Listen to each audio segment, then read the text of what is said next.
Chapter 27, Chunin Exam Arc 2, Dance to the Beat. Naruto. Drifting. Dance to the Beat. Flashback. Land of Water? Clutching a hand over her stomach when it gave another low, audible growl, a 7-year-old Tsubaki cringed painfully and looked down at the part of her that was making all the noise. When she heard the sounds it was making settle and massaged the offending area to soothe the pinches of hunger, she then wrapped her arms around her waistline and returned to shivering once more. On top of the cold cutting into her skin like knives, causing her to bundle herself up in whatever rags she'd been able to find around the garbage heaps, and the dirt covering her, making it look like she'd been pushed through the mud, the girl was also excruciatingly hungry. It was painful just standing where she was and feeling her stomach practically eat itself. That's how far down the line of starving she was. Clenching her jaw tightly and rubbing her foot against her leg to try and warm her numb limbs, Tsubaki crossed her arms and legs even tighter as she stood there at the entrance to the alleyway in the small village on the edge of Kirigakure she'd wandered into. It wasn't a big community or an overly crowded one, but the district she was in did have quite a number of people walking through it and many stalls set up by the villagers there trying to make an honest living. With the gentle haze of mist hanging in the air and a light rain coming down from above, it was surprising that there was anyone out at that time of day, period. Managing to find shelter in that narrow, dank and forgotten lane, Tsubaki curled up against the wall quietly and listened to her stomach growl at her once again. Her body was telling her that she needed food. Anything. Even a crumb from a whole loaf of bread would suffice. However, quelling her baser needs, knowing she needed to keep as quiet as possible so as to not draw any attention to herself, she then looked up and across the street at the man standing by one of the food stalls trying to sell fruit to the locals passing him by. She'd been watching him for quite some time now, taking in his routine, watching how he interacted with the villagers, counting the number of times he sat down and watched his stock, and basically mentally jotting down all the times his eyes and attention span lapsed. This was important for her, because for all she knew, her next move in this part of the village was a matter of life and death. If she didn't get any food into her stomach soon, then she was going to die. Full stop. Narrowing her eyes when she saw the man stand up yet again and start bartering with a couple of people looking to buy some supplies, Tsubaki saw an opening. Seizing her chance, she went for it. Dashing out of the alleyway, she dove under the stand's raised barrier and directly under the displayed fruit. As soon as she arrived within reach, she stood up and grabbed as many applies or whatever she could get her hands on, and legged it. She scampered down the street with her head held low and bundle in hand, hoping to heaven she didn't get caught. Oi! You little thief! Get back here! Apparently even if you had the whole thing planned out, any strategy you inevitably came up with wasn't going to be completely foolproof. Nevertheless, Tsubaki got what she came for and she wasn't turning back. Knowing she would be beaten if she was caught by the stall owner, the homeless girl sprinted for her life, disappearing into the crowds and turning down random roads, all in an effort to put as much distance between herself and the man she'd stolen food from. Clutching the fruit she'd managed to snag like it were the most precious thing to her in the world, the orange-haired youngster passed down another street at full speed, her feet making loud squishing sounds against the soggy ground with every step she took as she sprinted through the light drizzle. However, just as she was beginning to feel like she was home free and looked over her shoulder to make sure she wasn't being followed, her bid for freedom was suddenly cut short when she unexpectedly crashed into someone coming around a corner. Letting out a cry, Tsubaki tumbled backwards, her fruit scattering across the ground as she fell onto her backside. Splashing in the mud, Tsubaki quickly sat up and regained her bearings. Ow! Groaning in pain, the girl looked around slowly, wondering what the heck she'd ran into before gasping when she realized what had just happened. My food! Despite the conk to her head, the girl desperately started crawling around and picking up the apples she'd gotten. However, just as she was making a grab for the orange, a hand reached down and picked it up, stopping Tsubaki in her tracks and getting her to look up sharply through the rain. When she did, she saw a middle-aged man with moused-up, blue hair, with an eye patch over his right eye and wearing the uniform of a Kirigakure shinobi. He also wore a talisman on each ear, which Tsubaki thought were earrings on first glance. Though it took her a moment, Tsubaki quickly figured out that this was the person she'd ran into and had knocked her over. Studying the dirty orange he'd picked up momentarily, the shinobi then noticed the girl in front of him and blinked in surprise. Looking between the soaked and filthy girl and the fruit he was holding a couple of times, he then smiled and held it firmly. Hello there, little one. Skirting away under the person's gaze, Tsubaki looked up at the man fearfully and curled up a little. Looking at his outfit, he was clearly a ninja of this country's village. To her that meant he was a killer. Was he here to take her life for stealing? If he was? Seeing the child look back at him with fear clearly reflected in her eyes, the man gave a laugh and extended his free hand to her. Don't worry, I'm not going to hurt you. When he saw her get to her feet and step back, he withdrew his gesture but continued smiling nonetheless. Are you lost? He saw her shake her head. Are you alone? A firm nod was his response. I see. Smile saddening slightly under the rain, knowing who it was he'd accidentally bowled over, the person nodded to her. My name is Ao. What's your name? Gulping under the man's beaming gaze, the orange-haired child nodded to him in kind, yet continued to keep herself tightly wrapped up and the apples she held firmly in her grasp. Tsubaki. Tsubaki? Ao tested, before holding up the orange he'd collected. Stealing is wrong, you know, kid. But I guess that can't be helped, seeing as how hard it must be for you to get food around here. Living rough? He didn't need an answer, seeing as how cold and worn out the girl appeared, on top of the shivering. Still, the fire in her eyes and the stare she sent back at him afterwards showed the shinobi that this kid was far from giving up yet and that she still had life left in her. Chuckling when she saw Tsubaki tighten her arms around her small bundle of fruit, Ao stood up and held his hand out to her. Come on. I'll take you somewhere where you can have something warm to eat, and you won't have to sleep in a gutter anymore. Still viewing the person with uncertainty, Tsubaki then looked around the place she was currently in and then towards the fruit in her arms. Seeing as she was the only one here, standing with this man in this part of town, and was unable to see anywhere else to go except back to the alleyways she'd come from, the child then turned to the shinobi once more and, albeit with great hesitancy, stepped forward. Instead of taking his hand, the girl waited for him to withdraw it, and followed after the smiling Ao when he started to walk down the main road. Though she had no idea where she was going, hopefully it was somewhere better than this place. If anything went wrong she could always turn tail and run. She had 2 feet and a good pair of working legs. What other use could they've been for? Oh. A few weeks later, sitting outside on the grounds of the orphanage, hiding behind a tree close to the fence, Tsubaki watched quietly from her safe little haven under the shadow of the trunk as the other kids she knew from the dorms played tag out on the field. Being orphans from different parts of the village or country sent to the same place, the kids weren't in any set age group. They were a mixed bunch, all of them wearing different clothes donated by families and people who cared, and all of them had their own stories to tell that made them who they were. Those playing out on the yard, laughing and having fun together were the kids that had grown up here or had taken to the place fast enough that any bad memories from their pasts remained well below the surface. Others kept to their own tight groups, having fun in their own ways but keeping out of the way of the larger groups.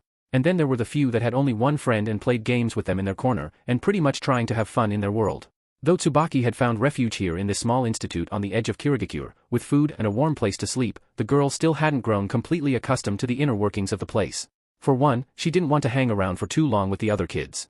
She'd had many bad experiences with people in the past, most notably strangers that had kicked and pushed her around because she was a street urchin, and someone who was easy prey. Her past few years growing up alone had kept her from approaching other people her own age and hanging out for the sake of interacting and making friends. Clearly, she was someone who appreciated her own company, because she was the only one she could fully trust with her secrets. Turning away from watching the children playing, Tsubaki glanced down at her hand and flexed her fingers several times. Upon which, she then saw sparks of electricity begin coursing between her appendages until her hand flickered into an energized, incorporeal form. This form broke apart into a sliver of electric energy that fluctuated and waved freely in the air in front of her for a few seconds, before eventually reforming back into her hand, which she continued to stare at. It hadn't been too long ago since the day she first discovered she had these powers.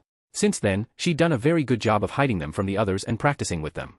Something like this wasn't something she wanted to go flashing around to the general public, as she felt it could lead to a lot of serious trouble for her in the long run. Even though she was young, common sense served her well in making this decision, something that had helped her in keeping quiet about this for the few weeks she'd been here. She intended to keep these abilities hidden for as long as she was able to. So you've got special powers too? Gasping in surprise, Tsubaki looked up into the tree above her. Wondering who the hell could have snuck up on her without her noticing, the youngster then saw a blonde-haired girl sitting on the lowest hanging branch with her legs hanging over the side.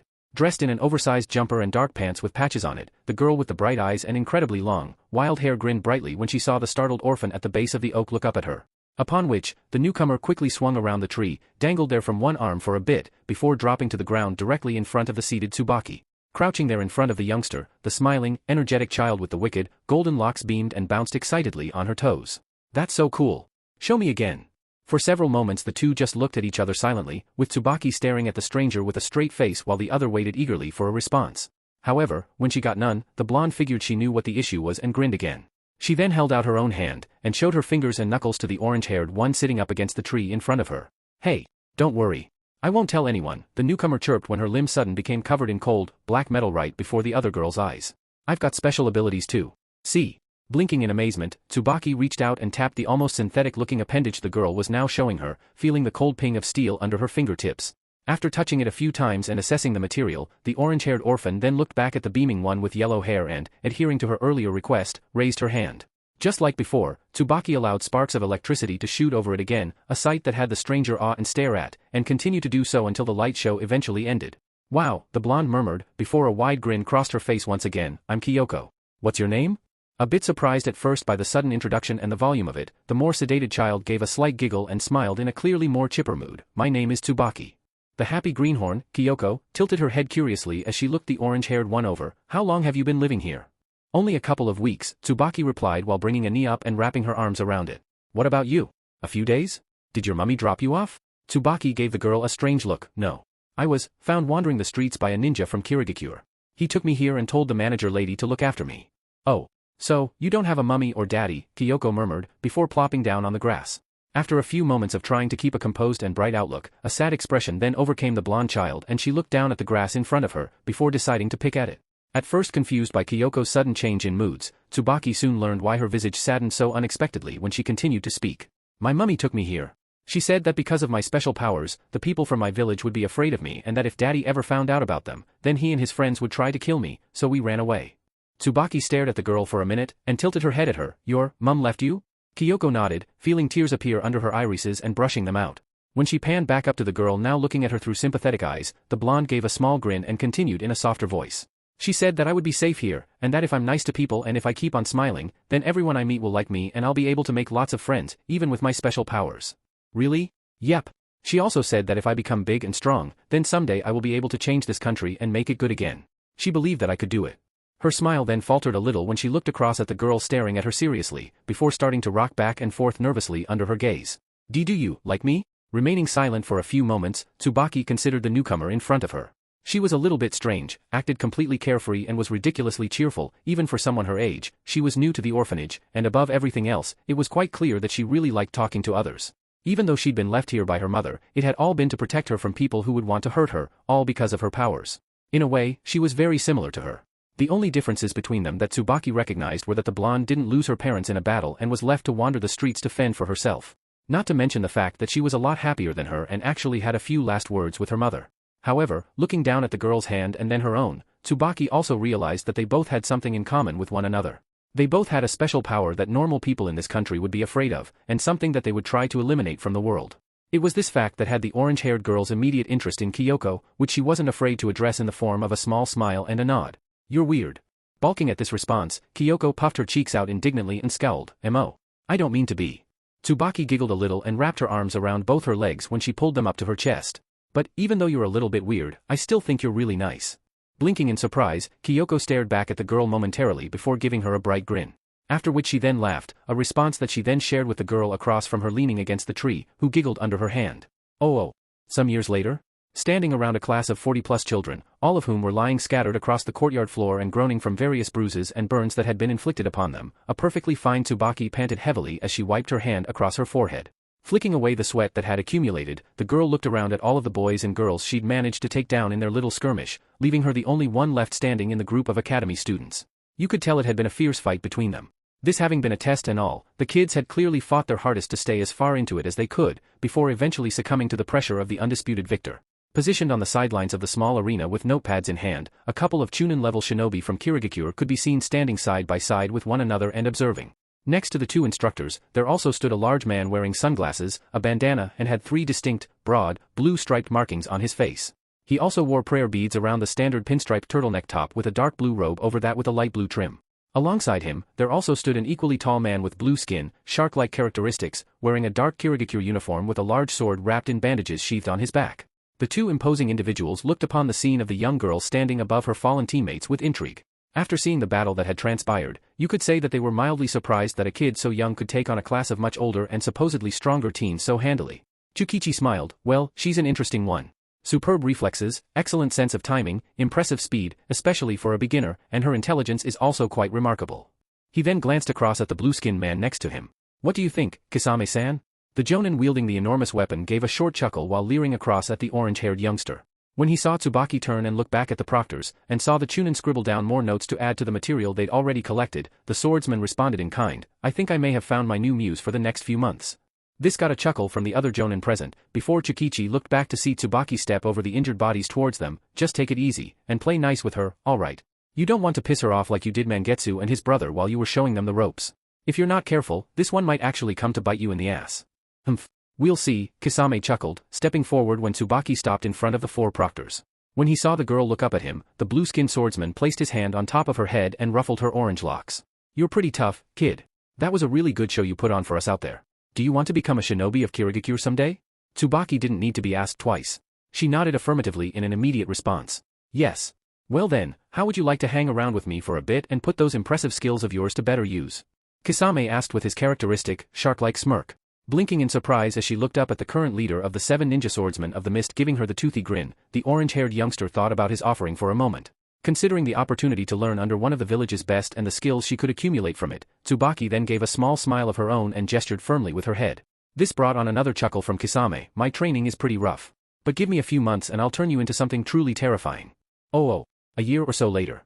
choking up blood as she lay there, her body absolutely riddled with scars and cuts from a bladed weapon drawn across her like a pen. A slightly older Tsubaki, wearing a more covered version of her present attire with a jacket, now ruined from a fierce but quick battle, glared up towards the man that had so handily and effortlessly put her down. However, the person that had beaten her wasn't a bandit, mercenary, civilian or a shinobi from a different village. No. This was someone she knew all too well, and someone who she once thought of as a great man. Interesting. You actually lasted more than 20 seconds this time. Not bad, kid. Glaring up at his form bathed in the shadow of a nearby tree from the forest surrounding them, gazing down at her with the eyes of a demon and the face of a person equivalent to one, the tall and imposing form of her teacher Kisame stood glaring down at her. His sword embedded in the ground directly beside him and making various clicking sounds as if it were alive. The man then pulled his primary weapon up and propped it over his shoulders, while at the same time watching the girl try to crawl forward and out of the crater she was also buried in. Try as she might though, Tsubaki was unable to muster the strength to stand. All she could do was lie there and bleed out, and feel even more blood drip down her face from the cuts in her head. Clenching her fist around the dirt beneath her, the girl choked, "Why? Kisame-sensei? Why what, my dear? Why did you betray the village, our home?" The man smirked as he looked down at his student, before stepping forward and crouching in front of her. When he leveled with her somewhat, he spoke with the same, amused tone of voice he always did. "You want to know why? Because I got bored, Tsubaki-chan. That's all." He then waved his hand in the air dismissively, like what he had to say meant as little to him as a fly caught on the wind. "You could say that I killed all of those people because I was getting sick and tired of all the idiotic missions that I was being sent on lately. Or, you could say that I lost interest in this country and started having a little bit of fun of my own, just to kill some time." The real reason he'd done what he did he kept to himself. After all, he didn't want to give away all of his surprises. This was not the time or place for him to be talking about such stuff. He'd sworn loyalty after all, loyalty to a completely different cause. All he was doing right now was, in a few words, entertaining the audience. Tsubaki gritted her teeth as she looked up at his shark-like face. "That's it? You plotted to overthrow this country because you were bored?" Kisame grinned and poked her in the head lightly. "What do you think?" He saw the look sent back at him, and breathed an exasperated sigh as he crouched there before the girl with his sword rested over his shoulders, finger tapping against the handle rhythmically. "Look, it's a cruel and bloody world out there, kid. You should know this better than anyone, seeing how you started out in life. All things considered, you should be able to see reality in the same way as I do every single day, so you should know why I did what I had to do." Watching the girl cough up more blood and glare hatefully at him, the shark-faced man then blinked when he recognized a familiar glimmer in her eyes. "Unless, you found something else that's keeping you from seeing the same thing as me?" Clenching her fists again, a spark of electricity ran up Tsubaki before she faltered, coughing up more bodily fluids immediately afterwards and panting raggedly. Seeing this as his answer, the man gave another laugh and rose to his feet. "I see. So that's it. You've grown attached to this place, in spite of how badly it's treated you. You found yourself some meaning in this wretched country, a petty little thing worth fighting for." Scrubbing his head and giving another sigh, Kisame shook his head at his wounded student. "I guess it can't be helped. As much as I despise that sort of ideal, you're still just a kid, and I have to say I had loads of fun beating those survival skills into your head for the past few months. I can see my stubbornness has really rubbed off on you." The man then trained all of his focus onto the kunoichi in training, with his grin flashing under whatever light there was to be seen. "Too bad it'll take more than stubbornness to defeat me." Teeth gritting, Tsubaki coughed again and glared up at her powerful instructor. "I will stop you, Kisame-sensei. In your current state, I highly doubt that that'll be possible, my dear," Kisame stated, bringing his sword around and holding the tip directly over her head. "It's like I've told you many times before. The weak are meat, the strong eat. Only the toughest, sharpest, and most powerful shinobi will ever survive in this world. I am strong, and in spite of all your gifts and strengths, you're nowhere near as strong as I am. You're weak prey, just like everybody else. In the great scheme of things nothing you do has the least bit of significance." The swordsman chuckled. "It's time you learned that lesson the hard way." Tsubaki braced herself as her former teacher raised his sword over his shoulder to slash down at her and finish her off. However, just when it seemed like he was about to snatch the life right out of her, the man suddenly stopped and blocked a series of kunai flung at him from across the way. Looking out through the misty forest in alarm, the swordsman sensed a series of approaching figures coming his way while also spotting one of them spring out of the brush. Rushing towards the man, an angry-looking Kyoko with her hair waving about in the air and a desperate look on her face shouted, "Tsubaki-chan." Said girl gritted her teeth and looked over her shoulder through pained eyes, seeing her friend approaching through a gradually blurring vision. "Kyoko, run." There was no way her friend could stand up to this monster. Not on her own. He was going to kill her. Clicking his tongue in annoyance and sheathing his sword when he saw several more figures leap into view, including a couple of his fellow swordsmen, Kisame then glared down at his former student for a few more seconds. Upon seeing the girl look up at him with excruciating effort, he returned her agonized expression with a smug one of his own and grinned. "It looks like your reason for staying in this village has just saved your life. Guess we're going to have our final lesson some other time," Kisame stated before turning heel and nodding his head firmly. "See you around, kid." He then vanished in a shunshin, leaving the area in his dust. A few seconds later, just when more shinobi from Kirigakure started spilling into the clearing, Tsubaki's eyes rolled into the back of her head and she lost consciousness, the muffled voice of her best friend being the last things she heard. End flashback. Oh. Shaking her head at the memories that shot through her in a haze, Tsubaki breathed a tired sigh before starting to make her way back toward the competitor's balcony. Slipping her hands into her pockets and marching under the awe and adulation of the audience, the orange-haired Kiri Genin tried to put aside these troubling thoughts from yesteryear and focus on the now. Because now was where everything was happening. Nevertheless, her past still reverberated strongly within her, and under the influence of both the good and the bad, she clenched her fists tightly. I am not prey, and I am not weak. The Uchiha had given her a tough battle. If he was this difficult to deal with that she was forced to show one of her cards, then she was going to need to keep her head in the game to face off against her next two opponents before the finals. I will not lose, Tsubaki thought, eyes narrowing with determination as she glared ahead of her with her cold and unwavering expression.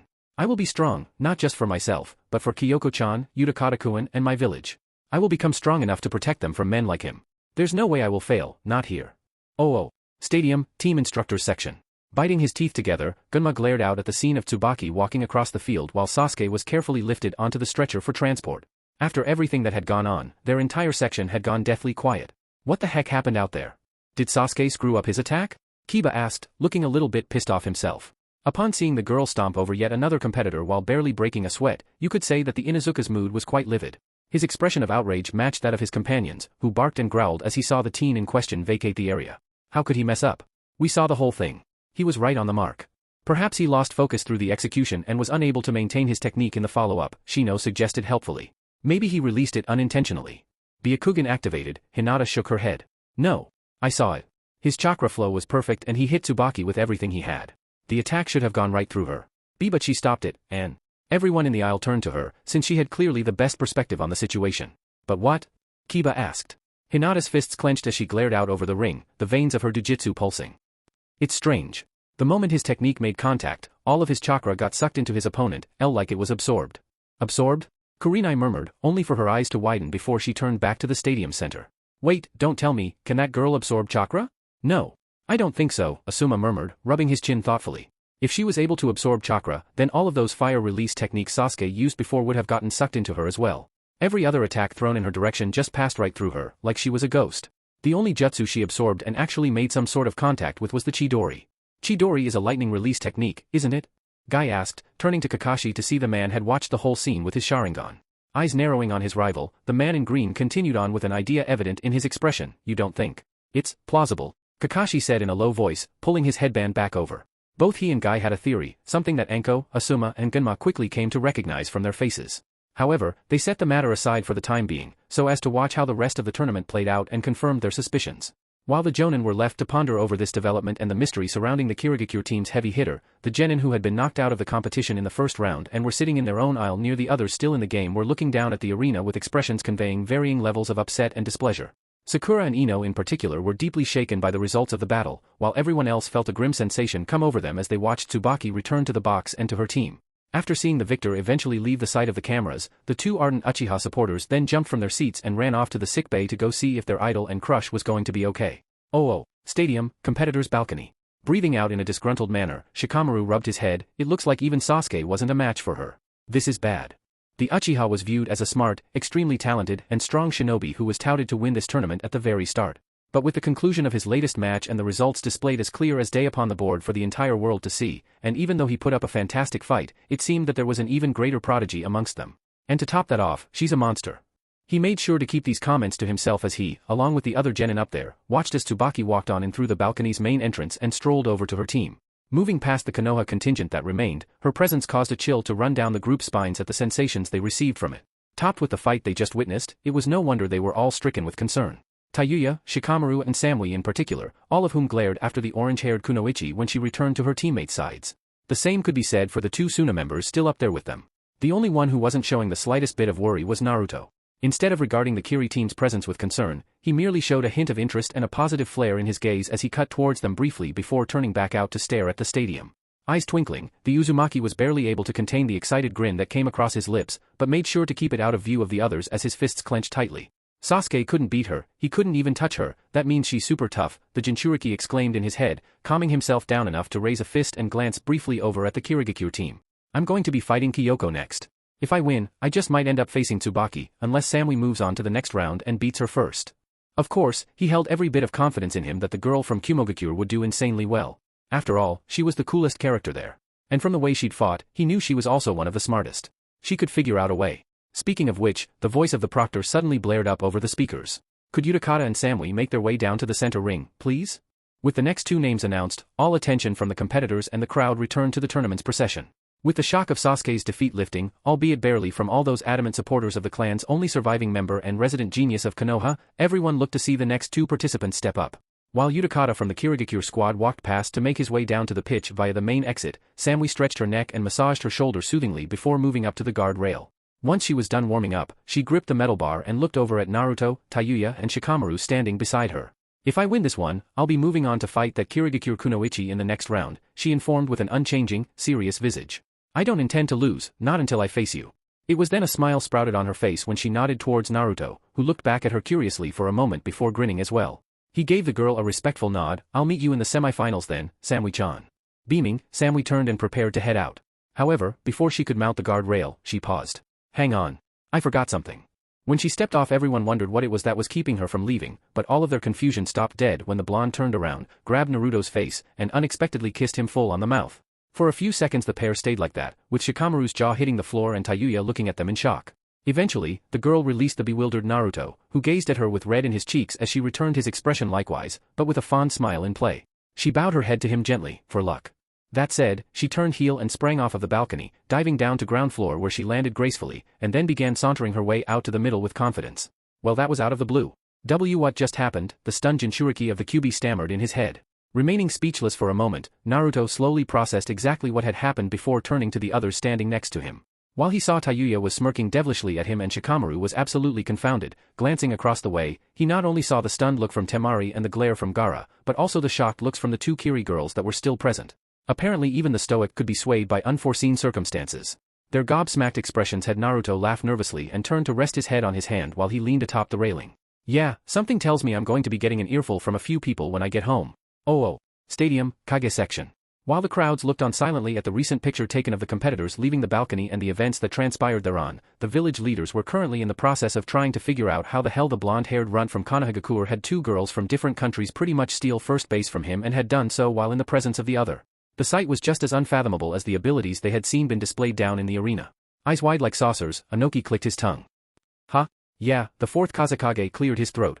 That was unexpected. The Raikage also spoke with a surprised look of his own.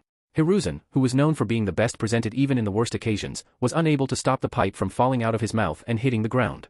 Ignoring the scattered ashes and his smoking piece, he just stared up at the screen as he attempted to comprehend the recent turn of events. Hiroto meanwhile, was regarding the Mizukage with a little bit of caution, since he could see the equally stunned look on her face turn into a bit of an amused one, before she started giggling in a very creepy manner. Hee, isn't that sweet, the woman chirped, her fingernails digging into the wood of her chair. Young Naruto-kun has two girlfriends while I can't even find one boyfriend. The dark aura that started to waft off of her had the leader of Yugakure lean away to avoid being frozen by the cold that came with it. Oh. Stadium, Team Instructors section. The entire contingent of Jonin from the Hidden Leaf Village was presently a little bit on edge themselves due to the atmosphere being emitted by a certain someone sitting amongst them.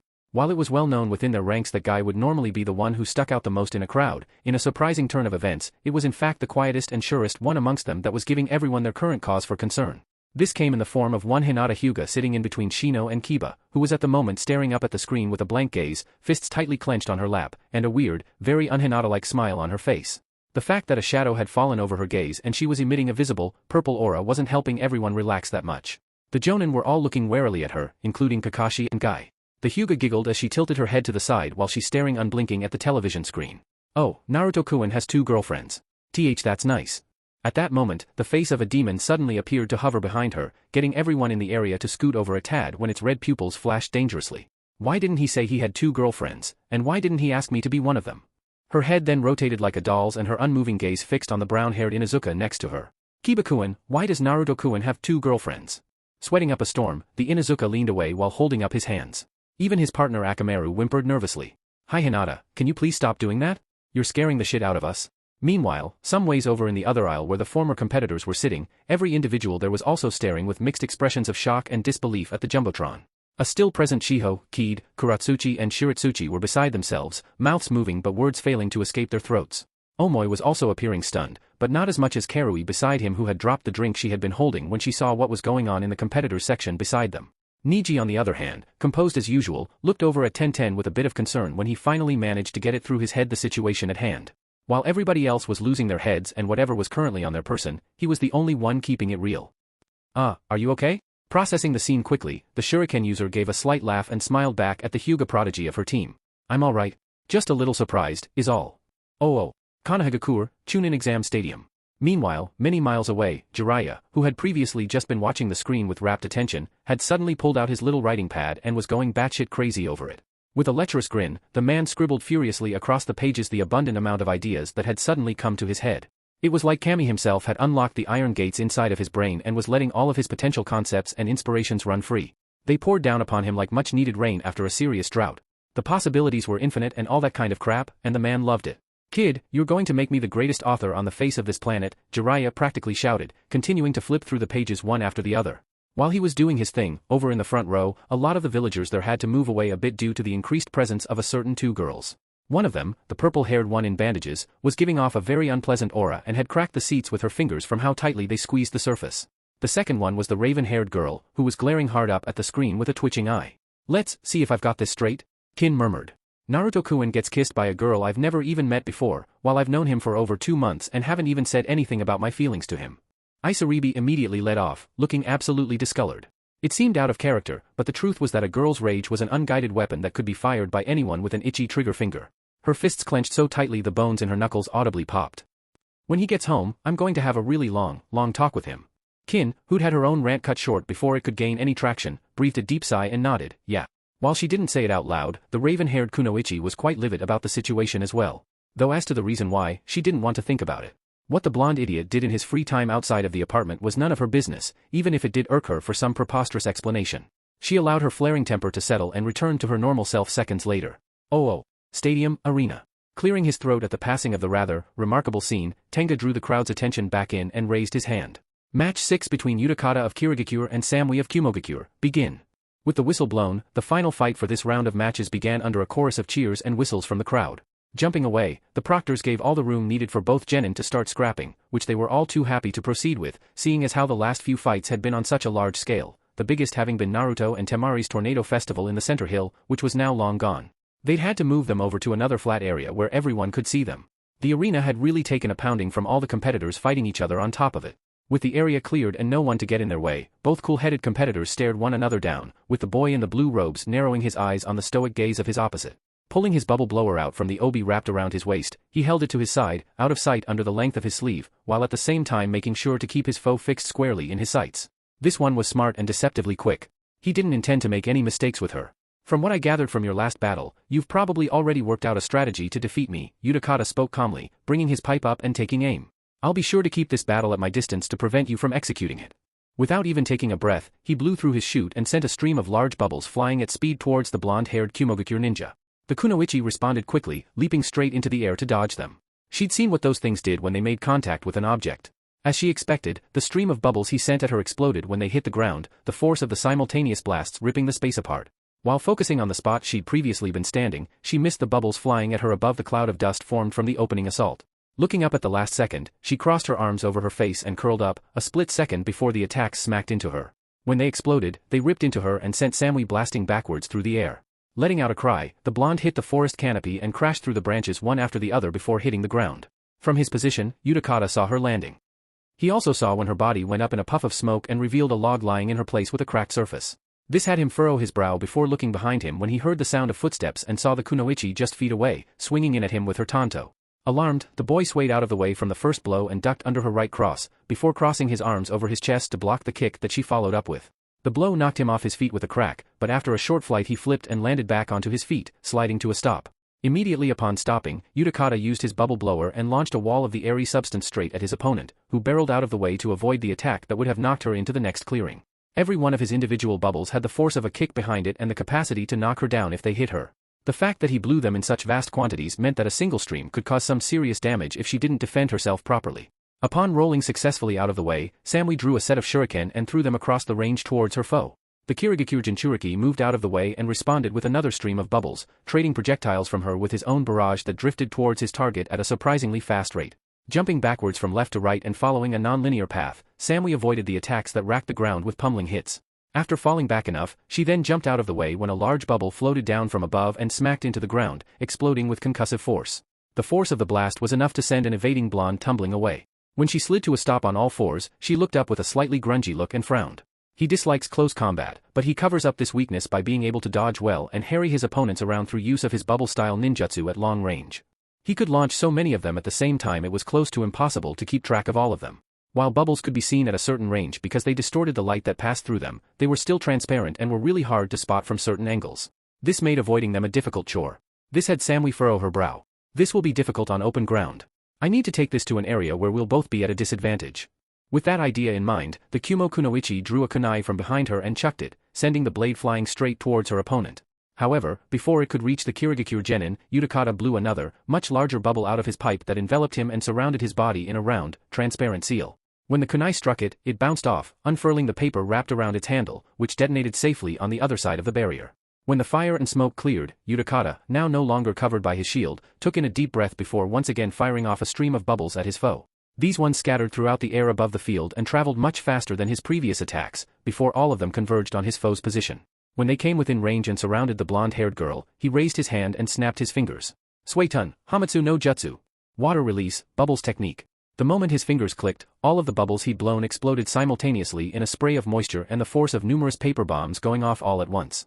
The cluster of bubbles surrounding Samui decimated the hill she'd taken up and ripped apart the ground, filling the air with steam and dust, and blocked out all view of her position. This left Utakata waiting patiently to see for himself what had happened, and when the mist faded and it revealed an utterly ruined hillside with no body to be seen, the boy knew right then and there that she'd escaped. She's fast, Utakata murmured, glancing to his right when he began tracking her path. Spotting a faint shadow vanish into the woods, he furrowed his brow and raised his pipe. Were you training to combat somebody else? It sure explained her great physical prowess. Deciding to leave that thinking for later, the Kirigakure boy enveloped his body in another large bubble, which then lifted him off of the ground and took him into the sky. Getting comfortable at the bottom of it, the teenager began his pursuit of his target, staying a safe, elevated distance above the canopy so that he could respond to any attacks sent his way. While drifting on the wind, the boy began blowing bubbles and scattering them over the woods, setting them off with a snap of his finger and blasting the forest with his special, liquid bombs. Eyes scanning the shadows carefully and sending wave after wave of transparent spheres into the green, he began driving his opponent towards the nearest clearing, putting on quite a show with his awesome display of firepower. Eventually, however, after sending rain after rain of bubbles into the woods, he saw his opponent jump out the other side of the thick and into the rocky area of the barren region of the arena. Quickly taking to the towers of bedrock around the region, the blonde disappeared around a bend and didn't come out the other side. Furrowing his brow, Utakata drifted over the spot to try and find the girl, but saw that she had disappeared. Tisk. Clicking his tongue, Utakata brought his pipe up again. Ambushing me here won't do you any good, and hiding won't save you either. Taking a deep breath, he then blew on his pipe. Suetun, Santoka. Water release, acid permeation, the bubbles he launched were much smaller than the previous, basketball-sized spheres he fired before and the stream was also much longer. At the same time he filled the air with the floaters, he rotated, scattering them throughout the sky he held as his territory and over the entire wasteland. As the bubbles drifted down, they came down in a manner reminiscent of snow.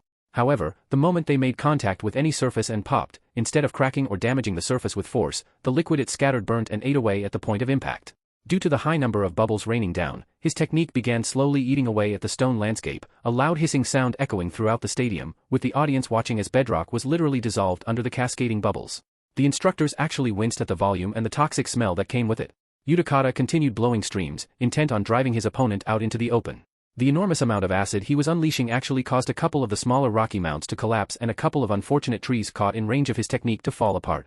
Removing the pipe from his mouth, he then watched quietly for a result, a blink coming from him when he sensed nothing. She's either no longer in the area or is just keeping quiet. If it's the latter, then I must commend her for a job well done, Utakata thought, looking around. It was then when his attention was averted elsewhere, a kunai flew up at him from his blind spot. Sensing an attack, the boy looked in the direction of the approaching blade and willed his bubble to move, dodging the knife that exploded a couple seconds later. Clicking his tongue, the boy tracked the origin of the kunai to a small rock surrounded by a couple of taller pillars. Spotting his opponent's shadow on the other side, the boy lowered his altitude and spoke up. You led me into an area that hampers both of our movements, Utakata remarked, not expecting a response but knowing his foe was listening. Unfortunately, with my skill set, rocky outcrops and barriers don't matter to me. In the end, all you've managed to do is maneuver yourself into a corner. Using his bubble blower, he sent more bubbles up into the air and sent them to converge on the girl's position. Still hiding behind the stone boulder, sporting several burns from the rain of acid, with her outfit in a bit of disarray, Samui then looked up in surprise when several enormous, transparent spheres floated down from the sky and surrounded her. They were larger this time, like blown-up, aerobic ball-sized, and had positioned themselves in prime detonation spots to cause the most damage. Frowning, the girl looked around her cover again, where she saw her target lift his pipe back to his lips. He was about several meters out, supposedly out of range of the explosions to come. They are the charges, Utakata informed before bringing the tip of his blower to his mouth. This is the detonator. Suetun, Kabakuho. Water release, explosive bubble, blowing on his pipe, a small, oddly shaped bubble formed at the end before being fired like an arrow straight out of his hovering sphere towards his target. The moment it struck the boulder she was hiding behind, the bubble exploded with a yellow flash. This triggered the other bubbles he had positioned around Samui's hiding spot to go off, deafening the area with a wicked blast. The explosion was so great it created a shockwave strong enough to rattle the stands and the people sitting in them. The audience awed at the misty flash of the massive bubbles he'd formed going off all at once and consuming his opponent within the concussive blast. Eventually, when the fog cleared and Utakata got a good view of the result, he saw nothing but a few smoldering craters lying in the area where Samui was once hiding. Squinting, Utakata hovered down to get a closer look.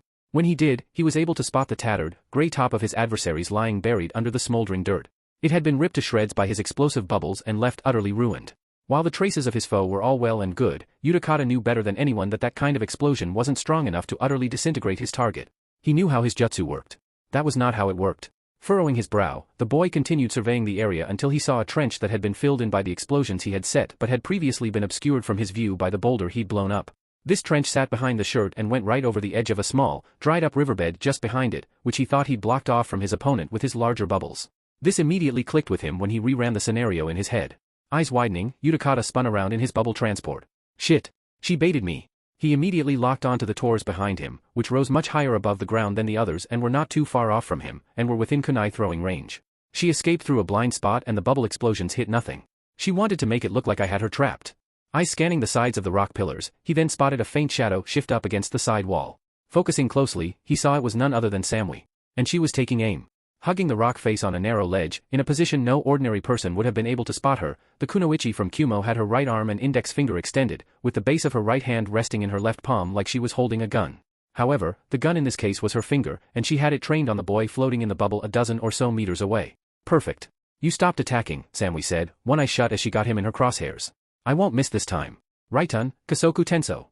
Lightning release, high-speed transfer. The moment she said that, her finger glowed blue before a beam of light shot out of it, cutting through the air at blinding speed towards her target. Fast. Alarmed, Utakata got to his feet and, using his blow stick, struck out with it through the air, at the same time throwing a wall of bubbles from his protective sphere to form a thicker barrier in front of him that expanded at speed. He was quick enough to put the wall in front of him to see the spearhead of the beam of blue energy just come within a few feet of making contact. His gaze narrowed. If it's a lightning release technique, I'll simply redirect it. Even though water conducts electricity, depending on the surface makeup, I can dash. Before he could even finish, a shocking development took place.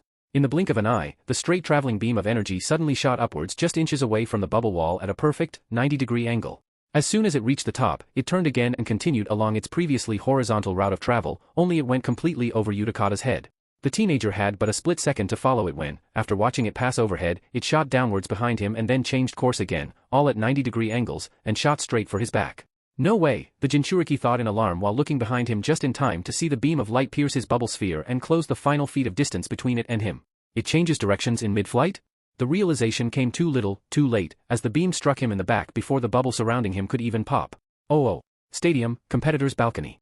Naruto pumped his fist and an excited expression appeared on his face when he saw the move Samui used against her enemy. She got him. Alright. That was a terrific shot, Tayuya laughed, looking just as awed and enthusiastic by the turn of events as the people around her. Sparing a grin of his own, Shikamaru leaned forward on the guardrail and looked out over the field. Who knew she could redirect and aim a beam of compressed lightning traveling at that speed? It took only a second for the beam to travel from her finger to reach her opponent, and even less time to go over his shield, get behind him and cut him down. Due to them being shinobi and having reflexes hundreds of times faster than an ordinary person's, their perception of time was on a whole other level. While they definitely could see what had happened, to actually keep up with it with their bodies was another thing entirely. It had been a spectacular performance. While the Konoha group celebrated, the Kirigakure team on their end was in shock. Gripping the railing tightly, Kyoko leaned forward in bewilderment, Utakata Kun. Eyes shimmering in fear, she looked up at Tsubaki.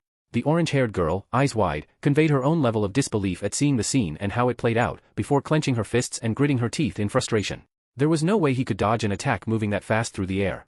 With the amount of power behind it, the angle and its impact point, it's highly unlikely he'll be able to get up after taking that jutsu to a blind spot. He's done. Oh. Stadium, arena. A shot of electricity traveled through Utakata and the boy let out a cry of agony, his body sent blasting forward through his own wall of bubbles before crashing into the solid ground of the rocky, barren terrain. His back burnt black, the teen tumbled violently to a stop across the hard surface, landing on his front and his bubble blower thrown well out of reach. Face scrunched up in agony, the still remarkably conscious Utakata opened up an eye and glared ahead of him.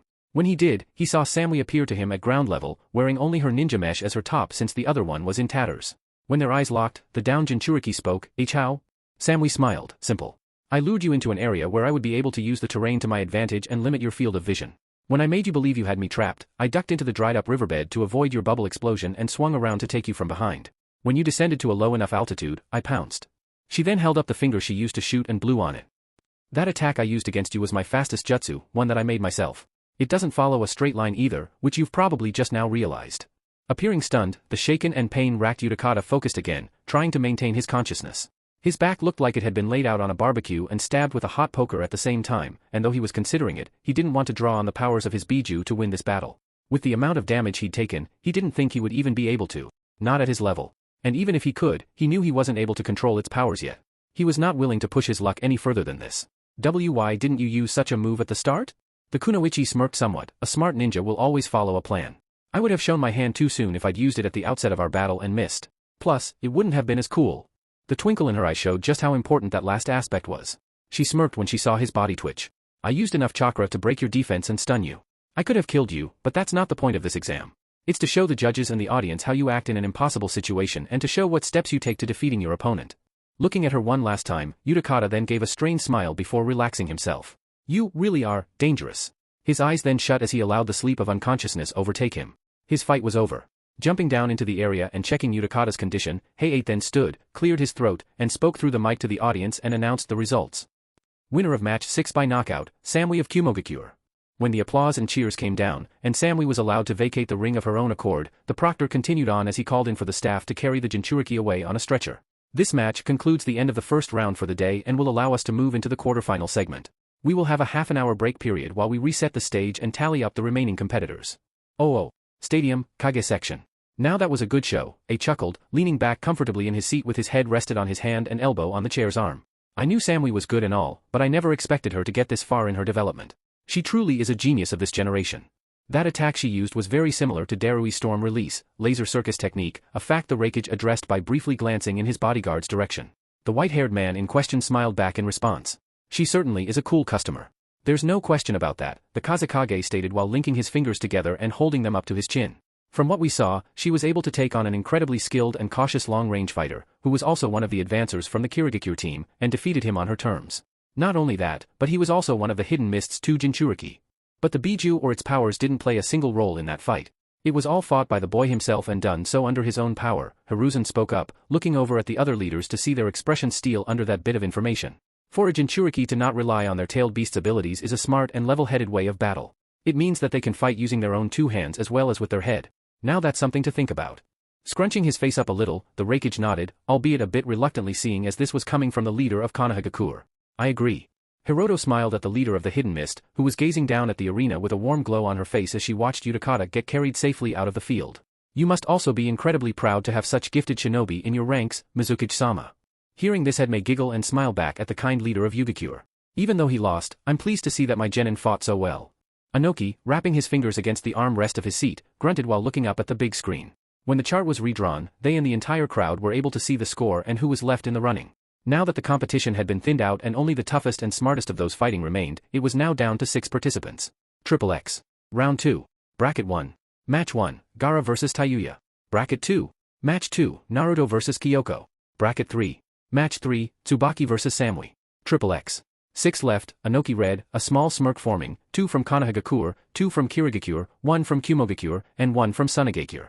"I guess it's clear to see which village has the most promising prospects," the Kazekage commented with a small smile on his face, while glancing across at Hiruzen and Mei. "The strongest from the initial lineup have made it through, each one wielding key strengths and specialties that make them all unique. I wonder who will make it into the final round." The tone behind his voice indicated who he had his eyes set on, a vocal implication that was easily picked up by the other Kage. Hiruzen chuckled as he looked up at the screen, finding the results from his own list quite interesting. "I wouldn't be making any calls on the fights just yet. Judging from the competitors that have made it through and their skills, the matches can go either way. The Raikage smirked somewhat while glancing over at the Tsuchikage. You're still interested in watching the fights even though your village is no longer in the running, Anoki? Humph. I'm only interested in staying because it will give me a better idea of who to look out for in the future, the short old man replied while folding his arms and looking across at the others. We still need to get word from the judges on who they think is eligible for promotion. I believe I see a lot of promise in Shiratsuchi securing a vest for herself by the end of the day. And a few others if they're lucky, Hiruzen added while relaxing back and watching the replays of all the fights come up onto the jumbo screen one by one. There was going to be a bit of a wait, so there was plenty of time to kick back, have some small talk, or perhaps go to the loo in time for the next round. Oh. Stadium, middle section. Hanabi smiled at the results on the board and looked across at her father sitting alongside her. Naruto Anasan has made it into the next round. It was hard, even for her, to hide the excitement and enthusiasm she had on her face at the knowledge that the boy she'd come to idolize in the few days he'd spent with her had made the cut. After watching the invigorating match between him and Niji and that deceptive trick he played in his second match against the fan-wielding girl, you could say she was more than pumped for the round to come. His opponent was that Kyoko girl, who'd recently shown to the entire audience that she was capable of handing a crushing defeat to a boy imbued in an overpowered kenjutsu that would have otherwise rendered an ordinary opponent crippled or dead. It didn't take somebody with a degree to figure out that she was a unique character from the rest of the competition, and that she was bound to put up a tough fight. However, Hanabi had every bit of confidence in the blonde-haired boy who'd helped her out a couple of weeks ago that he would do his best. Her father also invested some interest in the next line of matches. With everything that has transpired so far, they were definitely in for a series of good fights in these next matches. Meanwhile, sitting further back behind the prominent members of the Hyuga clan and a collection of other individuals, Irika was also looking up at the screen with a beaming smile and great intent. Seeing the replays flash by, including Naruto's fight with Temari in which he managed to fool everybody in the entire stadium with his play of being grievously injured, he was looking forward to seeing how his most unpredictable student would handle his next battle.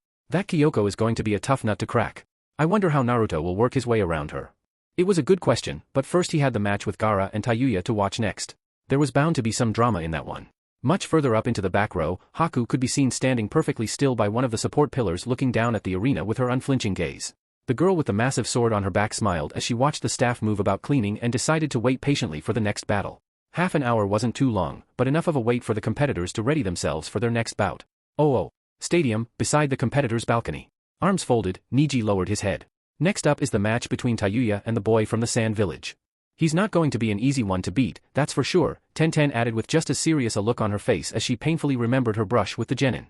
That sand of his is fast, and I'm sure with the way he fought he can attack and defend at any range he wants. Getting past it and straight through to him is going to take a lot of time and energy. Rubbing his chin, Shiho looked across at the two older teenagers. If I remember correctly, that boy also has an armor of sand over his skin, and not just the stuff in his gourd or on the ground. Niji nodded. That will be a big problem. Knowing the makeup of that stuff and seeing how durable it was, unless you had a sure way of disabling it or getting through it, there was no way you could deal him any serious blows. With Kiid indulged in discussion with Choji over the next coming rounds and how the remaining competitors would fare, Kankuro was stressing over on his corner. Arms folded and still bearing the bruises of his fight, the boy furrowed his brow and tapped his finger against his bicep edgily. It wasn't the other battles he was really focused on. It was the one with his younger brother in it. I know Sis is still with him, but I have a really bad feeling that this next fight is going to turn real ugly, the boy with the war paint thought anxiously. Basically, the play of the next battle would all depend on Gaara's current mood. What with their history with him as his siblings and members of the same team, chances are with everything that had gone on with this tournament so far, the puppeteer had a sickening feeling in his stomach that the next round wasn't going to be as clean or exciting as the last ones. He just hoped that Gaara's opponent was smart enough to throw in the towel before things went too far. Stadium, competitor's balcony. Arms crossed over her chest tightly and with a strained look on her face, Samui breathed out uneasily when another cold chill hit her. Damn, though I prefer the cool air to summertime, not wearing a shirt in this climate sucks. Since she was only wearing ninja mesh now over a bra, she couldn't help but feel the cold of the breeze that hit the participants' waiting box run right through her. While Shikamaru had gone off to find the toilet and the other contestants had scattered trying to keep a cool head, this left the Kumo Kunoichi alone with Tayuya and Naruto, both of whom were currently talking with her. When the Jinchuriki saw the girl start to shiver and heard her comment on the room's quality of space, he immediately acted on instinct.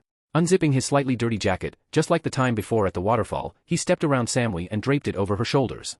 Taking it, the Kunoichi smiled fondly at him when he moved back around, now only wearing a blue top. His orange jacket with blue trim and arrows on the shoulder areas was his favorite piece. However, he could afford to part with it temporarily when somebody else was in need of it. Don't want you getting sick before your next fight. That kind of stuff can really spoil your day, Naruto said. The Kumogakure girl chuckled. Even with a handicap I can promise you my opponent won't find me to be easy prey. Against me, you would need every advantage you can get. Smirking at the girl's response, Tayuya nudged her favorite Jinchuriki in the side to get his attention. When he turned to her, he saw the look of devious amusement reflected in her eyes. She has a point, you know. She can really throw down when she wants to. Of course she can, Naruto replied while looking smugly towards the blonde now trying his jacket on. When he saw her slip her arms through it, he raised an eyebrow at how well it fitted her. I'm sure she'll be able to take her next opponent with one arm tied behind her back. Well, I'm not too sure about that. However, if you want to make some sort of bet? Samui got a shake of a head in return. No? It's better not to take risks at this stage. The 3 opponents we're going to be fighting next are tough. I'd rather not try to mess around with them too much, Naruto said, glancing across the balcony towards Gaara and his sister. The Kirigakure team had excused themselves to go to the medical bay to check on their teammate, so this left only 4 of the competitors still up there and waiting. Speaking of which, you look like you took some really bad hits during your fight. Even though you dodged most of his attacks, you still got clipped by his bubble bombs, Naruto said, looking across at Samui and taking in the burns across her skin that was visible. He winced at a particular sore on her leg. Do you want to go see a doctor about those? The Kunoichi looked at the injuries in question and dusted them off. After a moment she gave a careless shrug. They're just minor scrapes, nothing to go losing your cool over. Still not convinced, Naruto quickly stepped over and knelt down in front of her. Reaching into his pouch and pulling out a small bag, he opened it up on the floor and picked some of the berries lying in it.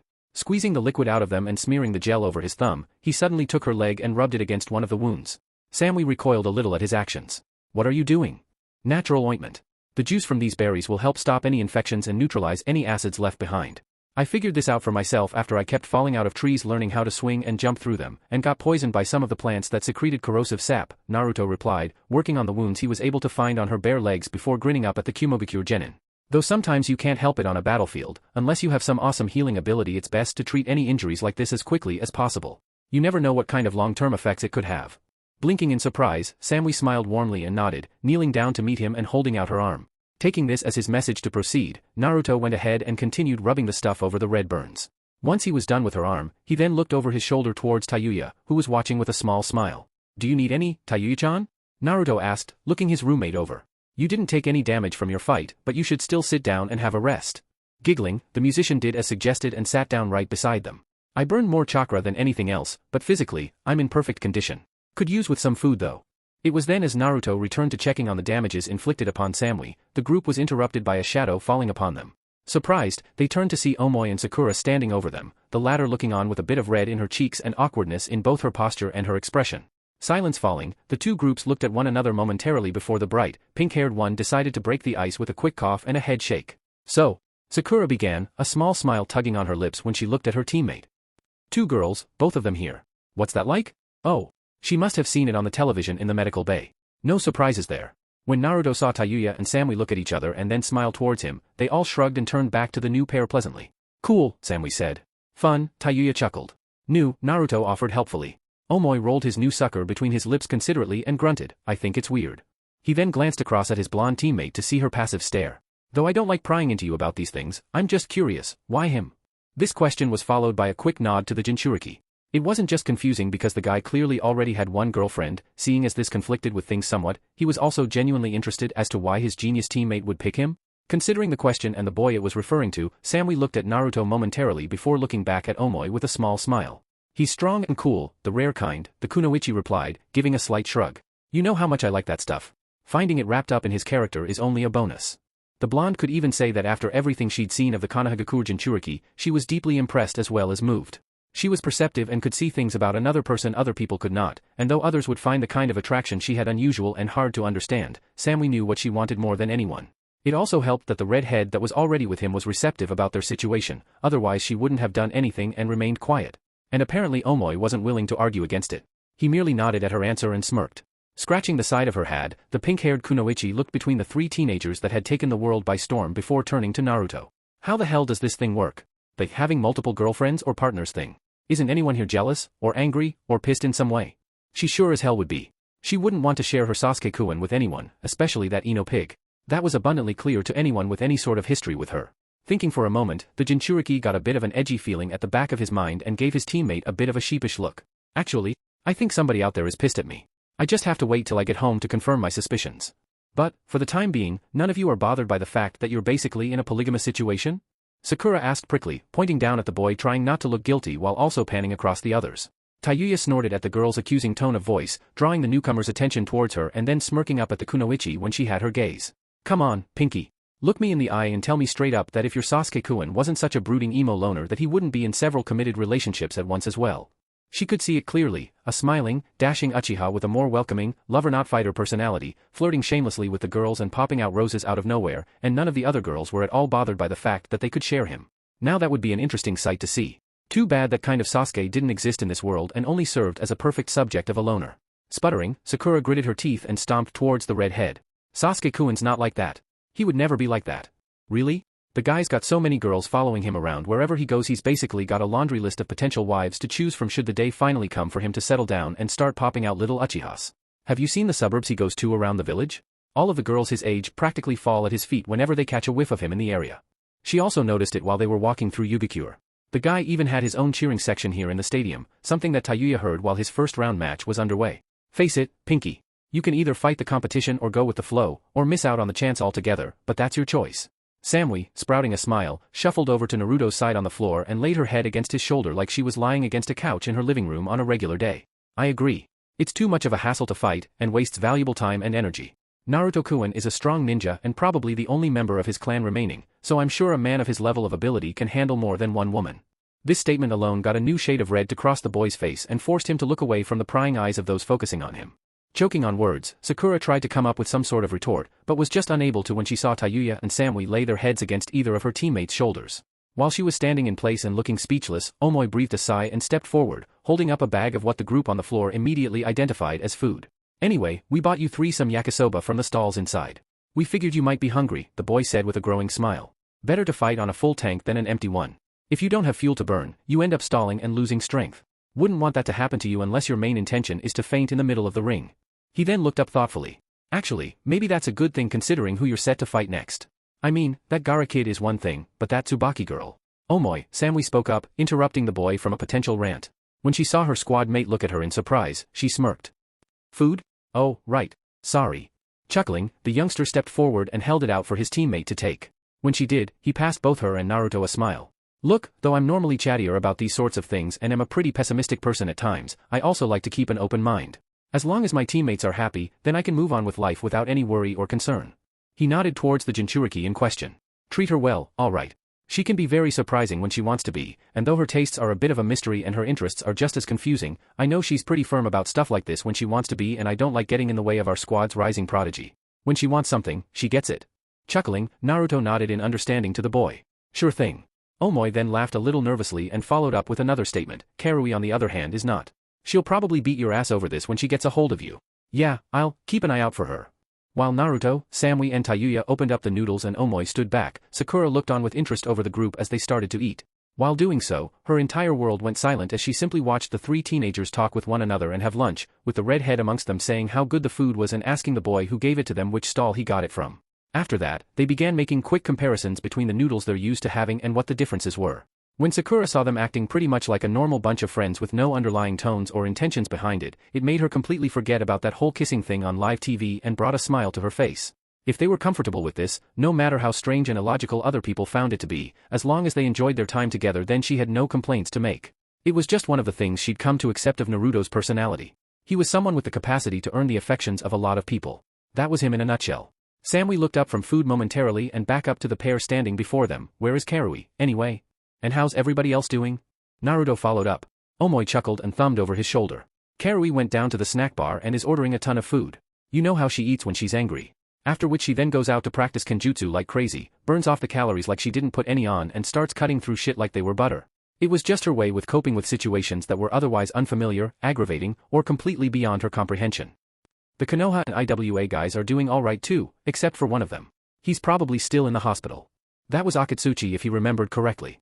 Poor guy. Hearing the Kumo boy finish, Sakura rubbed her cheek and smiled grimly. Sasuke-kun is okay too. He has a couple of cracked ribs and muscle tears, but he's up now. She then frowned a little bit when she remembered something else. He was also suffering from internal and external burns. It's weird. Burns? Samui blinked. Yeah. They said he received it from his opponent before he was sent flying into that boulder. Not sure what it means, but I think they were made by one of Tsubaki's abilities, Sakura finished, getting everyone within earshot to look at her curiously. It was a thought that sent a chill down her spine because no one, not even the most perceptive of their squads, had been able to come up with a concrete answer to what the Kirigakure girl's abilities really were. The Jonins had an idea, but they needed solid proof before they rested on any cases. For all they knew, she had some sort of other unnatural ability. Thinking about it for a little while longer and wondering what could have caused such damage to Sasuke's body, They were then interrupted by another presence coming to stand close to them. Looking over, the group got quite a start when they saw Gaara standing there, just a few feet away, glaring at them with his arms folded. Looking the kid in the eyes, they saw his pale irises had darkened over somewhat and he was staring at them quite hatefully. While the sight of the boy had both Sakura and Omoi back off, those three sitting on the floor remained as they were and, apparently, under the scrutiny of the red-haired sand ninja. This didn't change for the next minute or so, with the whole Konoha and Kumo side looking back at the scowling competitor, while his older sister stood in the background watching the scene nervously. After glaring between the three on the floor, Gaara decided to speak. What a pitiful display. All of the noise you're making over here is annoying. Surprised, Omoi looked in confusion at the others before glancing anxiously at the youngster. Sorry? Gaara's eyes cut to the sword wielder, startling both him and the kunoichi beside him. I wasn't talking to you weaklings. He then turned back to the three who he knew were still in this competition. Any hope you have of winning this competition is meaningless, because neither one of you will make it past the final round. His eyes then cut to Tayuya. You on the other hand, you won't even make it past the next round. A little bit confounded at being directly threatened, Tayuya smirked and uncorked the holster where her flute was. She didn't grab it though, since she didn't want to be on the unpleasant end of the boy's sand if he decided to get violent. It was just a precaution. You sound so sure of yourself. That's because I am, Gaara hissed, his eyes shadowing over, because I'm the strongest one here, and I will solidify this claim by crushing you and bathing this entire arena in your blood. Killing you will safeguard my existence and give me a reason to keep on fighting. His sea foam eyes fixed on all of them in a very manic and bone-chilling way. If I kill you and offer your blood to Mother, it will make her happy. If she's happy, then I won't disappear from this world. I will continue living. Alright, creepy, Samui blinked, watching as the boy started mumbling to himself and this mother inside him, who was apparently quite restless. When she saw him talk the voice down and looked across to see the rather fearful looks on Omoi and Sakura, it became obvious to the Kumogakure advancer that even they were being affected by the killing intent being emitted by the Suna Genin. The tension failed to lift even when the sand user turned and redirected his attention. I've seen some crazies in my time, but this one takes the cake. Her sensei was nothing compared to this wacko. He was just downright nuts. Just as Gaara was about to walk away, he then glanced down at Naruto to see him looking up at him curiously. When their eyes met, they stared at each other, the Sunagakure boy's gaze transforming into a glare that he used to magnify his anger upon the blonde who merely returned it with a smile. Shrugging off the pleasant grin, the sand user turned his face towards him more, showing off his stoic yet hate-filled expression. It was a sight that did not go missed by the blonde. You defeated that girl who calls herself my sister. As pathetic as your performance was in your match against her, your abilities and strength still caught my attention. He pointed at him with a stiff finger. You advanced into the next round. That's worthy of my acknowledgement. However, know that if you make it to the finals and you come to stand before me on the battlefield, I will show you no mercy. Blinking at the threat, Naruto grinned. We'll see. Before any form of physical confrontation could take place, Temari came up to her younger brother still glaring at the Jinchuriki and placed a hand on his shoulder. Gaara. Come on. Don't start any trouble with them. You need to get some rest. Her hand was then violently shrugged off when the boy turned to glare at her. I'm fine. Don't touch me, he growled, walking past the girl with his arms crossed and his furious expression in play. Shaking her hand of the sand she ended up grabbing, Temari watched him leave before looking at the ones he'd been speaking with. Glancing down at Tayuya, she saw the girl staring back at her impassively, which earned an anxious look in return. If you want to live, I recommend surrendering, Temari warned, shaking her head. Gaara is not the kind of shinobi you want to face out on the field. If you don't want to end up like that Tenten girl who fought him in the first round, throw in the towel before you're forced to fight a battle you don't want to. Tayuya smirked, thanks, but I'm still going to fight him. She held up her flute. My sound moves faster than his sand. If Tenten came close to taking him out, then I'll just finish what she started and drive it all the way through. Sighing, the fan wielder looked back at her worryingly and nodded, alright, but I warned you. She looked across at Naruto, who she could see was staring and listening intently. Upon meeting his eyes, Temari gestured towards him pointedly. Good luck. Acknowledging her wishes and warnings, the group then watched her return to her younger brother's side, which she gave quite a wide berth. As time ticked by and the group of 5 slowly recovered from the close encounter with the scary and dangerous Sand Genin, they proceeded to wait and rest for the beginning of the next round. In the silence that prevailed, Naruto turned to Tayuya and nudged her to get her attention. When she turned to him and asked what was up, he leaned over and whispered in her ear. Eyes widening slowly as he finished telling her what he had to say, she looked back at her boyfriend disbelievingly. Are you sure? When she saw the serious look he sent back at her as well as the nod of confirmation, the girl gulped and returned the gesture with understanding. Okay, I'll be careful. Yeah. Against her next opponent, now knowing that he was a Jinchuriki and a badly shaken one at that, there was no way she was going to give him any leeway. Since he wasn't like Naruto in terms of personality but every bit as strong as him, she needed to be extra careful. Oh, half an hour later? With everyone back in their seats and the arena floor cleaned of any mess that may have been left behind in the wake of the previous conflict, occupational health and safety and everything, it was time to carry on with the tournament. The Kage and Daimyo waited patiently as the proctors returned to center stage and took up position on the now flattened field that used to be grass but wasn't anymore, as the participants had gone out of their way to apply a plow and hoe to the entire open area. Kicking some of the rocks at his feet away, Hay-8 cleared his throat and addressed the audience, silencing the clamor with his voice. Attention. We will now begin the first match of the quarterfinal session of this tournament. I hope you all had a good break, because we'll be getting straight into it. Coughing into his hand, he then gestured up to the massive TV behind him again, the lineup filing through the remaining names and resting on the first two. Could Gaara and Tayuya please make their way down to the arena? At that announcement, the crowd gave a loud cheer as the two genin made their way down to the center along their respective routes. Gaara made his way through the corridor, whereas Tayuya jumped from the balcony in full view of the cameras and marched out at her own pace. It would be a couple of minutes later till both competitors were out in the middle and staring one another down. The redhead wore her devil-may-care smirk while her opponent had his stoic look in play. Though it seemed like overconfidence on the former's part to be throwing her bloodthirsty opponent such an irritating look, the girl was genuinely excited at the prospects of actually fighting this kid. As terrifying as he was and as strong as she knew him to be, the kunoichi was more determined than ever to battle him, defeat him, and advance into the next round to fight with Naruto. She had no doubt in her mind he would make it through, and that made her want to win even more. Are both fighters ready? Hay-8 asked, looking between the pair cautiously.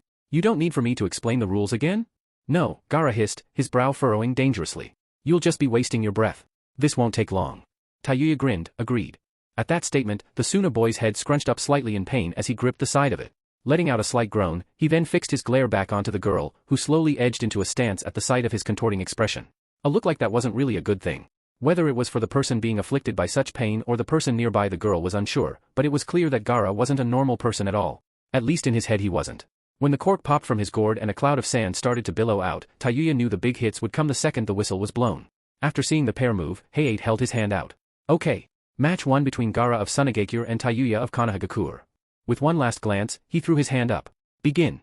He then jumped back. It was a good thing that he did too, because the second he shouted and the crowd gave a cheer in response, Gaara's sand exploded from his gourd and whipped out at Tayuya. The girl back-flipped the second she saw the tendril strike out at her, dodging in time to see the attack mash the ground she'd been standing on and send dust flying into the air. Upon jumping away, the musician quickly started to retreat as the sand got pulled up and hovered in the air in front of her opponent, who had stopped gripping the side of his head and was standing normally again with his arms folded. Watching the sand cloud undulate and more start to emerge from the massive bottle on his back, Tayuya drew her flute and held it up to her lips.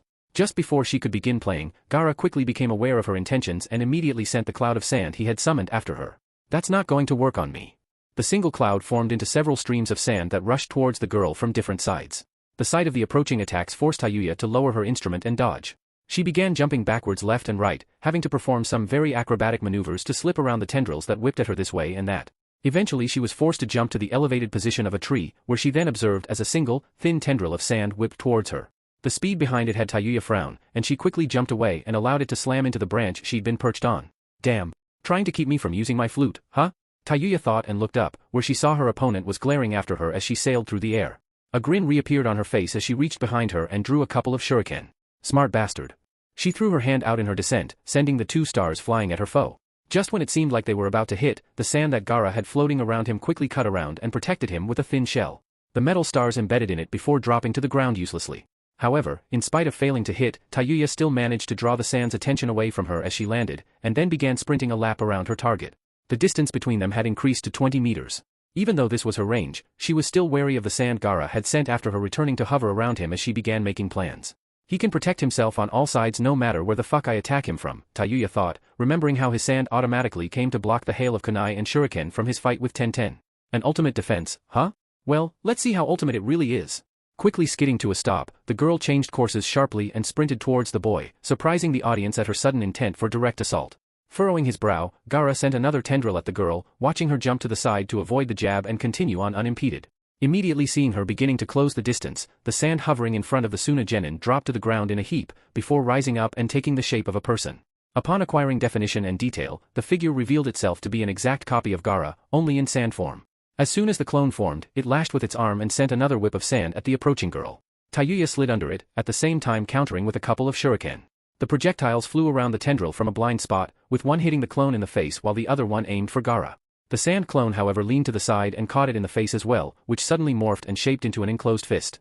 The body made a complete switch as it reshaped and reformed into a sand clone again, only this time it was holding the shuriken. Both the original and the copy watched Tayuya hook around and dash in at them again when she was only 5 meters away.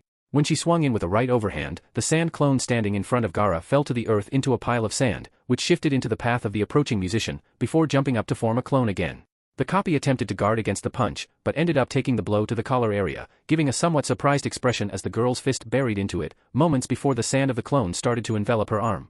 Gritting her teeth, Tayuya jumped off the ground and spun in a cartwheel motion, twisting her fist around inside the clone's neck, beginning to pull her in and slamming a kick into the side of its head. The blow disintegrated the upper body and pushed her away, where she then acrobatically landed. Now just 3 meters from her opponent, the girl sprang off the ground and went at him, with her path no longer blocked by the clone. However, even though the sand clone was no longer in play, Gaara-san still was.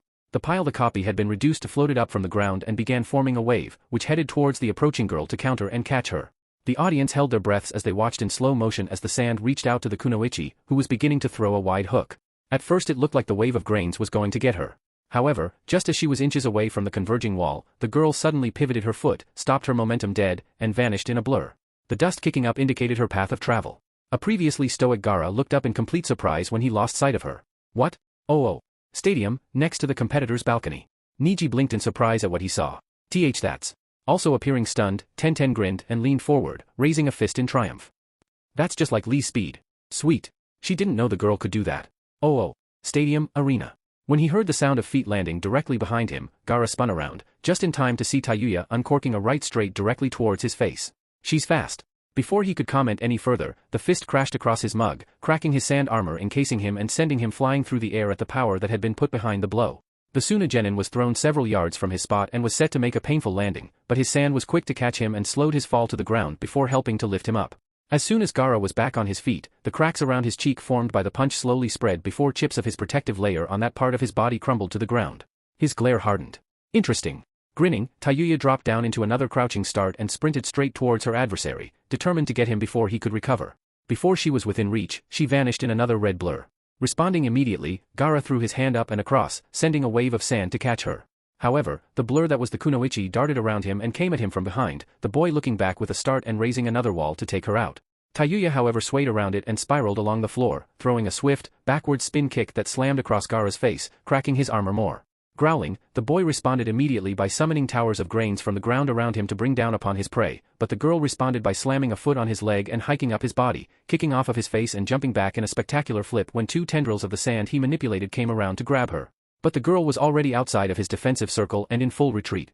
This annoyed Gaara even more, who manipulated his element and sent a whole wave hurling towards his retreating foe. Spotting it, Tayuya once again sprang away in a stunning flip, avoiding the giant hand that crashed into the ground she'd previously been standing on.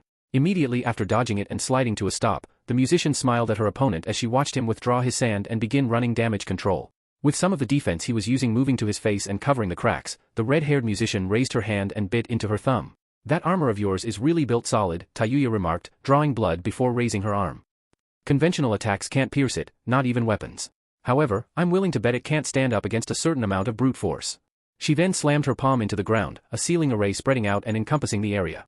Kuchios no Jutsu. Summoning technique, a blast of white smoke clouded the air, alerting Gaara to the presence of another entity on the arena. He and the rest of the crowd watched as the white wall slowly faded away, revealing the 3 enormous Doki Tayuya had summoned in her second match standing before him. The giant demons in all their stitched-up glory gave low growls as they stomped forward, the girl pulling her flute to her mouth and willing them to move. As they marched along and approached the boy wielding the sand, the musician grinned. What do you think? Gaara, arms once again folded, grunted indignantly. Pitiful. The sand he had formed a ring around him on the ground began to float into the air again, with some of it coming to hover level on either side of his head. Brow furrowing somewhat as he saw the girl stare him down behind her 3 companions, the Suna-genin then did something completely unorthodox and began pushing the sand he had hovering on both sides of him into his ears. Don't think I'll be fool enough to fall for your flute strains like those other weaklings. Upon sealing his ears shut, whatever sand remained went about floating around him. Lowering her flute, Tayuya's stare turned into a harsh glare. Oh, you clever fuck. She then smirked and brought her instrument up again. Doesn't matter. I can still make your life a living hell. She began to play, and the second she started to, her 3 giants suddenly rushed forward and leapt into the air. Surprised at their sudden agility, Gaara looked up to see the massive one with the bandages falling towards him feet first. Reacting quickly, the boy drew his arm across and summoned a whole mass of sand from the ground that intercepted the massive foot and blocked it. The earth shook violently when the enormous creature landed and attempted to squash its target, only for the Suna-genin's defenses to cushion the blow. As soon as the giant wrapped in gauze stopped, the second one with the enormous club landed behind the boy and swung at him with it. The sand user looked behind him and in response, willed another thick wall of sand to jut up on his other side, and blocked the enormous weapon that crashed into it. The force of the blow caused the ground to shake again, which put quite a bit of pressure on Gaara as he attempted to stop both ogres from utterly crushing him. When she saw her Doki's attack stopped, Tayuya played a different chorus and got both of them to jump away. As soon as they did, the giant marionette with the bone gauntlets and exposed flesh standing nearby unstitched its mouth and opened it up. When it did, a snake-like ghostly apparition with multiple mouths flew out and began making its way towards Gaara. Makio no ran. Revolt of the Demon World. Seeing this new attack, the sand user quickly willed his sand to intercept it. The tendril of particles he sent out knocked it back. At first this seemed to work in deterring it from its path, but then when he saw some of the mouths bite into the cloud of sand and rip out what looked like the chakra inside the sand tendril, his cloud of particles fell apart and the sand returned to the ground to its usual state. The sight of this immediately had Gaara look at the apparition with a more concentrated glare. So, that thing eats chakra, the boy thought, crouching down and putting both hands to the ground. These annoyances will be a problem. I'll get rid of them first. Looking around at all three of the giant ogres now surrounding him and seeing the mouths of the other two open as well to produce two more snake-like ghosts, the Sand Genin focused his efforts on his next attack. Sabaku Q. Sand Binding Coffin. With that said, the field in three separate spots around him cracked and split, moments before sand suddenly erupted forth from underground and quickly washed towards the Doki in the form of waves. These large waves of sand brought out from the earth enveloped all three giant puppets, snaked their way around them, washed over them and consumed them completely, till all that could be seen of them were their flailing arms and those snake ghosts from hell sticking out of their exposed mouths. Upon trapping the enormous ogres that attempted to fight against their prisons, Gaara rose to his feet and stared impassively at the synthetic creatures. Upon seeing them struggle, he raised his hand up. These things are nothing but pests. Be gone. Sabaku Soso. Sand Waterfall Funeral. He then closed up his hand. The moment he did so, the massive sand cocoons encasing the three twitching Doki imploded at high speed, crushing them and dispelling them effortlessly, returning them to the dimension where they'd originated from. It was a sight that shocked the entire audience at how quickly that actually got rid of the summons and gave everyone a rather unpleasant image of what that would probably be like if a human being were actually caught by his sand. Lowering his clenched fist, Gaara scowled. What a waste of effort. Not a single drop of blood. His eyes then cut around the area through the clouds of white smoke from the dispelling Doki in an effort to seek out his foe again. His brow crinkled irritably when he couldn't see her. Hiding from me won't do you any good either. Who says I'm hiding? Matiki, no Shinto Ken. Demonic flute, concussion sword. The second those words were uttered, a loud gunshot rang out when a sonic boom exploded and smashed straight into the side of Gaara's face, and sent him barreling across the field like he was fired out of a cannon. As soon as he was blasted off of his feet, Tayuya materialized out of thin air in the exact spot next to where her opponent had previously been standing, with the tip of her flute pointed directly outwards. The grin on her face became all too evident as she literally shimmered out of the air with an effect reminiscent to heat waves lifting off of the ground on the horizon, and watched her foe sail away across the field. The attack she used had been launched from the very tip of her flute and blasted outwards in the form of a compressed shockwave, the effect of which having resembled that of an artillery gun firing an invisible round. The crowd literally gawked as they watched the Sunagakure Genin tumble across the field like a boneless ragdoll before slamming into the far wall, where he was buried under chunks of stone that caved in on him. After seeing the cloud of dust choke the air and block all view of her probably out-of-commissioned enemy, Tayuya stood up out of her stance, twirled her flute and then holstered it like a gun. Did you seriously think sound-based genjutsu were the only ones I could use? The redhead asked, her grin widening. Assumption is the mother of all fuck-ups, not that you can hear me or anything. She then swiped her thumb under her nose and chuckled. And that's how it's done. Big hit made, Tayuya turned to the competitor's balcony and gave the thumbs up sign. Oh. Stadium, competitor's balcony. Naruto, grinning from ear to ear, punched the air in victory. Nice one, Tayuya-chan. Way to go. Gaara. Temari shouted, leaning over the railing with an incredulous look on her face. I don't believe it, she actually got him. It was shocking enough to both Kankuro and her to actually see their younger sibling be dealt a physical blow and knocked off his feet. But to see him receive a jutsu of significant blunt force and power like that, and at close range to boot, it was beyond comprehension. In spite of how hostile Gaara acted towards them, how cold he was in regards to his older siblings' approaches and how dangerous he was, Temari still felt genuine concern for his well-being. This feeling of worry and fear was clearly evident on her face as she looked out over the arena towards the newly formed dust cloud. After hearing the shout, all those up in the balcony had actually turned to look at her, with Naruto being the only one left staring in her direction when everybody else turned back to the ring. When he saw the girl's fist clench and eyes shimmer with alarm, a small smile appeared on the blonde's face before he looked out over the field as well. He wasn't being condescending towards her after seeing her brother get taken down. Naruto was actually just pleased to see her respond to her brother's plight. It showed she genuinely cared. That was all good for him in the Jinchuriki's book. Oh. Stadium, arena. Tayuya grinned widely at seeing the overall effect of her jutsu and the end result. Good luck getting up after that. I hit you dead in the temple at point-blank range. A shockwave like that would have scrambled your brains if it didn't crack your skull open. However, just as she was beginning to think her fight was over, her eyes widened when she saw the dust clear and the form of her opponent materialized out of the cloud. Slumped over and looking as though he was unconscious, Tayuya then watched in astonishment as all of the color on the supposedly knocked-out Gaara turned a sandy brown before cracks started to appear all over him. These cracks spread over the entire boy's body, before pieces began to fall off of him, revealing nothing but a hollowed-out shell underneath. Baffled, Tayuya then gave a wry grin as a bead of sweat ran down her face. I see. You managed to use your sand armor as a dummy and slipped out of it before I could launch my attack. You knew something was up when you couldn't find me after you dispelled my doki, and in turn hid yourself while I was using my genjutsu to approach you from behind. Feeling the chilling presence of her foe fall upon her, the redhead looked over her shoulder across the open ground, where she saw a mound of sand rise up out of the ground and sprinkle back down to the floor, revealing the murderous and manic look of her opponent hiding within. The sight actually got the girl to chuckle weakly. Despite the way you act, you really are quite the intelligent one.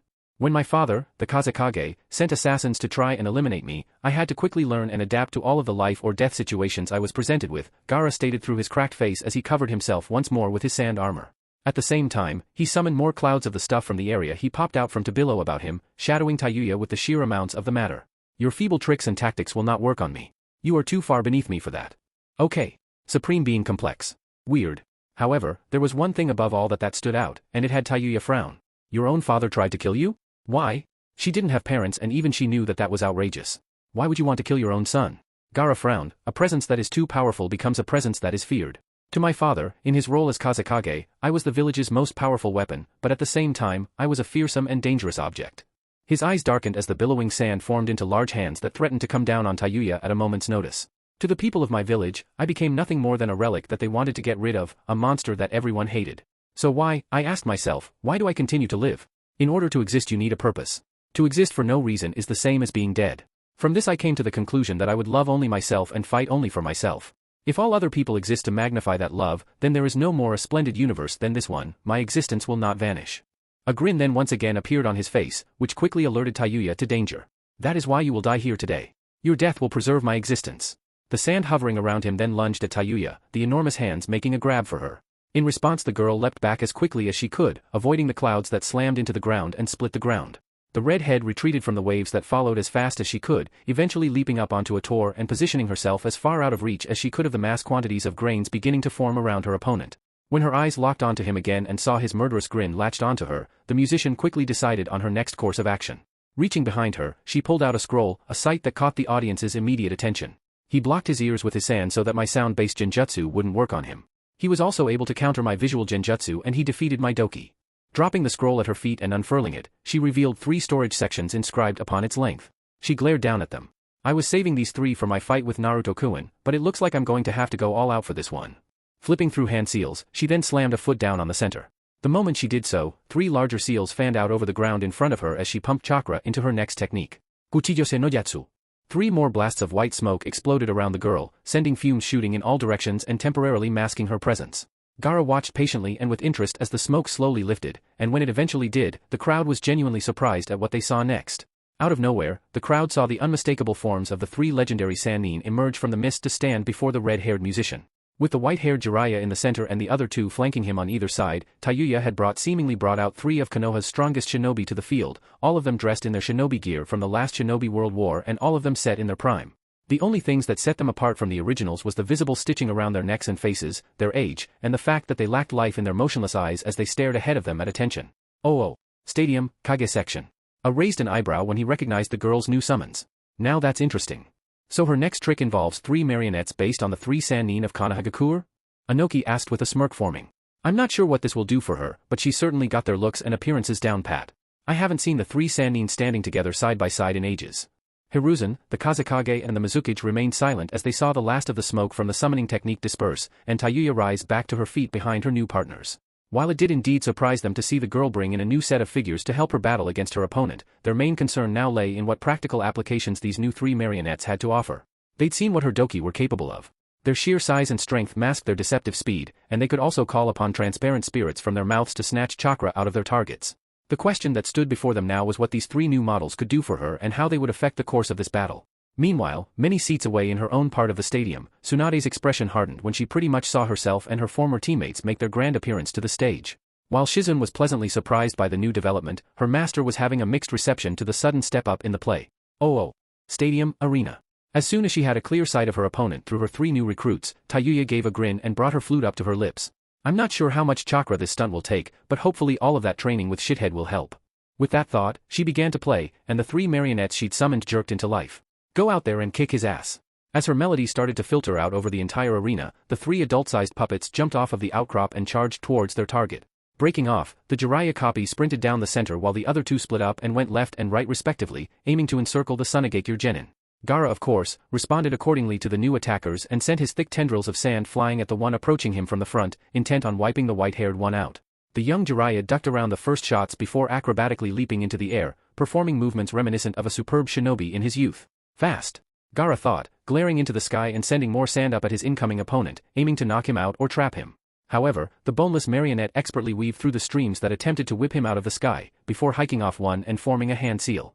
This alerted the sand user to a danger and forced him to bring around more sand in front of him to defend. A split second later, the descending Toad Sannin cracked his mouth open and began shooting out fireballs that rocketed towards its target like rounds from a cannon. The simultaneous attacks crashed into the sand wall one after another, exploding like bombs as they racked the barrier and attempted to bring it down. But the shell arcing over Gaara protected him from the concussive rounds, the boy gritting his teeth as he held off the assault. After blocking the heavy attacks, the sand user then became aware of another figure coming at him from the side and looked left, just in time to see the Tsunade copy sprinting straight at him. The genin responded with yet another wave of sand, but she leapt clean over it and flipped over him, his eyes following her maneuver till she landed on the other side of him and spun around. The Kunoichi puppet lunged, sending a punch flying at him. The sand at Gaara's feet quickly jumped up and blocked it, as well as the backward spin kick and the hook, the clouds being pulverized by the swift attacks, but dispelling the force of them nonetheless. Another quick wave of sand fended the Tsunade copy off, forcing her to jump away. When she did, the blonde puppet threw her hand forward and fired off a cluster of arrows from her open palm, revealing an inbuilt crossbow. The arrow speared the sand wall that leapt up to block them, but they still buried deep enough for the tips to poke out the other side. While Gaara was distracted fending off the Tsunade puppet on his right, the Orochimaru marionette suddenly landed on the ground to his far left and stuck its left arm towards him, taking aim. The sand user looked around to see the Snake Sannin replica's extended fingers suddenly shoot out in the form of cables, the heads of which formed into snake lookalikes that rocketed towards him and began wrapping around him. The moment he saw the cables whipping towards him, Gaara crouched down on the floor and slammed his hands together into a hand seal. Focusing intensely, the mass amounts of sand he had around him formed a protective dome, surrounding him on all sides. This dome came to his defense before the cables began encircling him, forming many loops before tightening considerably, as if to bind him. However, instead of binding the genin himself, they ended up binding the dome. Oh. Stadium, competitor's balcony. The sight of the dome forming had Temari's eyes widen considerably. In the few instances she'd seen Gaara manipulate his sand wall in that manner was when he was under a considerable amount of pressure or danger.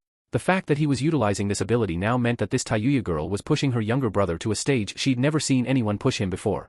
Normally he was more cool and composed than this and would not resort to this kind of measure, but now. She clenched her fist tightly when another worrisome thought crossed her mind. I hope he's not using the shield type to perform that technique. Was he desperate enough to use it? If so, then his opponent was in serious trouble. Stadium, arena. Gritting her teeth at seeing her opponent avoid the steel cables, Tayuya pressed her lips to her flute again and continued to play, willing her Orochimaru puppet to tighten his hold and the Jiraiya marionette to back off. When the latter got to a distance, he threw his mane of hair forward and launched a wave of Sanban hidden within it, peppering the perfectly round ball of sand and attempting to puncture it. However, no matter how hard she tried, she just couldn't get through it. Do you think you can hide from me, the musician thought, eyes cutting across momentarily as she willed her third team member into action. Your sand can protect your body from normal attacks and knives. But I wonder how it will hold up against the force of an earthquake at point-blank range? With that idea in mind, she began playing a faster, stronger verse from her flute, which took hold of her Tsunade puppet and propelled her into action. Running a full lap around the dome concealing her master's opponent within its speed, the Tsunade marionette focused her attention on an open point provided by Orochimaru and Jiraiya's positioning around it. Quickly honing in on the area in question, the blonde puppet dove for it, sprinting as fast as it could towards the dome and cocking its right fist back. Leaping through the air and continuing a direct advance on the target, the Tsunade marionette's arm suddenly procured a massive silver brace from its forearm, which cracked open and emitted a blast of steam from the limb like a hidden, automatic weapon. The moment she was within range of the dome, and massive spikes suddenly shot out of it to take her down, the marionette dove under the counter and thrust the fist forward. The punch smashed into the sand barrier, digging in before, a split second later, the fist made a cocking noise like the sound of a shotgun being loaded, before it unloaded the mother of all seismic charges. With a clap of thunder and a blast of fire and heat, an invisible shockwave shot out of the Tsunade copy's fist and went straight inside the dome, at the same time destroying much of the barrier standing in her way. The explosion dispelled the sand and got through to the person inside, Gaara's body being picked up by the explosion and sent blasting across the arena. Shooting out of the fireball trailing smoke, the Suna Genin bounced repeatedly across the hard ground before crashing into a far-off wall, where he was quickly buried by rubble. The crowd looked on in shock as the cloud of dust faded with the three Sannin puppets jumping back to rejoin their user. Finishing her script, Tayuya lowered her flute and looked on, watching as the mist wall surrounding the landing site of her opponent dissipate, revealing a large crater and a pile of ruined slabs of rock. For the next minute or so nothing happened, with the musician beginning to believe she'd finally won. However, just as it was starting to appear the fight was won, one of the enormous chunks of rubble wall that had buried her opponent was pushed aside, revealing a still okay Gaara. However, he wasn't quite himself anymore. Panting heavily and drawing ragged breaths, the slumped-over Sand Genin stomped forward, gripping his left eye with his palm. Baring his teeth and growling angrily through each breath in what sounded like agony, he glared hatefully across at his foe. From her spot, Tayuya could see he was still adorned in his sand armor, but it had cracked and split all over, and was falling off of him in chunks. This showed that the damage had actually gotten through to him, because not only was his armor cracked, but he was also bleeding a bit from his nose and the corner of his mouth. Temari and Kankuro, as well as the Kazekage, were stunned to actually see Gaara had physically been hurt and that he was genuinely bleeding. After all their years as a group, this was the first time they'd seen someone actually do him real damage. But now, with the current expression on his face and the amount of killing intent he was emitting, things looked like they were getting really bad. "Why you?" Gaara growled, alerting his opponent to the fact he was now speaking to her. "You hurt me. You hurt me. Me." The boy screamed in a voice and tone that had chills run down spines. "You, who are considered strong, you, who are determined, eyes of pain, similar to my own. I'll exist in this world as one who erased everything of you by killing you. Only then, will I be able to experience life." Both his eyes snapped open and dilated, several moments before an agonizing cry erupted from his mouth and the sounds of bones crunching echoed throughout the arena. The audience then had the pleasure of watching on in horror when the sand from Gaara's gourd came around and molded to his arm, extending it, thickening it, encasing it completely, before growing in size. His entire right side twisted and contorted as his sand armor consumed him and transformed him into something akin to a beast. Only his left side remained human, while his right side had transformed into a sand-colored beast with blue lines, and an eye that looked like a black star. Fangs appearing in his jaw, moments before his face was pulled across into that of a demon.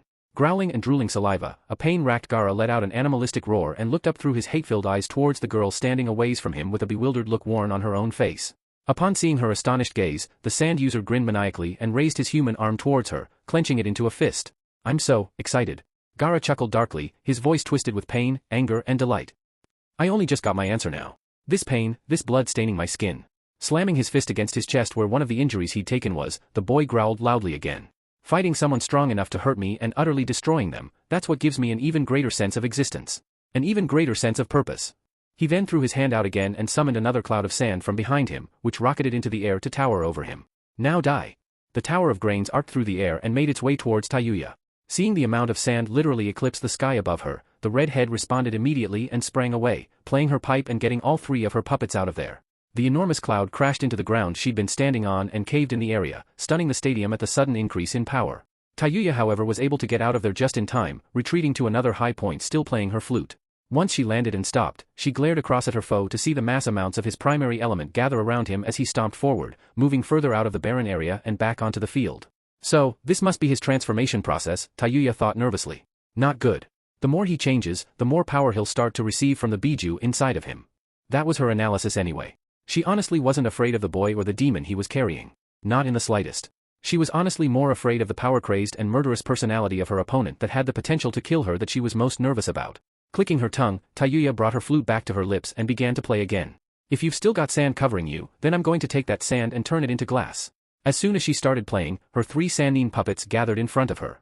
Leaping directly in front of her and blocking Gaara's view of her, the Orochimaru and Tsunade copy stood side by side, legs shoulder-width apart and hands formed together into identical seals. Bracing up, Jiraiya then jumped up on top of them, one foot on either shoulder and assumed in a similar stance with the exact same hand sign. The three together created a triangle formation, which baffled the audience and caught Gaara's attention, stopping him in his tracks. Continuing to play, Tayuya willed all three of their mouths to open, revealing three tubes that popped out of their throats. As soon as they appeared, they began blasting a powerful wind across the field, which funneled towards Gaara in the form of a tornado that kicked up dust, debris and everything pretty much fixed to the ground. Earth was ripped apart as the gale of wind twisted and barreled into its target, forcing the boy to brace himself against the winds and shield himself with his enormous arm. He was caught directly in the center of it, which was exactly what Tayuya wanted. Finishing playing her flute, the girl smirked and leapt forward, standing directly behind the triangle formation as she flipped through hand seals. "This is my 9th symphony. Enjoy." Katan, Gokakyu no Jutsu. Fire release, Great Fireball Jutsu. Immediately after sucking in air, she then reeled forward and began gushing out flames from her lips in mass quantities, which she aimed right through the center of her marionette formation. The conventional fireball technique on its own was a formidable attack. When enhanced by wind however, especially one as strong as the wind being emitted by her musical puppets, it became something equivalent to a storm. Her fire seemingly ignited the wind and jetted towards her target with an effect similar to that of an enormous blowtorch. Gaara, standing on the receiving end of the gale, had zero time to react when he was smacked full on by the wall of flames that managed to reach the stadium's concrete divider and started burning right through it. The amount of fire lit up the entire Colosseum like a second sun, causing the audience to scream in terror, and those behind the wall the flames were actually reaching to back off, due to the insane amount of heat coming off of it. The ground it covered and ripped apart started to melt, like it was magma itself. Despite this, however, Tayuya continuing feeding her flame through the wind, which chopped, cut, burned and scorched both the arena she was blasting mercilessly and her opponent. Initially, the crowd thought Gaara was well and truly cooked. Nobody could withstand fire as large, widespread and as powerful as the one Tayuya was currently launching. However, several seconds into the attack and the ground melting away to nothing, a shocking development took place when sand suddenly exploded up from the ground and began whipping around Gaara in the form of a sand twister. This twister blocked out the flames and dispersed the wind being flung by the puppets, magnifying the flames instantly. The second she saw her flames disperse thanks to the twister, Tayuya immediately stopped and looked on in shock as the sandstorm shook off her flames before falling back down to the ground. Smoking from head to toe, an incredibly burnt but still intact Gaara glared across at his opponent from behind his transformed arm, which the front of was shining from the sand, literally being turned to glass from the heat. It wasn't the only thing that was turned to glass either. The immense amount of heat had also melted and glassed the sand on the ground and the initial layers that had jumped up to protect Gaara. However, in order to protect him from the rest of the enormous flamethrower that sterilized the entire area, not only had another mass quantity leapt out from underground, but he'd also grown a massive tail from his back and spaced out his transformation over his other, exposed parts to protect him further. The sight not only terrified and stunned the crowd, but it also shook Tayuya up. Okay. What the fuck, the redhead thought, gritting her teeth. That amount of fire would have cooked anyone in under a second. How the hell is he still standing? Growling, Gaara threw his normal hand forward and summoned his sand to him again, but this time there was even more than before, and it freaked the hell out of the musician. Disappear. His yell was marked by his element forming into a wave similar to a tsunami in front of him, which began charging towards Tayuya across the ground. Preparing to move, the redhead stopped when she saw sand blast up from the ground behind her and from all sides. The pillars that jutted out of the earth twisted and contorted, before forming into large waves themselves and closing in around the girl. She was trapped. Shit! Tayuya shouted, biting into her thumb. Before she could do anything, however, the wave sent at her from all sides crashed straight down on top of her, wrapping around both her and her marionettes. Soon, the colliding waves of sand formed into an enormous pile, leaving none of that area of the field spared. It had been a completely indiscriminate attack meant to wipe out all living things underneath the newly formed mound. Under the cries of the stadium and the shocked looks thrown by Naruto and his group, especially the blonde, Gaara gave a massive grin and raised his left hand forward again. Taking hold of the sand before him, his tongue ran across his upper lip before he began to enclose his fist. Let your blood run with the sand. Sabaku Soso. Chapter 28, Chunin Exam Art 2, Not Tough After All. Naruto. Drifting. Not so tough after all. Boom. Before Gaara could finish executing his next move to liquefy his opponent and eliminate all traces of her, the massive mound of crushing sand suddenly exploded upwards in a ball of fire and white smoke. Immediately afterwards, a black silhouette flew straight up out of it, followed by the 3 Sannin dummies that had also been caught up in the shit. Though covered in grains and dirt, and looking a little bit worn, the 3 marionettes were fine. Tayuya too. However, she decided to make her exit her own way. The crowds looked up towards the sky in awe as the black shadow that appeared first from the hill parted the white cloud it was sheathed in to reveal an enormous owl made of copper-colored metal plates. Wings fanning out and spreading to full width, the enormous bird let out a terrifying, metallic shriek that echoed throughout the entire region and had people clap their hands over their ears. After which, the bird began to flap and hover in place, its suspended form revealing a slightly grungy Tayuya sitting on its back. Panting heavily from pulling the summoning technique at the last second, the redhead wiped the sand off of her face and glared down at the arena several stories below. There, she saw her partially transformed foe glaring straight up at her through his hate-filled eyes, which flashed to an even more enraged look as he saw his foe looking down at him. Oh. Stadium, Kage section. May blinked in surprise after seeing the appearance of the enormous owl made out of metal. As she watched it hover in place with every flap of its powerful wings, she placed her hand on her chin thoughtfully. I've seen many summons in my time, but this one is most unusual. While the doki and puppets from before had been intriguing, this one was an actual living thing not being influenced by the girl's flute and was also made out of synthetic material. Anoki on the other hand knew exactly what he was looking at and took on a serious guise. There was a shinobi who was actually able to seal a contract with the songbirds. Those summons are supposed to be incredibly picky about their masters. A smile forming on his face, a relieved Hiruzen chuckled as he laced his hands together. Well, it appears they've picked the one they wish to have as their partner. The fact that it was a genin from his village and one of his most promising students swelled his heart with pride. The rest of the audience, much like the Kage in their box, watched in interest as the fight was taken up another notch. Oh. Stadium, arena. Man, that was close. I nearly drowned under all that sand, Tayuya breathed out, placing her hand on her bird's back as she hovered in place. Thanks a bunch, Sora. I owe you one. The bird let out a few clicks and chirps, earning a smirk from the musician. Don't worry. I'll make it up to you later. But for now, I've got a battle to win. She brought her flute up and lowered herself on her partner. Let's do this. Grinding his teeth momentarily, the half-monster transformed Gaara gave a wide grin before bellowing out with laughter. Interesting. Very interesting? Tayuya. He raised his transformed arm and clenched it into a fist above him, his eyes fixed on his airborne target. I didn't think I'd find you this entertaining. He then threw the massive arm across and brought both hands up, his sand coming back to life around him and beginning to lift off of the ground. Now, come at me. Let me destroy you at your absolute best and crush all of your hopes. Smirking, Tayuya lunged forward. Bring it on. Sara let out another loud shriek and dove, flying straight towards the boy as the red head brought her flute to her lips and started to play. When her mechanical owl flew close to the ground and pulled up, Tayuya's 3 marionettes jerked to life again and immediately began making their way towards Gaara across the newly made sand dunes. Leaping and jumping this way and that on their approach, they broke up and went at the boy from all sides, the Jiraiya copy opening up with a barrage of Sanban. The transformed Gaara swung his tail around and blocked the barrage of needles, before having to turn his attention to the Orochimaru replica coming at him from the other side. The snake Sannin puppet extended its hands and fired a string of arrows at the boy, only to have his projectiles caught by his arm and absorbed by it. In a single, clean motion, the Jinchuriki threw his arm across his shoulder before drawing it out, flinging the absorbed arrows back at the marionette like a shotgun spraying its rounds. I'll return these to you 10 times over, the sand user shouted maniacally, the arrows flying towards the Orochimaru puppet at an even greater speed. They moved so fast in fact that the tips ignited and turned into flaming arrows. In the blink of an eye, the snake Sannin puppet was cut down by the arrows and sent toppling to the ground, where its form twitched and jerked violently before dispelling in a puff of smoke. Glare shooting across, Gaara responded again to block another barrage of arrows from a Tsunade copy dashing around him and ducking behind a distant boulder. With the Jiraiya puppet still out in the open, the red-haired sand user threw his transformed arm forward and extended it at a ridiculous rate. His claws closed in on the marionette and attempted to catch it, but the attacker could only watch in annoyance as the white-haired puppet ducked under it, cracked open its mouth and launched several fireballs in his direction. Responding quickly, the transformed Gaara brought his massive tail in front of him and deflected a couple of shots. Any more he wasn't able to block was caught by his automatic sand jumping up and blocking the rounds. Insignificant pests. With another swipe of his hand, he sent a wave of grains in all directions, sweeping up the Jiraiya marionette and burying him. The crushing pressure of sand the Suna Genin managed to catch the puppet with eventually dispelled it, returning it to its dimension in a puff of white smoke. Gaara was then forced to bring his sand shield up in front of him in vast quantities to suddenly block a flash of shadows that came darting at him from the sky. It was a good thing that he did, because what he stopped weren't ordinary projectiles sent at him. Massive, brown blades that resembled feathers sliced through the wall of sand he called up and nearly impaled him, earning a stunned blink as he then looked around his barrier to see his airborne foe flying in circles above him. Seeing Tayuya still atop it playing strings from her flute, the transformed Gaara let out a growl and once more called upon his sand from the ground and sent enormous tendrils flying up at her. Take this. Spotting the whips flying up at them, Tayuya silently bade her partner to move. Using maneuvers a bird of its size and makeup probably would not have been able to perform, Sara darted out of the way of the first onslaught, spinning and diving to avoid the lashes of sand before climbing high into the sky again. Unfurling its wings quickly, the metallic owl then sent another barrage of metallic feathers flying down towards the boy like kunai thrown by a shinobi. The enormous blades cut through the air, only to be stopped by the same masses of sand trying to take them out. The tendrils jumped in the way, hardened, and stopped or deflected the large blades that would have skewered their user. The rest of the ground floor was peppered as those feathers that missed their mark impaled the ground and changed the landscape even more. After blocking the assault with his airborne elements and the matter near him, Gaara prepared for another attack, only to respond to a new shadow coming over him, and looked up in time to see the Tsunade marionette descending upon him with her fist drawn back and loaded.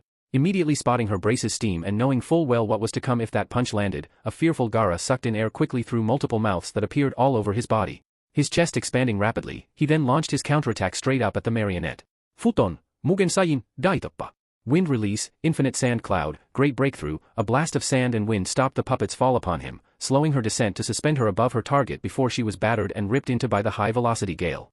Immediately after which, and seeing the marionette fail to deliver her shockwave punch, Gaara then used his enormous tail to smash her out of the air, sending the puppet bouncing across the arena before she dispelled seconds later. His victory over the marionette brought a grin to the boy's face. Useless. All of your attacks are useless against me. Spinning around, he was then caught by surprise when he saw the giant bird diving straight for him in an attempt to blindside him. Reacting to the incoming threat, the boy brought his sand tendrils around and attempted to fend the metallic bird off.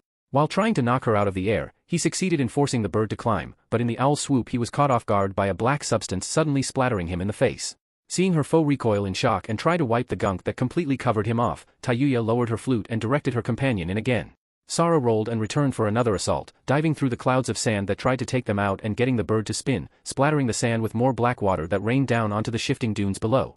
Tayuya repeated this process with her companion, coming in and out in several attempts to get Sora close enough to attack her opponent using her bird's talons, only to be driven off. With every dive, she would paint the sand by splattering it with more of the black liquid, baffling the sand user at her actions. It also pissed him off something fierce. After flinging a barrage of sand shuriken at his foe in an attempt to take her out, but missing, Gaara then roared out when she swung around for another attempt. Enough. He then willed even more clouds into life, and sent his natural element barreling after his foe to shoot her down. The metallic owl flew through the incoming barrage, maneuvering, rolling, and spinning around the tendrils, before taking flight as the streams of sand pursued her. Sara flew at full speed around the airspace of the stadium, moving over the crowds who watched in bewilderment as Gaara's sand chased the enormous, metal creature across the sky. The pursuit was epic and certainly stirred up more than its fair share of oohs, ahs, gasps and startled cries when the giant bird came in too close. Taking it up to a higher altitude, Sara kept avoiding the sand before coming up above the danger zone, after which she then let out a screech and went in for one last dive. While it did, the owl's talons bared and flashed under the sun as she made her way towards her foe. Responding accordingly, Gaara opened up by flinging more clouds and blasts of sand at the approaching bird, hooking at her this way and that before using a double shot to clip her wing and send her spiraling in. Immediately upon disabling the bird and knocking her off course, the Jinchuriki brought all his sand streams around and threw them upon the falling creature, catching her and wrapping her up with everything he could muster. To avoid being trapped herself, as Sara fought desperately against the sand wrapping her up with her wings, beak and talons, Tayuya jumped off of her partner's back and descended to ground level. Rolling to cushion her fall, the red had jumped up onto a rocky outcrop and looked into the sky to see her summon fighting a losing battle. Soon, her wings were bound to her body and, in a matter of seconds, the mechanical bird was being constricted by an enormous serpent made up of the element. She was trapped. Sara! Tayuya cried, looking up in desperation as she heard the strangled cries of her bird echo out.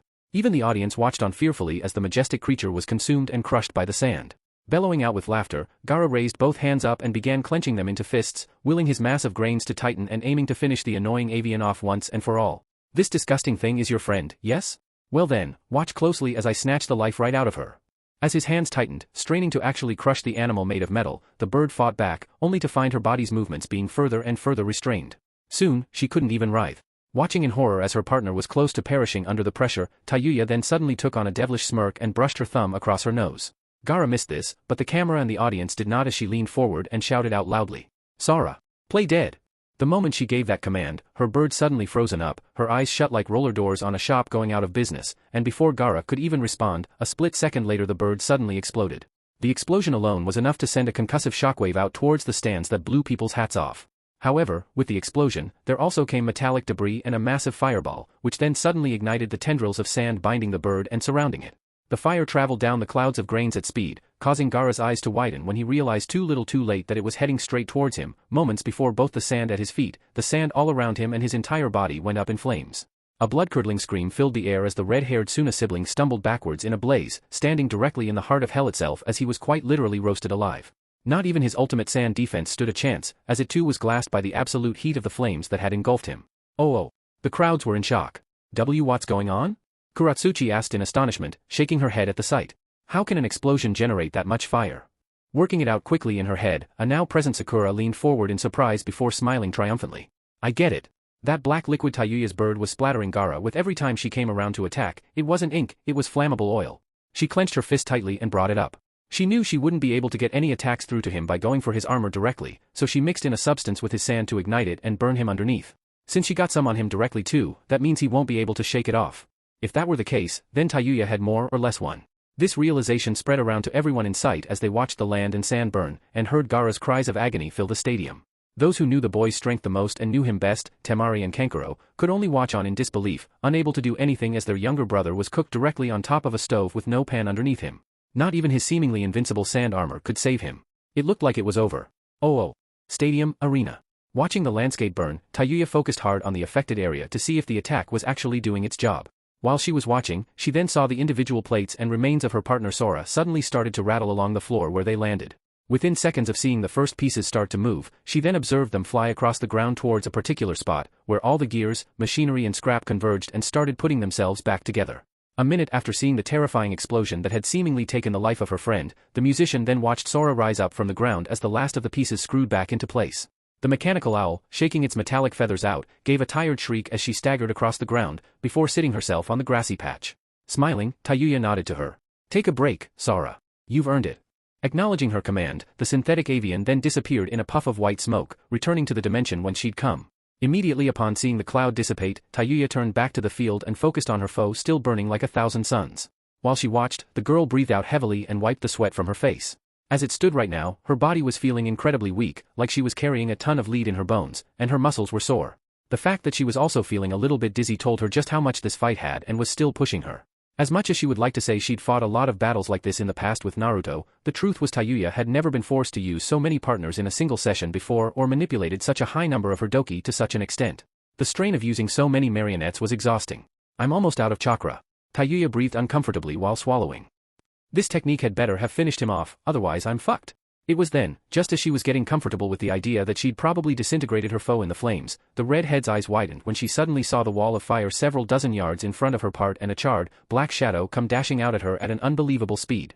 A gasp escaped the musician's lips when she saw the half-transformed Gaara appear directly in front of her with his enormous arm extending and an enraged look on his face. Before she could rise back to her feet completely, the enormous palm of the appendage slammed into her and the claws of the monstrous limb wrapped around her, lifting her off of the ground. Coughing up blood, the red head was elevated above the floor and held there, with the transformed Gaara sliding to a stop and looking hatefully at the enemy he now held at his mercy. Upon grabbing hold of the kunoichi, the sand user allowed a grin to spread across his face as his hold tightened. Though he was burnt and looked like he'd had the shit kicked out of him, he was still in good condition to battle. His clothes were still intact and so was his sand armor, some of which was molded to his body in the form of glass from the intense heat. However, what was most glaringly obvious was his transformed state. It was still up, active and emitting powerful feelings of bloodlust and killing intent. Though he'd lost his tail, half of his face and right arm was still morphed into that of a monstrous creature. This was only magnified as he proceeded to constrict Tayuya herself with his hand, a strangled scream of pain escaping her lips as the fingers curled around her increased in pressure. Finally! I finally caught you! Gaara exclaimed in a manic and terrifying voice that practically promised murder. As his grip tightened, his opponent continued to writhe fruitlessly. At last, your life is now weighed in the palm of my hand. I will crush you, destroy you, and show to the world that I do exist and that I truly live with great purpose. Tayuya cried out in agony as a low crunching sound echoed out as the enormous hand binding her increased in pressure. Disappear from this world and complete me. Make me the strongest in this one universe. However, just as his hold over the girl increased even more and Tayuya was biting her teeth together to stop the blood trickling out of her mouth, she then gave a pained smirk. It was at that Gaara suddenly became aware of a sudden shimmering in the air, which encompassed his foe before the curtain that had been pulled over his eyes was completely unveiled.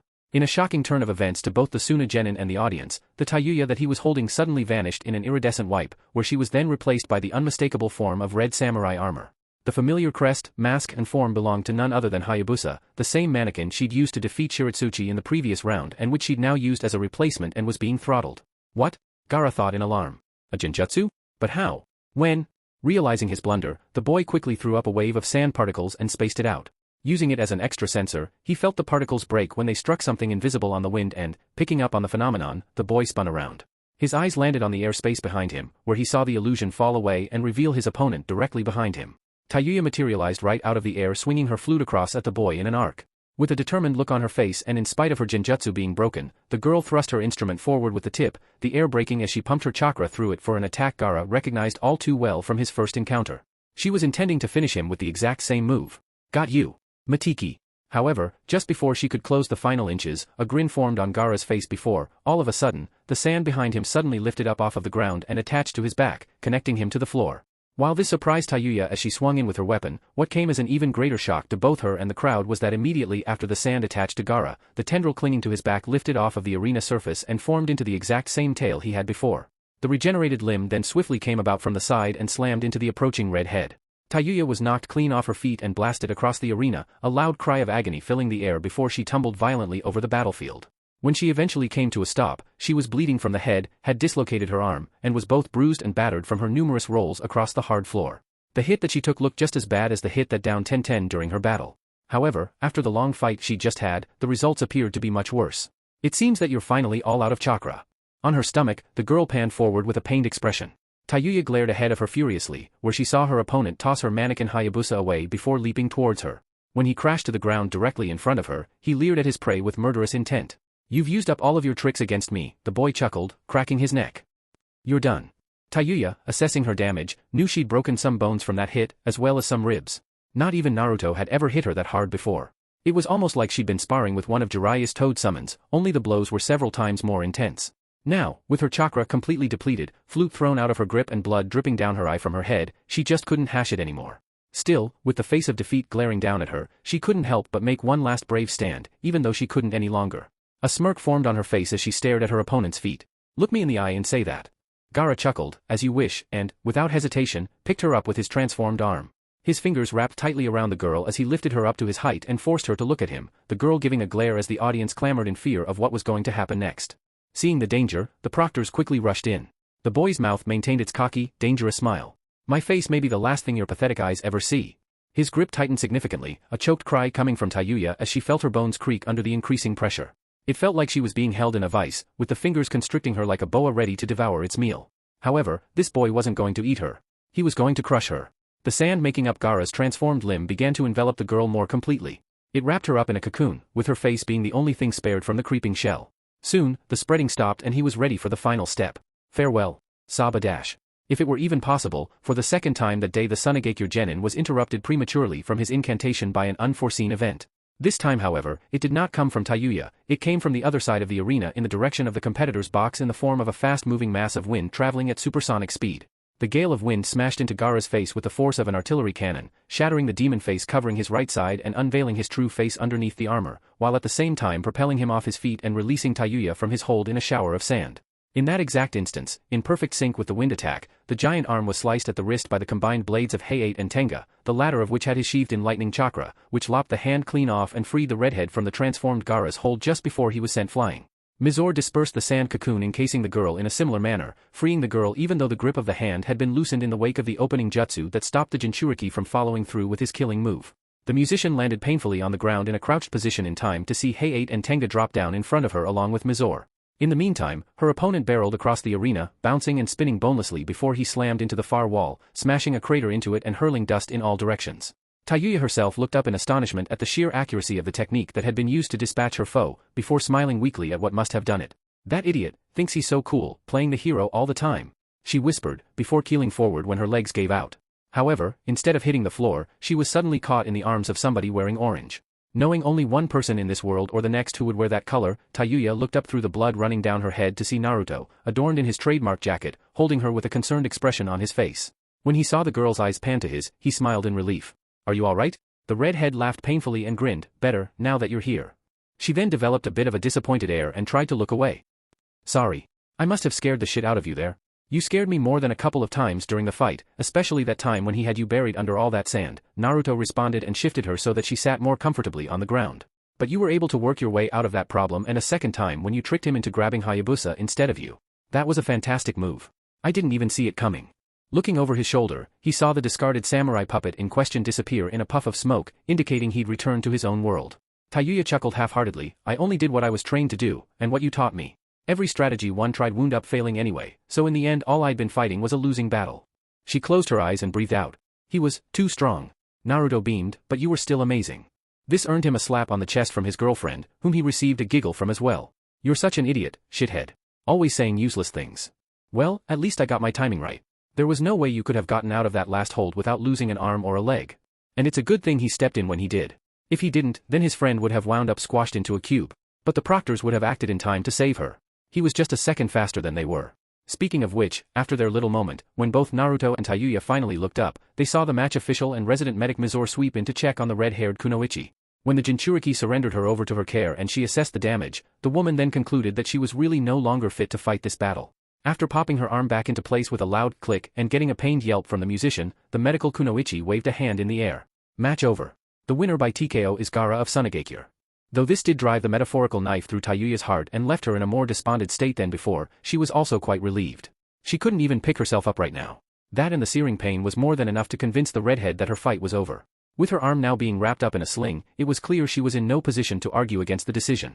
However, just as the other proctors were converging on the scene, the cloud of dust blocking the crashed Gaara from view parted sharply, revealing the still half-transformed Sunagakure Genin slumped over with his sand armor cracked all over from his violent stop. He still had the tail, parts of his body transformed and his arm, but his face was clear of the demon's physical features. Staggering out of the hole with one of his hands pressing up against the bruise on his mug, and pushing aside the boulders surrounding him, the Jinchuriki growled furiously as he turned his attention on the one responsible for throwing him off his feet so suddenly. Why you again? Stare fixing on the boy, Naruto gritted his teeth and stepped around. The second he did, his eyes flashed a dangerous red and his pupils became slits, a low growl escaping his throat. Yeah. Me. Problem, the blonde spoke in a forced voice, an indistinct orange haze starting to waft off of his shoulders like smoke. Gaara gave a hoarse snarl as well and tightened his fingers around the part of his face he was holding. You kept me from finishing off my target, my very reason for existing.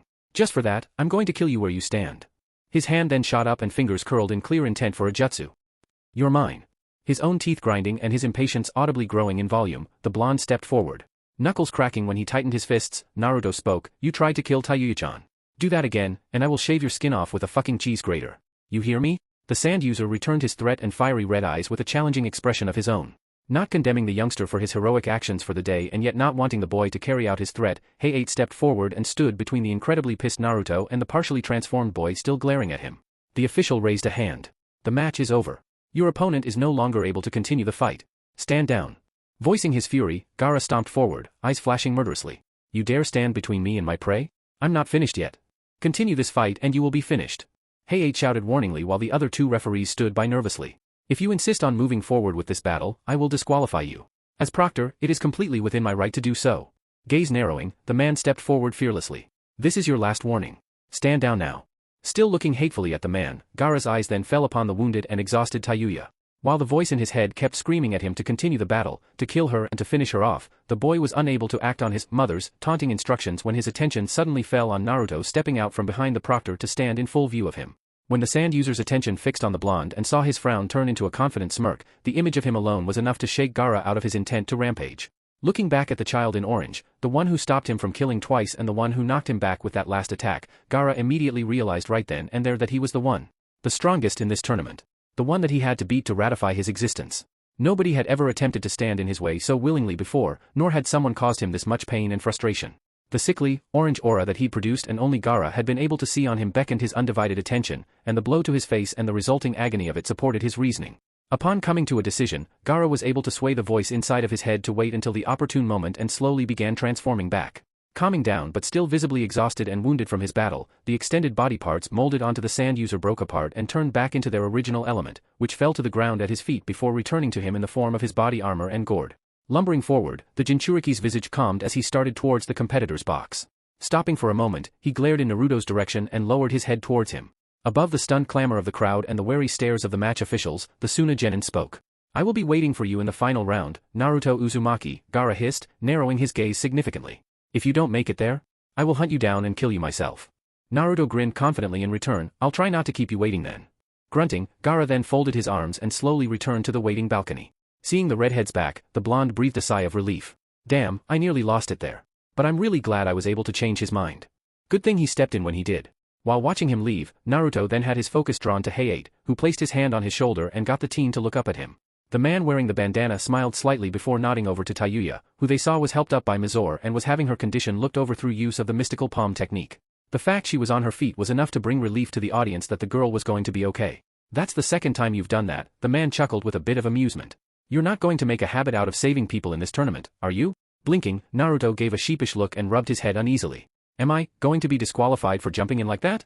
He wasn't an official nor was he a proctor, so you could understand his immediate concern, even though he acted without a second thought to save a person he cared the world for. Hay-8 shook his head. "Not at all.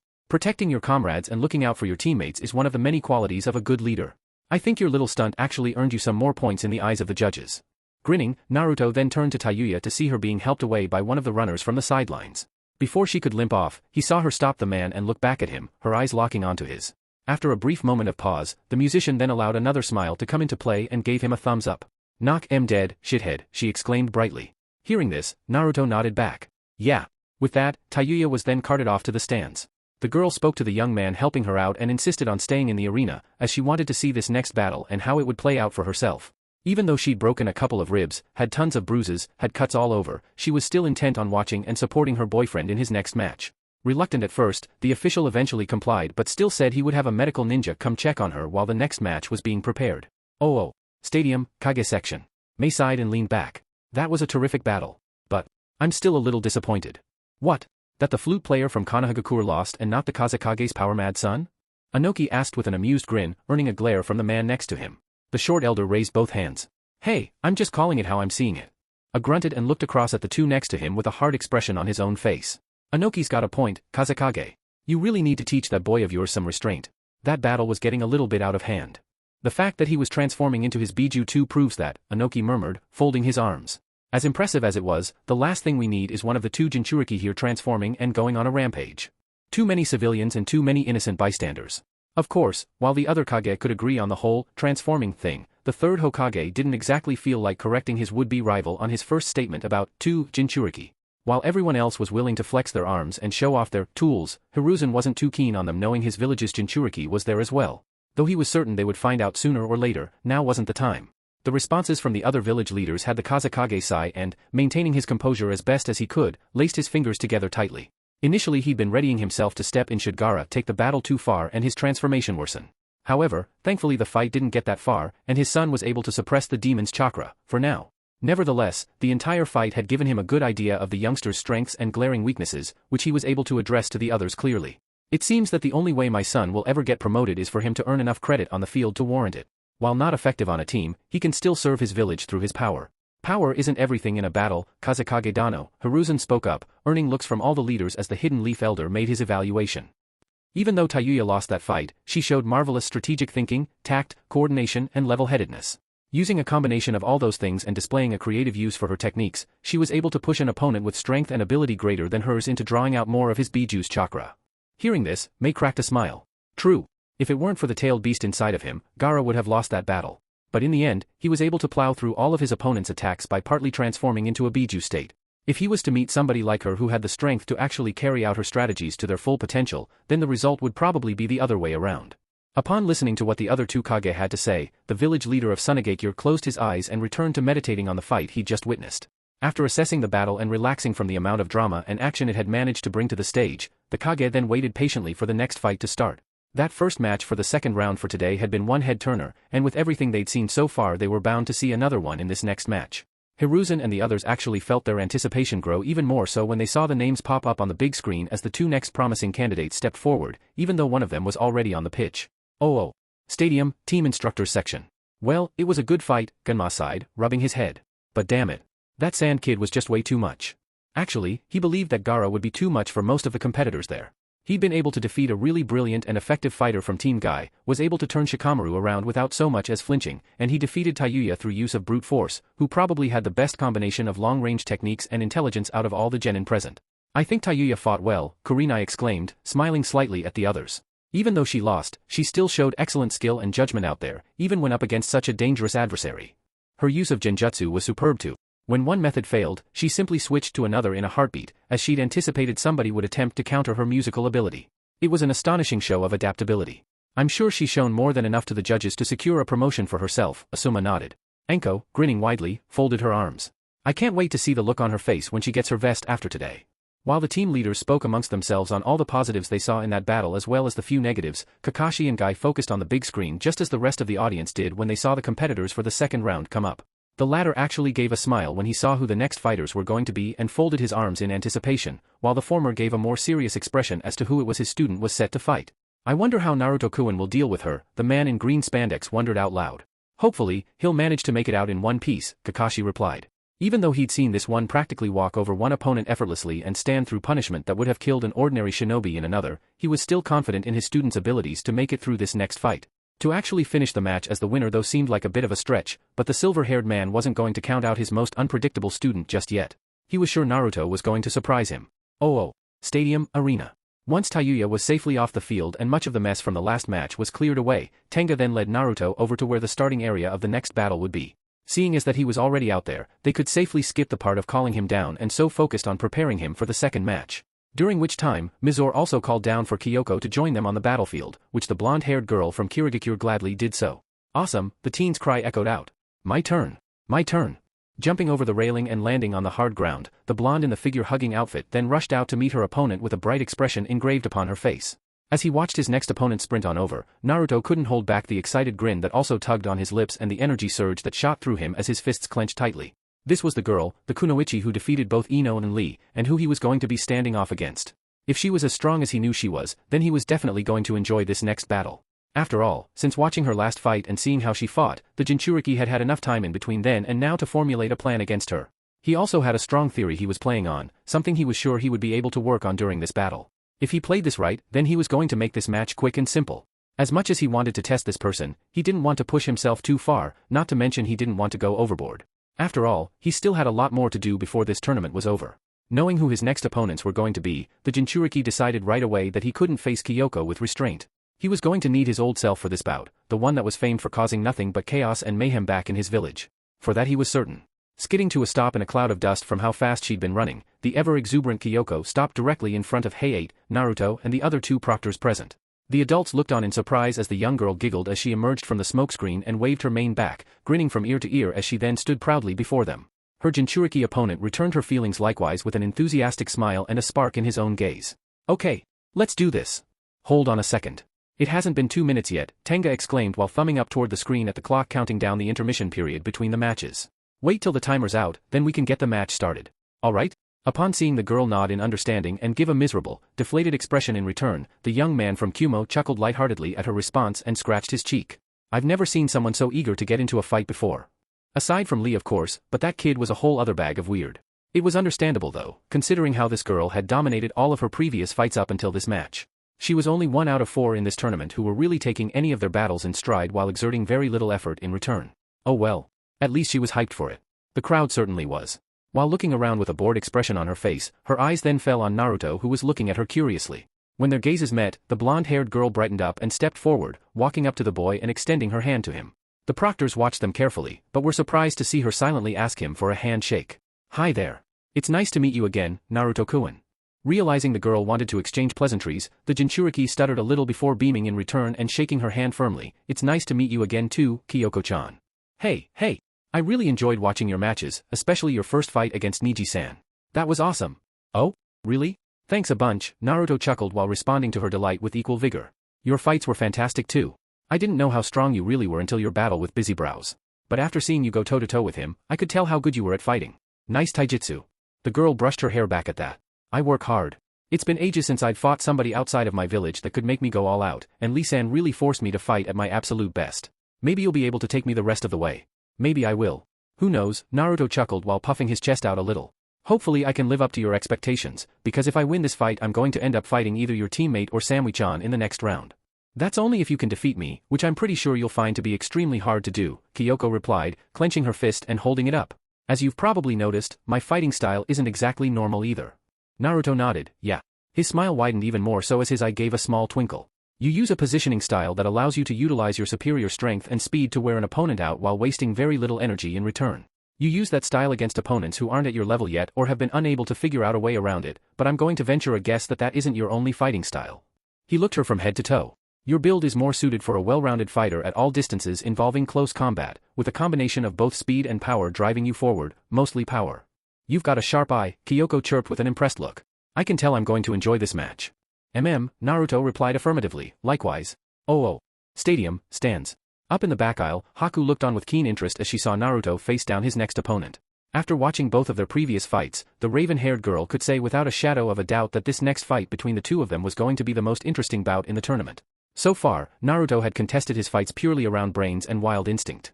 There was a good chance that this fight was going to push the Jinchuriki into showing off even more.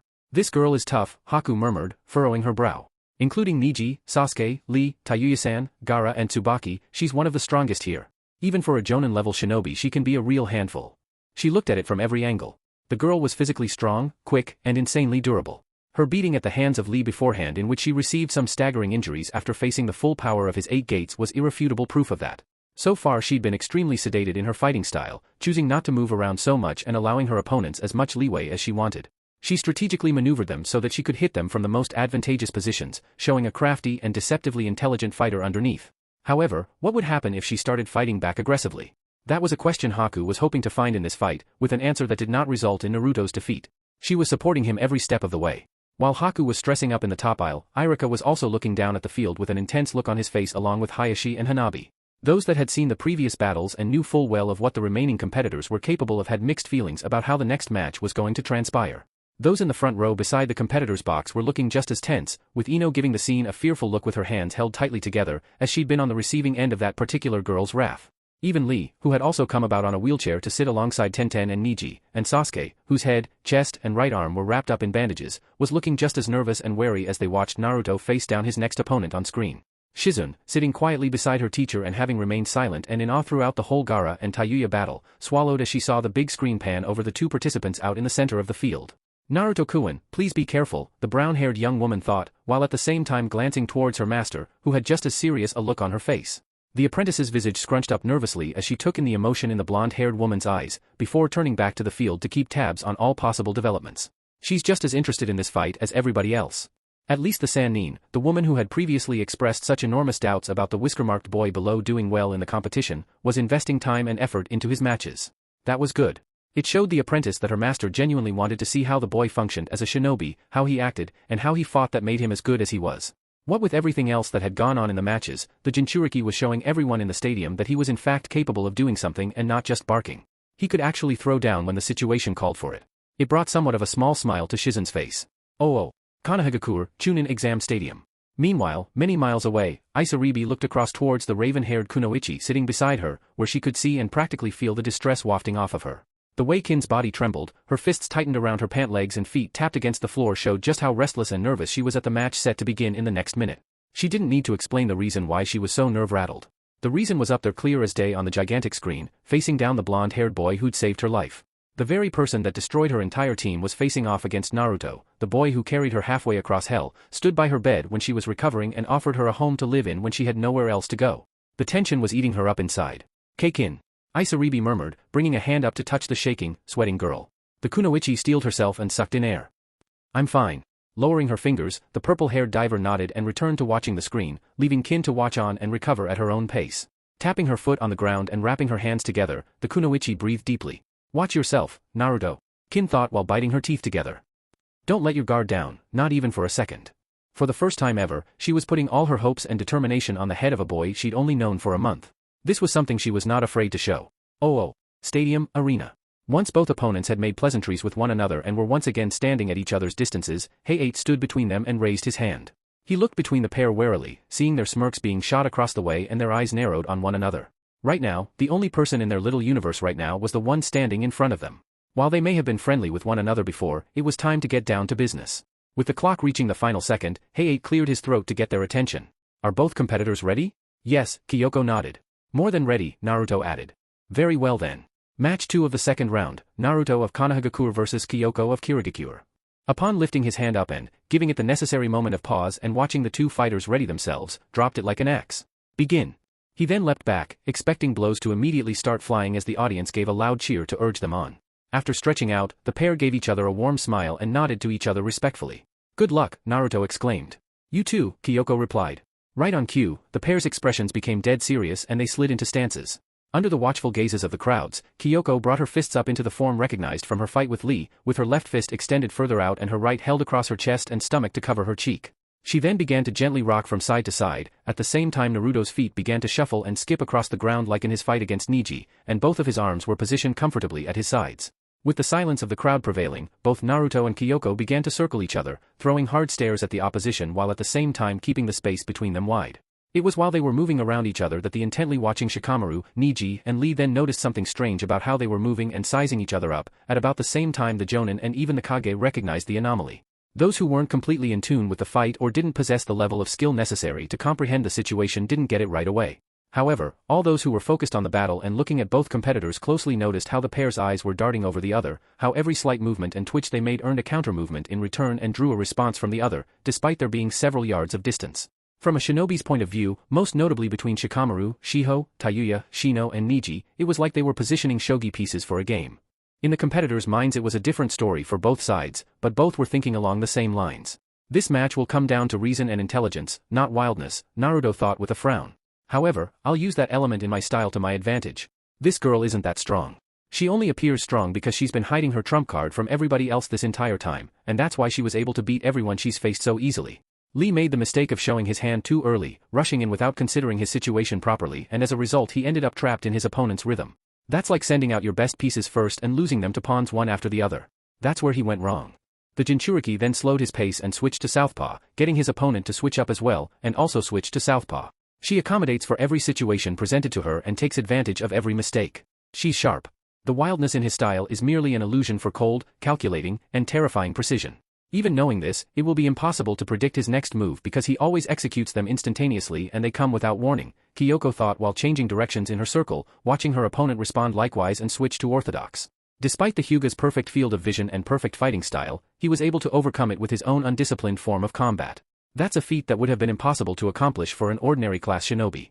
But this one isn't ordinary. In the real world, out there on the field, it's always frenzied, always flashy. But not when you're dealing with someone of world class, not when you've got two shinobi with similar tools. Things quiet down then, Naruto thought, his gaze narrowing. Like a game of chess. A battle of wits and psychology, Kyoko finished, eyes flashing. I love matches like these, because she fights just like me, Naruto thought, a smirk also tweaking at the corner of his mouth. In the blink of an eye, it happened. Crouching down, Kyoko sprang forward in a cloud of dust, a complete opposite to her previous style where she would hold her ground and wait for her opponent to come to her. However, she ended up surprising the entire audience with a sudden change of tactics, where she advanced on her foe in a blindingly fast dash that stunned the crowds that were watching and waking up those who were on the verge of falling asleep. From their perspective, her entire form blurred out of focus when she closed the gap between her and Naruto. 1 second she was several yards away. The next, she was right on top of him. The battle had begun. Responding immediately, the Jinchuriki reared his left hand back before throwing it straight down at the ground. The moment he did so, he fired several pellets from his gauntlet into the ground, which exploded into a thick white cloud that filled the entire area. Kyoko looked up in surprise when she saw the cloud and frowned. Smoke? Are you trying to run? Without thought or hesitation, she charged straight into the mist, undeterred in her advance. Not going to happen. As the audience watched the cloud grow and spread over the center of the arena, blocking out view of both competitors for several seconds, they suddenly saw a body fly out the other side. Moving backwards as quickly as he could, Naruto exploded from his own cover with his teeth bared and eyes set forward. As soon as he was out of the haze and skidded to a stop, he saw his opponent come barreling out of the wall as well, a grin on her face and fists held back. The fingers of the smoke pulled across her form as she sprinted straight towards her target, left fist leading her as she closed the final distance between them. Naruto swung away, avoiding the girl's jab when she cut at him with a blindingly fast left. Immediately upon dodging, the boy began weaving and bobbing around a series of more shots that came flying at him from his opponent, the Kirigakure Kunoichi pressing forward an assault with a combination of consecutive jabs, hooks and uppercuts with the one arm. Not willing to stand there and let her set the pace, the boy sprang back for some room, only to find his opponent in hot pursuit of him. The girl forced him to circle around the open ground, chasing him down with her fist and attempting to harry him to her right.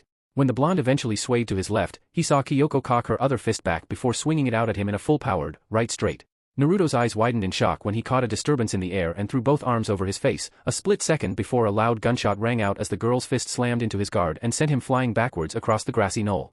The sheer volume of the impact had the audience gasp in shock, as they watched the Uzumaki dig his feet into the ground and slide to a stop. When he did, he looked over his guard with a surprised expression on his face, moments before his gaze became deathly serious. Smirking at seeing his astonishment, Kyoko swiftly closed in on him. Before Naruto could completely recover from the opening hits, the Kunoichi began launching combinations of straight punches and hooks at him, her swift attacks cutting through the air and forcing the boy onto the defensive. Naruto twisted and weaved left and right sharply, dodging the fists that came flying in his direction by a hair. He bit his teeth together as his eyes followed the attacks while his body kept him out of their way. His repeated evasions and slow retreat across the ground brought another smirk to Kyoko's face as she closed in with a series of more lefts, forcing the boy to weave even more, his arms up to protect his face. She had him. He's got a terrific pair of eyes. His dodging is really skillful too, Kyoko grinned as she fired off more lefts and a right hook. But, how long can you keep up with me? Her left then tightened and she fired off another jab. Then, it happened. In the blink of an eye, Naruto slipped under it. The second he did so another loud bang rang out as Kyoko's head was blasted backwards by a lightning-fast blow connecting with her face. From the way Naruto's arm was positioned at his side, it looked like he'd just finished throwing an uppercut. Those in the audience watching the battle closely on the field or through the television screen let out a collective exclamation of awe, as they had no idea what had just happened as they suddenly saw a stunned Kyoko stagger backwards. Even the Jonin were having trouble fathoming what just transpired. Oh, what the hell was that? Kiba asked, shaking his head in bewilderment. Did she just get hit? What the fuck?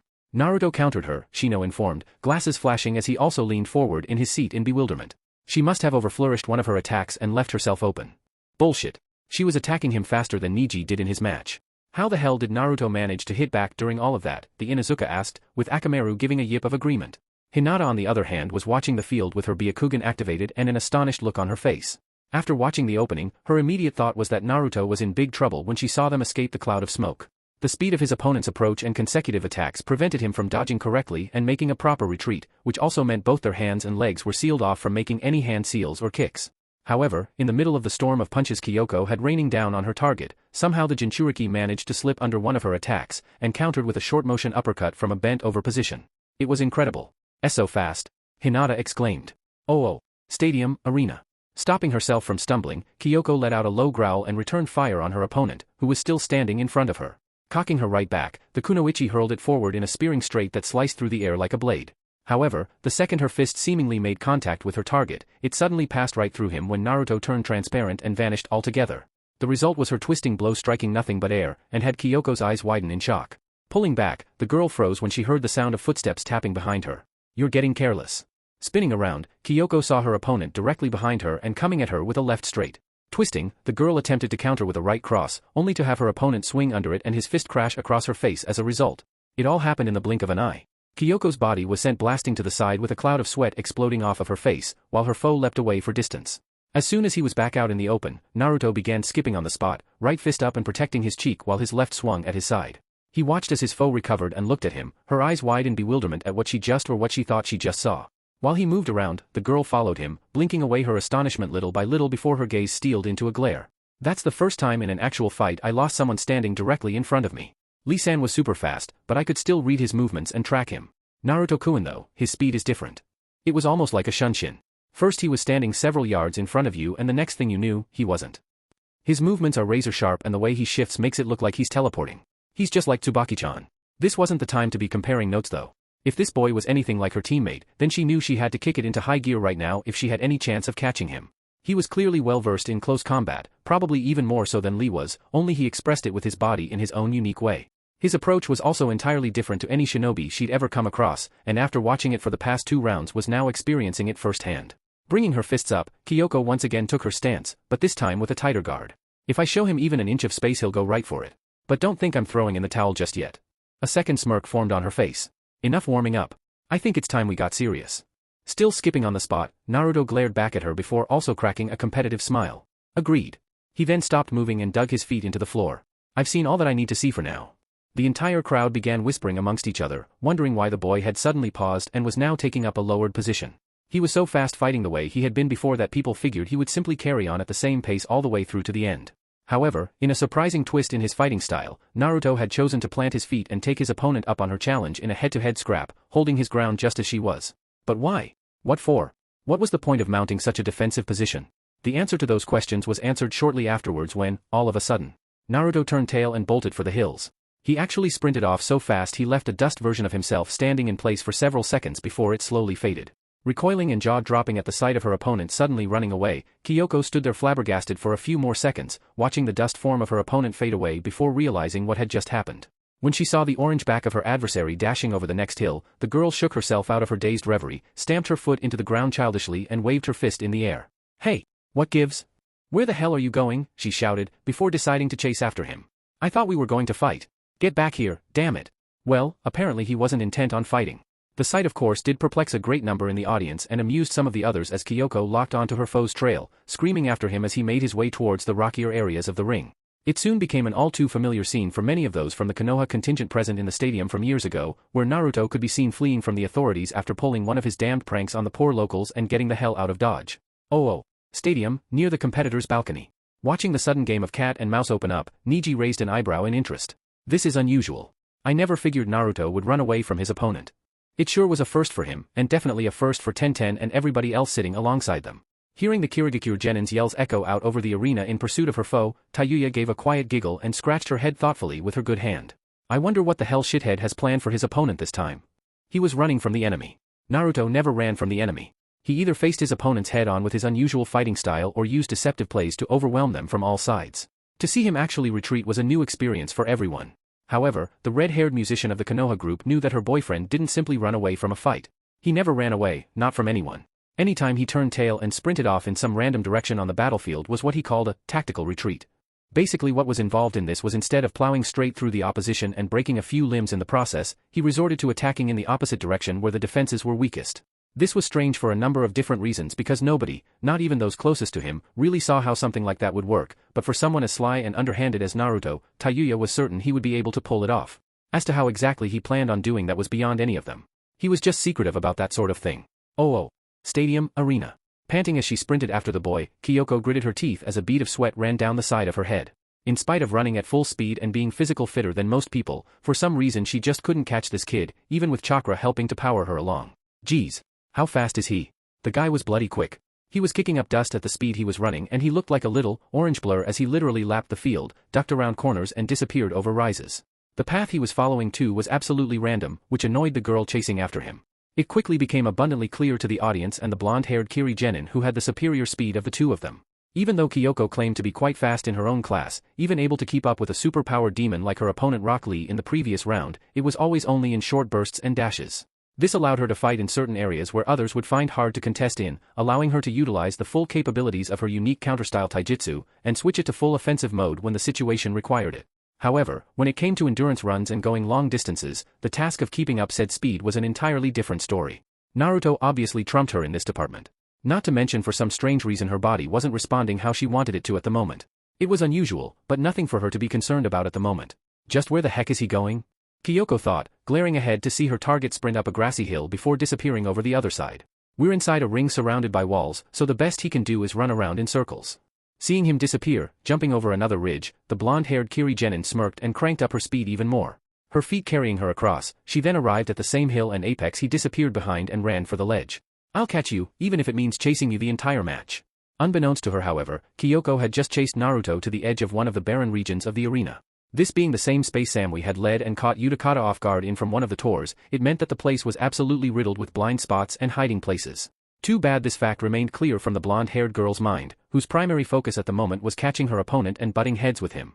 Thanks to this one-track route of thinking, and with her mind being completely distracted from strategic process, the girl completely missed the blind spot she got when she mounted the same rocky apex her opponent had used to hurdle the hill and leapt through the air over it.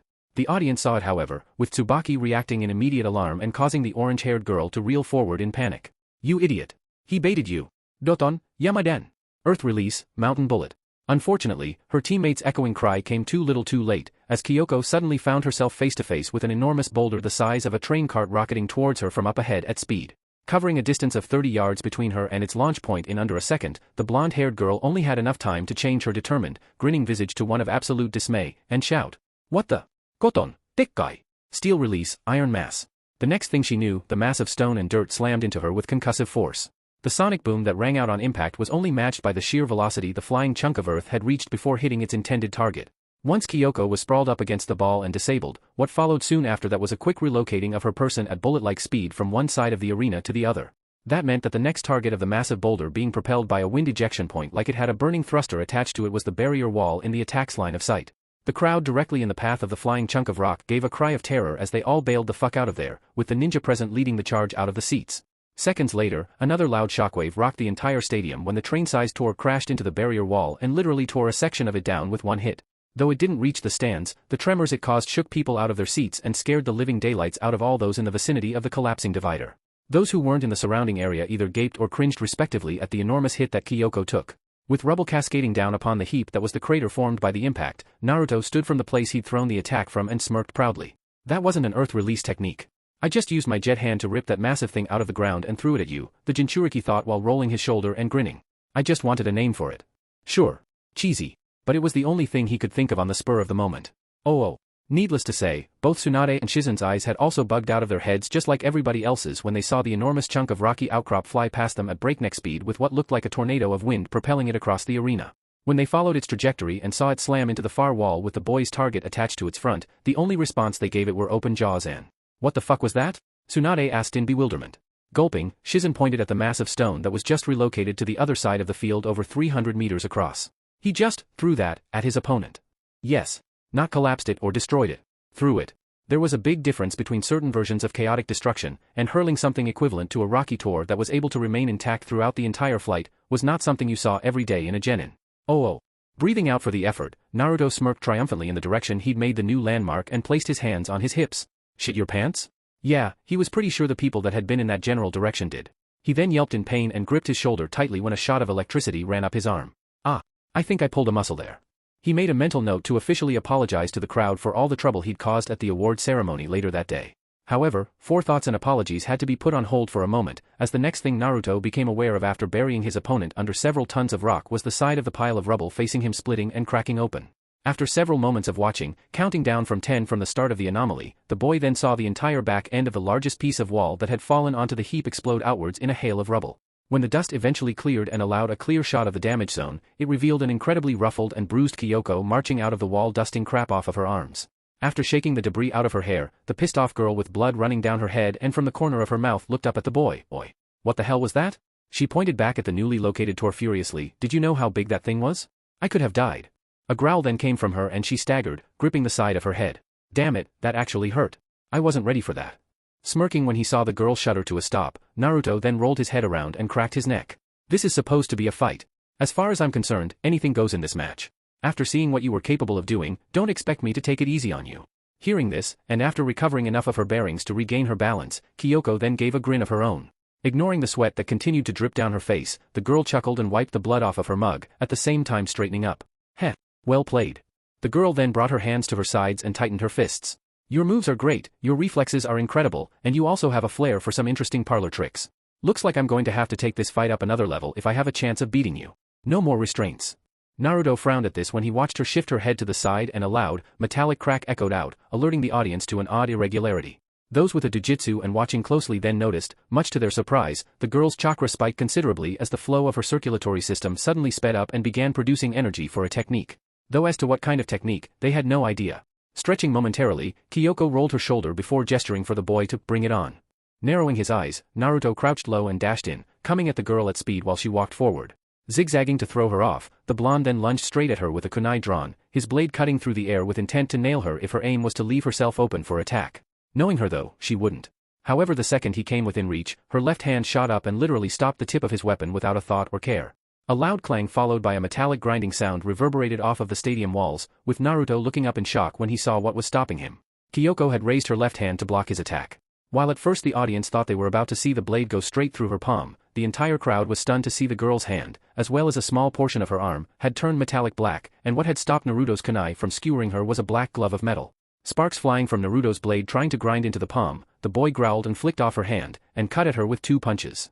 Kyoko slipped around them, parrying his third thrust with the knife and swaying back to avoid his backward spin kick. She countered with a left hook with her clawed hand, but missed when he slipped under it and he came up while thrusting the knife in his right hand for her head, only for the girl to block it with her other arm, which had also become encased in black metal. Sparks flew as the Jinchuriki's blade was deflected, with Kyoko corking her right back and, with an excited grin, threw a wild hook. Naruto smirked and ducked under it, springing off of the ground the second he dodged and into the air above her, with his kunai swinging down for a cutting strike. However, instead of carving into her head, his blade was blocked by both her arms crossing above her protectively, parrying his attack in a shower of sparks. So that's it, Naruto thought, kicking off of the floor as soon as he made landfall. She has metal skin. That's why physical attacks don't affect her. Sorry. But that's not going to work. Not on me, Kyoko shouted with a grin, advancing on the boy as she watched him leap away. Teeth bared, Naruto landed and hurled a barrage of shuriken in her direction, which she effortlessly smacked out of the air before the boy knelt down on the ground, placed his hand against a large rock sticking out of the ground, and literally blasted it to pieces with his palm, sending the debris flying with a gale of wind towards his opponent. Jet hand. Kyoko had to throw up both arms to protect her eyes from the shower of stone, wincing under the sharp projectiles. Because of this action she completely missed her opponent dropping down at her from above, wrapping his legs around her neck, swing around her like she was a branch, before driving her upper body straight into the floor with his knee against her jugular, punching a crater into the earth. A loud crack rang out from the impact, with Kyoko choking up saliva at the solid hit. Guard your head next time. Naruto exclaimed, only to jump away in a hurry when the girl's left slashed out at him and drew bloody marks across his chest, a spray of blood flying through the air when she cut through his shirt in the space of his orange jacket. Stumbling backwards, the Jinchuriki skidded to a stop and glared up while clutching his newly formed wounds, with the Kyuubi quickly moving to heal the damages. When the boy locked onto his opponent once again, he saw her sit up from the ground and glare at him with a visible bruise around her neck. Ugh, that really stings. And I thought Lee's attacks would be the only ones that hurt. A move like that would have hospitalized most people, the Kunoichi groaned, massaging her spine before rising up from the floor slowly. Nasty. Naruto frowned as he checked the blood on his hand before clenching it into a fist, but you're not like most people, are you? Yeah. It was pretty obvious. Her talent in taijutsu aside, there was something abnormal about her body that had everyone questioning over what was physically possible for humans nowadays. After seeing her catch an explosive tag and have it explode in her hand without leaving a single mark on her, and then stand up after 2 pile drives through solid rock, it was becoming glaringly obvious she had an interesting trick up her sleeve. And it had something to do with that black metal covering her hands. It actually looked like it was grafted to her skin and that she summoned it out of nowhere. What the hell was that? It was a question his opponent wasn't hesitant in answering as she cracked her neck again and looked across at his intense glare. My body is human. The only thing that sets me apart from every other person in the world is my unique bloodline ability, my Kekkai Genkai. Naruto's eyes widened. Kekkai Genkai? Fuck. So she had one of those clan-given Sharingan Wachimakalas, only her ability appeared to be much more lethal. Wiping the sweat still gathering on her and breathing out raggedly, Kyoko continued speaking. It's nothing special, but you're never going to beat me while I've got it, so I recommend throwing in the towel now while you have the chance, the girl stated, giving the boy a cheeky look. But then again, you are one of those people. You don't care if someone beats the crap out of you. As long as there's a goal on the road ahead or you have something worth protecting, you'll fight for it to the bitter end. Her expression softened at the end and she gave him a warm look. I can understand that completely. Naruto smirked, yeah. But it's not like I've got anything to worry about. I managed to get through your guard and you're hurt. Not to mention your weird shield thing on your hands doesn't cover much, so I'm all good. He was interrupted from his analysis by Kyoko giving a hearty laugh before she flipped her hair back. Sorry to let you down, but my hands aren't the only things my Kekkei Genkai covers. Stepping forward, she raised her right arm out. As soon as she did so, her opponent and the rest of the crowd looked on in shock as the black metal around her hand began creeping up her arm to her shoulder, before beginning to encase every inch of her body. The competitors in the stands, the Jonin and the Kage's eyes widened when they saw her transformation take place. This stuff makes me look scary, so I try not to use it that often. However, for this fight, it looks as though I'm going to have to go all out. Naruto's expression turned to one of horror when he saw his opponent become completely encased in the black metal. Soon enough, every inch of skin on his foe's body was covered in armor, her fingers transformed into claws and eyes turned gray with red irises. Needless to say, after seeing how she was able to block his kunai before and cut into him with her nails, this was not a comforting sight. Kyoko chuckled, before speaking with a metallic tang in her voice. My Kekkei Genkai is a rare one that not even the current Kage have seen before, Steel Release. When not active, my body is naturally sturdier and tougher than an ordinary person's, and grants me increased strength. However, when I manipulate my abilities in this way, I can cover any part of my body in black metal. Using this, I'm completely impervious to all physical damage and my body becomes virtually indestructible. To demonstrate, she pulled a kunai out from her pouch, twirled it, and slammed it into her chest. The second she drove the knife in, it literally shattered into a dozen pieces. Grinning at the result and rolling her shoulder, she then held up her right hand for the whole world to see. This is my battle attire. Koton, Kongo Yoroi. Steel Release, Adamantine Armor, hope you're ready for it. Seeing Naruto's shocked look brought a smile to Kyoko's face. But the Jinchuriki, undeterred in the slightest, gritted his teeth and took his stance again. Despite his wound, he was still standing strong, and he was far from giving up at this point. Oh. Lee's eyes shimmered in realization as he and everybody else in the entire stadium watched in utter silence and astonishment as Kyoko tested out her newly brought out, black armor. Blinking away his disbelief, the bushy-browed fighter then looked down at his heavily bandaged hands, which he could see were still recovering from his fight with the girl in the earlier round. After seeing her remarkable transformation, he now knew what had happened to him. I didn't mess up. I executed all of my attacks perfectly, Lee stated, gritting his teeth and looking back up at the big screen. It was that armor. That armor was what saved her. She must have activated it at the last second when I hit her through the air using my 8 gates and deactivated it when I finished attacking her. That explains why your knuckles and shins were smashed up, Tenten remarked, a disbelieving look of her own still in play. You didn't even realize you were attacking something as tough as an anvil and busted up your limbs trying to damage her. It also explains how she is able to block throwing weapons with her bare hands and survive an explosion at point-blank range, Sasuke stated, looking across at the others, particularly Ino whom he saw gulp and look back nervously. Physical attacks don't work on her unless they have a certain amount of brute force behind them. Anyone who went up against her wouldn't have known about her abilities until she chose to reveal them. That was the kicker. If you went into a fight not knowing what your opponent was fully capable of and were hiding their real abilities from you, then chances are the one fighting them was going to lose, and lose badly. Since the Kiri team had been so good at hiding their capabilities up until this point, it was like everyone that had fought them had practically been trying to attack them with one hand tied behind their backs. But why is she showing everyone now? I don't get it? Choji asked, looking around at all of the ones among them he perceived as the smartest, most notably Niji, Shiho, and Sasuke. How come she's using her armor in full view of the audience if she's been hiding it this entire time? Niji, being the most composed of them at the moment and having recovered a lot faster from the shocking realization, gave a smile as he looked down at the field. It's because her opponent has pushed her to the point that she's had no choice but to use her abilities to their fullest. That being said, it quickly dawned on everyone there that out of all the people who've fought so far, the one who's been fighting both the hardest and the smartest at the same time was the Jinchuriki currently facing off with the terrifying bloodline user. It had everyone steel themselves in preparation for the battle ahead, as all eyes fixated on the arena and the two competitors standing in its center. Despite the stunning turn of events, the kid saw that the battle wasn't over yet, and that Naruto was still intent on fighting his opponent for the win. However, now that the Kiri Kunoichi has shown her hand, how was Naruto going to counter it? Indestructible armor? Though they'd seen something similar in Gaara in his previous fights with both Tenten and Tayuya, this time the armor they were looking at seemed even more impervious than the shield of sand and his sand armor. That wasn't a good thing. Stadium, arena. Every technique has a weakness, no matter how invincible or flawless it appears, Naruto thought with a smirk, suddenly unzipping his jacket and removing it, followed by his ruined shirt. Up in the stands surrounding the arena, many of the girls who were able to get a good view of the show, either on the big screen or down below, blushed brightly as all those who were watching saw Naruto flex his arms and roll his bare shoulders once he'd removed his tops. The scars he received across his chest from his opponent's last attack didn't detract at all from the material whatsoever, as his stretching before his opponent made for an intriguing performance. The light from the sun seemed to accentuate the masculine tone of his athletic build as he waved his hair in a cloud of perspiration, refreshing himself under the beams of sunlight passing over him and illuminating his form like a model on a poster. Tayuya, Tenten and Samui blushed shamelessly at the sight, while Temari and Hinata did their best to try and cover their eyes, but failed miserably in that endeavor as they couldn't help but look up at the television screen where the camera was magnified on Naruto and his half-naked glory, and drink in his impressive figure. Even Kyoko paid the kid a bit of attention, with a shade of red poking through the dark metal of her cheeks. Upon dropping his ruined shirt to the floor next to him and slipping on his jacket, leaving it unzipped, the blonde then formed a cross-fingered hand seal and held his ground. Even in the face of this new development, the Jinchuriki remained focused on the task at hand and kept his opponent clearly in his sight. Just stick to the game plan. I've been expecting her to draw this kind of card from the get-go. I just didn't think it was going to be so troublesome. A smirk then formed on his face as he saw his opponent leer at him.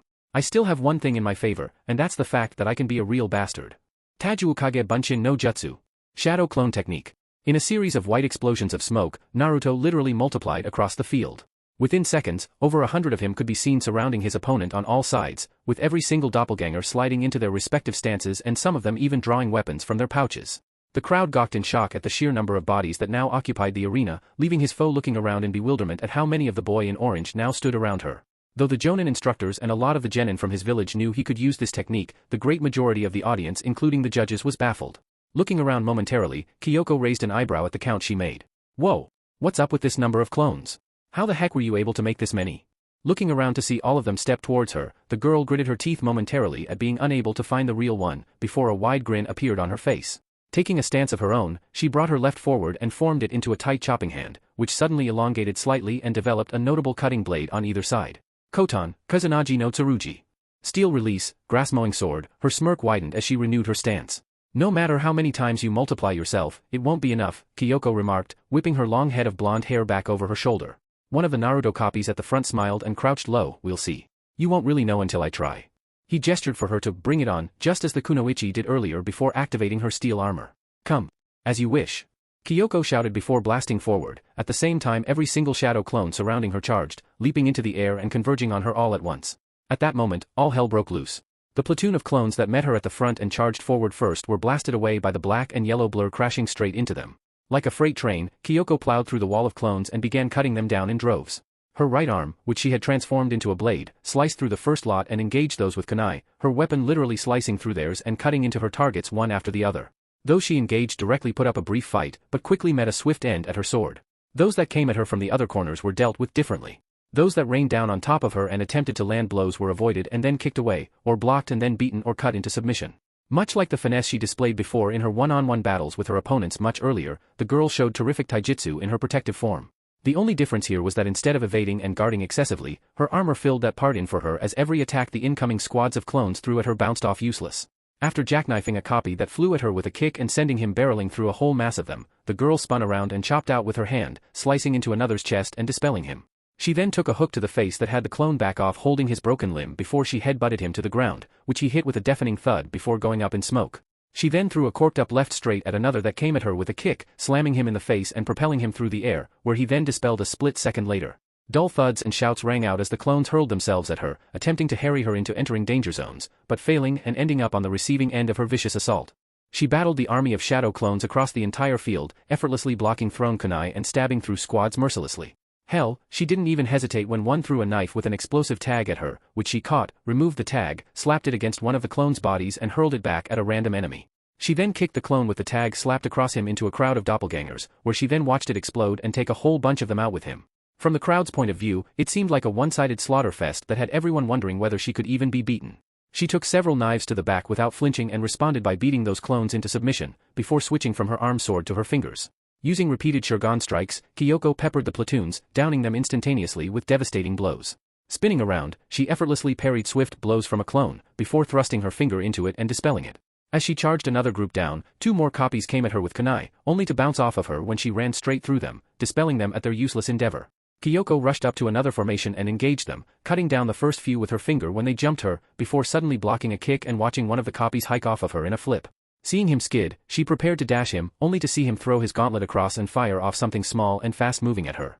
The next thing she knew, Kyoko was seeing purple and red as paint splattered across her face. Shouting out in pain, she quickly began rubbing the shit out, but found it incredibly difficult due to her metal armor. Ah, fuck. Lucky shot. While stumbling back, blind, the girl suddenly felt her legs get kicked out from under her by two clones sliding across the ground and knocking her legs with their feet from behind.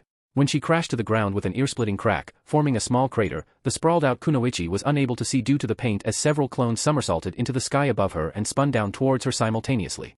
Bunshin Kaiten Kakado Otoshi. Clone spinning heel drop, the squad of copies shouted, before crashing down one after the other on top of the girl in a devastating barrage, literally punching an even larger crater into the ground as they embedded her even deeper. Coughing out air at the sheer force, the girl suddenly knocked the clones on top of her off with a backhand before sitting up. Grabbing her face, she literally removed the paint-covered piece of armor and tossed it away. Eyes cleared, she then allowed her black armor to encase her again, leaving her a brand new mask. Clever.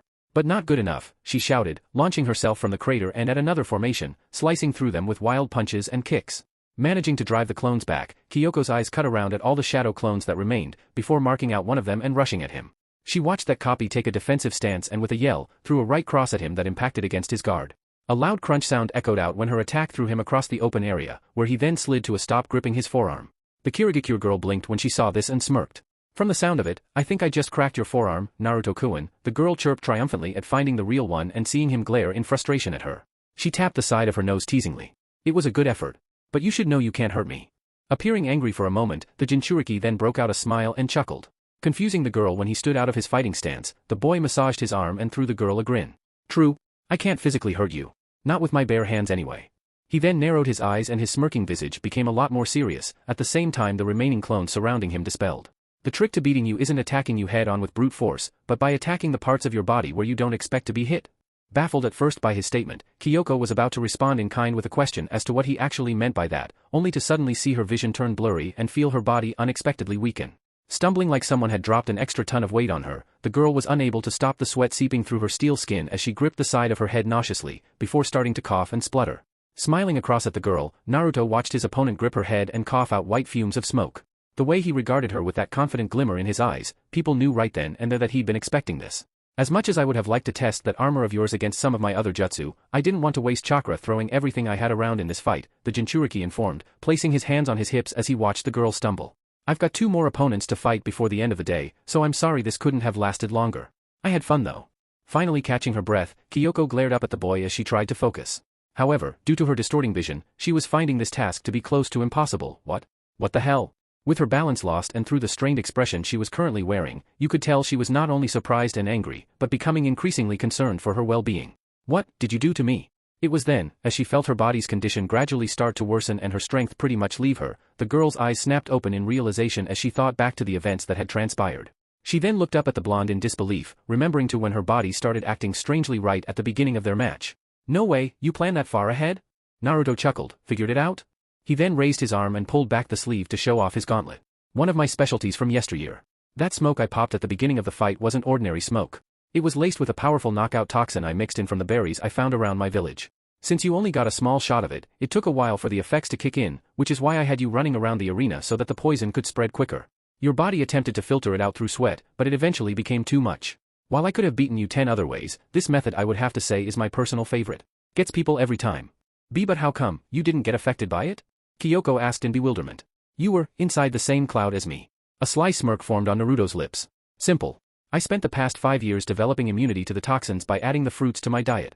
I wouldn't even think about using something like that on the battlefield unless I had appropriate countermeasures for it, so I came prepared. Giving the boy a stunned look at the revelation of his strategy, Kyoko then gave another cough before her eyes suddenly became half-lidded. Straightening up, the blonde Kunoichi slowly began wobbling and swaying on the spot, nauseous groans escaping her lips as she staggered towards her foe. Reaching out, the armor-clad girl attempted to grab a hold of him, only for her now seriously distorted world to send her sprawling to the floor. When she hit the ground, a loud thud echoed out, and the Kunoichi gave one last moan before her eyes rolled into the back of her head, her vision faded to black, and she went out like a light.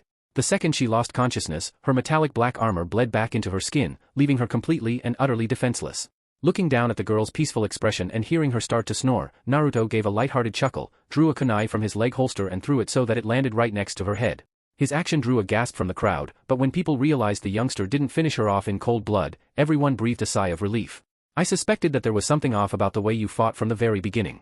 Like how you were able to take the full force of an explosive tag head-on, slap kunai out of the air with your bare hands and take an attack that should have turned an ordinary person into slurry.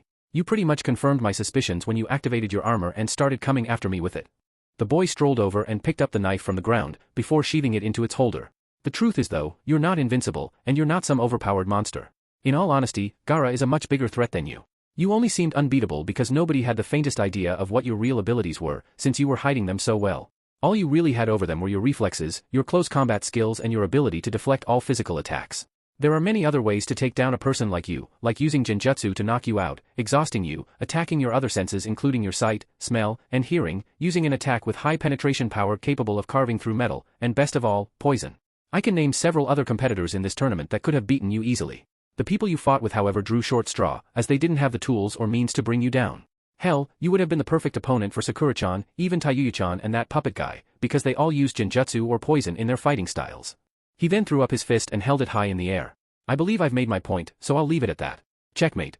As soon as the proctors recovered from watching the fight, and upon seeing Kyoko hit the floor after succumbing to the anesthetic toxins in her body, Heiei moved forward and raised his hand to the crowd, winner of match 2 by knockout, Naruto of Konohagakure. That being the call they wanted to hear, the entire audience, most of who were standing, erupted into cheers and applause, which rained down like thunder upon the arena. Naruto, welcoming their praises, smiled up at the people and waved, taking the time to catch his breath seeing as he'd used up a bit of energy in that fight staying ahead of his opponent. After several seconds of standing there and waving to the people, he heard someone clear their throat and turned around. Looking behind him, he saw Samui standing there holding up his t-shirt.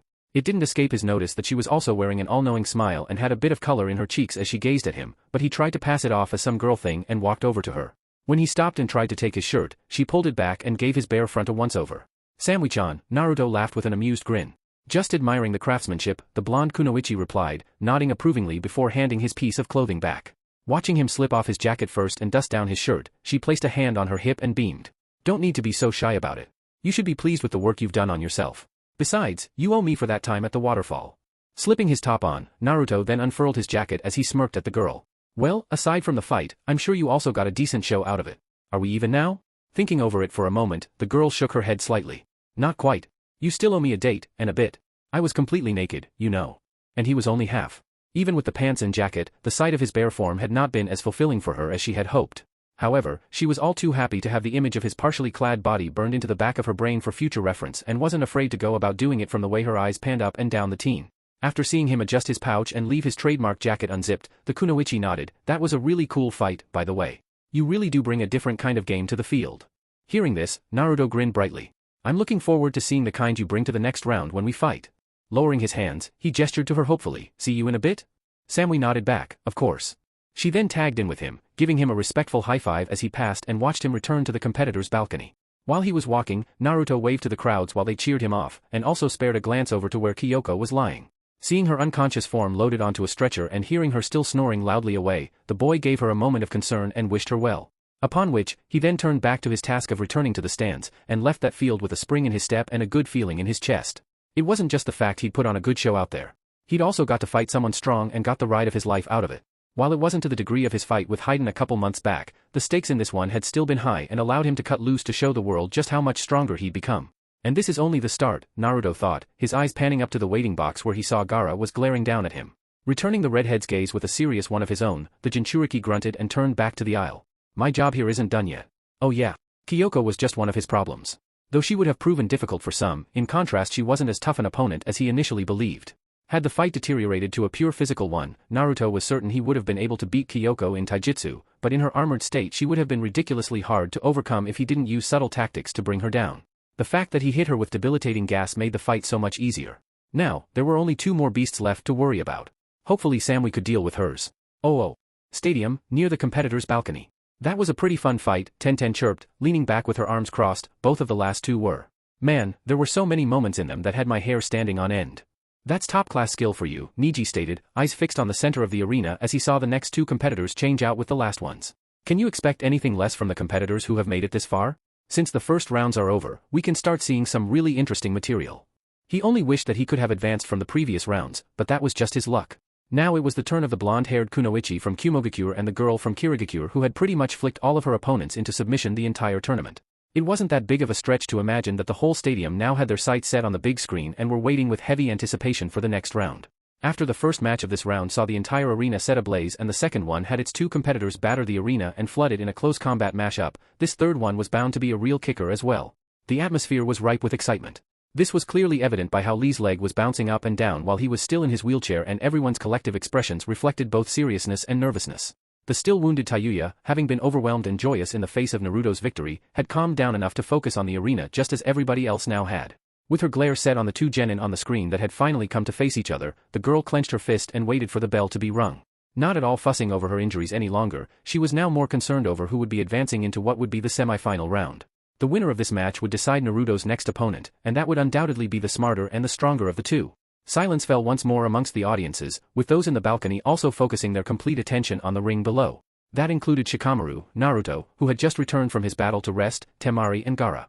The latter of which, who'd been riled up from the last match as noted by the slightly anxious Temari, now had his complete attention fixed on this next fight, as he knew where the results would inevitably lead. Stadium, arena. With Samui and Tsubaki facing each other, one with her hands at her sides and the other with her hands in her pockets, they waited for the proctor to be done explaining to them the rules.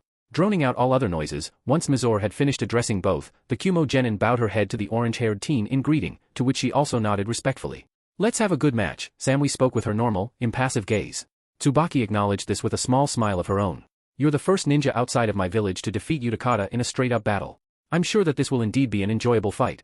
While I'm not too sure about you, I also intend to give this audience a good show," Samui remarked. "Don't think that just because you practically waltzed over the rest of the competition that I'm going to go easy on you." Looking between the pair one last time, Mizore smiled. "Do you two understand the rules?" Seeing the pair nod in understanding, the older Kunoichi raised a hand and fell it. "Match 3 between Tsubaki of Kirigakure and Samui of Kumogakure, begin." That said and done, she then leapt back for space, as all of the proctors have done throughout the tournament. Whether this one would start out with guns blazing or start out slowly, it didn't matter. For the safety of all those involved, all of the competitors were given their space the moment the fight was started. When the cheers of the crowd subsided at the start of the final fight of the round, both Tsubaki and Samui stood facing each other firmly. Their eyes darted over the other in an attempt to work out an appropriate means of defeating their foe, and as silence finally prevailed, the tension in the atmosphere escalated, leaving both drowning in a sea of intensity. The Kage, the Jonin, the Daimyo, and the former competitors all broke into a bit of a sweat, wondering which of the two would make the first move and begin the exchange. It was like watching a movie, a classic standoff between adversaries, and something that would have anyone sitting on the edge of their seats. That showed just how much people invested in this sort of entertainment. Then, after a certain amount of time had passed and it seemed like nothing was going to happen, a move was finally made. The Kumogakure Kunoichi reached back and gripped the handle of her tanto. As soon as her fingers curled around it and the click of her blade beginning to exit the sheath sounded, Tsubaki responded instantaneously. Samui's eyes widened when, in the blink of an eye, her opponent suddenly appeared directly in front of her with her finger held up and extending towards her. The crowd didn't even have time to gasp as her finger shot forward to make contact with the Kunoichi's face. However, when it seemed like the fight would be over the moment the limb made contact, an even more shocking development occurred when Samui unexpectedly ducked right under the finger as it sailed above her, causing Tsubaki's eyes to widen when, at the exact same time, her opponent swiftly drew her short blade and swung out at her. Responding immediately, the orange-haired girl with the white samurai robe draped over her shoulders leapt back with speed. Sailing through the air gracefully, the girl gently touched down several meters away, causing the crowds to blink in confusion as to what had happened and why the teen suddenly retreated. Even the Jonin were confused. Why would the Kirigakure girl retreat and dodge an attack when she could have simply allowed it to pass through her? She did it for all of Sasuke Uchiha's attacks, and nobody had seen anyone stand up to so much firepower without even breaking a sweat. Everything he'd thrown at her didn't work, not even the impressive jab of the Chidori. However, as the entire crowd was left questioning why Tsubaki suddenly moved back so quickly, they then saw the reason why. Samui's tanto, which everyone had thought was just a simple blade with nothing special or unique about it, was bathed in lightning chakra. The blue current of electricity could be seen running up and down the blade, extending it somewhat and making it even more lethal than it previously was. This had all of the Jonin, including most of the Kage, staring in interest, since they'd yet to see any of the other genin save for Sasuke utilize an elemental affinity in that manner. It was then, all attention set on Tsubaki when the girl suddenly smacked her lips as she watched her opponent rise back to her feet. "I see. So you can also use that kind of attack," the orange-haired teen spoke, allowing the hand she had brought up to strike at the girl to dangle at her side. "You can run your lightning-style chakra through your blade. How troublesome." Samui, glaring across at her foe with a bead of sweat running down her head, then raised her short blade and pointed it in her direction. "It took me a while to figure it out, but I finally realized the trick behind your intangibility." She was certain the other shinobi had figured it out too. When she saw Tsubaki raise an eyebrow and felt the confused gazes throughout the stands lock onto her, the Kumo girl smiled. "Like your friend Kyoko, you also possess an incredibly rare and tricky Kekkai Genkai, perhaps the most lethal one I've ever seen. Your ability is a type of lightning release, nothing more, nothing less." Blinking in surprise, Tsubaki smirked. "So you figured me out?" Samui also chuckled. "It wasn't that big of a mystery. I simply took what I saw and what I learned from your battles and came up with a reasonable hypothesis. Everybody else would have simply clashed with you head-on and perished without even knowing the secret behind your techniques. But the key to beating you isn't rushing in blindly, it's solving the riddle. Holding out her right hand, the kunoichi from Kiri curled her fingers and allowed a visible shot of electricity to shoot between them. When the cameras caught sight of the anomaly, the crowd shivered when her stare intensified. I'm the first person in Kirigakure to be born with this bloodline in 70 years. I'm an electromaster, a lightning user, one who can fully immerse themselves with the element and use it like it is second nature. It is my one and only affinity. This means I'm not only the most powerful user of the lightning element in my village, but I can also make myself completely intangible to all physical attacks by becoming lightning itself, whether they are taijutsu or ninjutsu. Since I can transform into a highly volatile element, I can survive in an atmosphere that would normally be difficult for a normal person to even breathe. With my level of control, I can restrain our village's tailed beasts by electrocuting them into submission. While the Sharingan hypnotizes Biju and the wood release binds them, my Kekkei Genkai functions like a cattle prod and stuns them. Oh. Up in the stands in the front row, the Jonin who were watching the screen and listening to the speakers intently all blinked in realization when the secret was finally unveiled. While Gunma, Kurenai, Asuma and Anko expressed mild levels of astonishment at the answer, Kakashi and Guy were the only ones unfazed by the news. In fact, it looked like both males had been expecting this answer, and were just waiting for confirmation on it to settle on a conclusion. With this unveiling, the entire audience started to murmur. So that's it. She's a lightning release user, Asuma said. And not an ordinary one either, it's her Kekkei Genkai, Kurenai stated, pulling her thumb up to her lips and biting on her nail nervously. Is that even possible? Kekkei Genkai aren't just limited to advanced chakra natures, Kakashi spoke up, drawing everyone's attention to him to see his serious gaze locked onto the field. There are many different kinds of bloodline abilities in the world, these include Dojutsu users and ones involving different elements not related to the known affinities. The Sharingan and Kagaya Shikatsu Myaku are good examples of this. Those with a Kekkei Genkai display skills and abilities that are a little more advanced than what you'd normally see in other shinobi who use a basic nature transformation or an advanced chakra nature, Guy also said, adding his own knowledge into the mix. It's all a matter of working out the ordinary shinobi from Kekkei Genkai users and telling them apart. Kekkei Genkai users can sometimes produce their abilities without the use of hand seals and can use their abilities at will. You also wouldn't be able to copy their abilities or utilize them in any way for yourself. He looked across at Kakashi, whom he could see was also looking incredibly serious. Even the Sharingan won't be able to copy Kekkei Genkai-based abilities, but Kekkei Genkai users can still adopt existing techniques as their own to a certain degree. Hearing this, everyone looked back at the arena, with Anko's expression becoming a little grimmer. Well, this certainly explains a few things. It certainly explains why she's so fast. That she can allow attacks to pass through her. That she was able to dispel Akatsuchi's earth release technique just from touching it and also absorb Sasuke's Chidori on contact, Gunma led on before narrowing his eyes. And it also explains why my Kakachu ran away from her, Shino thought. It made sense. Animals and insects had a much greater sense about their environment compared to humans and perceived their surroundings in a variety of different ways. They could pick up natural disasters and storms approaching over the horizon before they were even within sight, and even sense the most subtle disturbances in the ground and air. If Tsubaki was able to wield lightning and electricity like it were an extension of her body, then she must be emitting some sort of electrical signal from her person that animals could sense and didn't agree with. It made them uncomfortable to be around her, even scared of her. Because she used lightning as her main element and could turn herself into it, it was like she was an actual, walking storm system, which also supported Hinata's observation of her chakra signature fluctuating like crazy. Given her element is electricity, it made sense insects didn't like her. They weren't accustomed to bad weather conditions. Can she even be beaten? Gunma murmured. Yes. She can, Kakashi stated, getting everyone to look at him again. On the surface it appears that she is invincible, but the truth is that her abilities are limited to the same restrictions as the other four affinities. I believe she was made aware of this earlier in her life and has trained herself to utilize her capabilities to their fullest. So far, lightning release jutsu are the only techniques that can make contact with her because she absorbs them as opposed to phasing through them, and that gives her opponent a window of opportunity. Blinking, Kurenai allowed a smile to form on her face as she looked down at the field. So there's still hope. If you can coat your weapon or your limb with lightning release chakra, you can still touch her. Yeah. It sounds simple in theory, but applying it in battle is another thing entirely, Asuma stated, biting down on his cigarette nervously. Even knowing how to beat her, that girl is still ridiculously fast and quite powerful. I think Samui is going to have a bit of trouble trying to catch her, since Tsubaki now knows her opponent uses lightning as her main affinity and knows what her intentions are. Yeah. Even Kiba, Shino and Hinata acknowledged that it was going to be tricky. The girl was quick in her attacks, packed a punch, using her speed to develop power. Furthermore, Tsubaki can also absorb her opponent's chakra if it is lightning-based, so that meant it was going to take a sizable chunk out of your reserves to actually deal her some physical damage. By the end of this, even if Samui did manage to win, she would need to sacrifice a lot of chakra and effort to get it. Oh. Stadium, arena. Tsubaki, looking her opponent over and noting her weapon and use of her natural affinity, allowed a smile to cross her lips. As the crowd murmured uneasily, the orange-haired teen tilted her head in interest. Now I can see why Utakata had such a tough time against you. You are definitely a dangerous adversary. Lowering her stance, Samui responded, you can absorb lightning release chakra, but while jutsu of that nature can't hurt you, you still become solid when you make contact with them. You can absorb the electricity on my blade, but you won't be able to phase through it at the same time. It'll cut you badly if you make the wrong move. Yes. Very dangerous indeed. Chuckling, Tsubaki stepped forward and surveyed the area. There was about 15 meters of distance between them. Earlier, at the beginning of their fight, there was only 5. The fact that Samui was able to duck her in the time it took for her to cover that distance was simply astonishing. It was a question that the Kiri girl couldn't help address. You must have had plenty of training to be able to avoid someone as fast as me. My team leader is one of the strongest lightning release users in our country, Samui informed, her frown reappearing. I'm used to your kind of speed. An intrigued grin formed on Tsubaki's face as her mind finally completed its lap. The shadow passing over her eyes at the same time meant that whatever she'd just come up with did not promise her opponent an easy conflict to come. Case in point, as soon as Samui saw her opponent sprout that smirk, Tsubaki raised her foot off of the ground and, with her hands now in her pockets, cocked it back for a kick.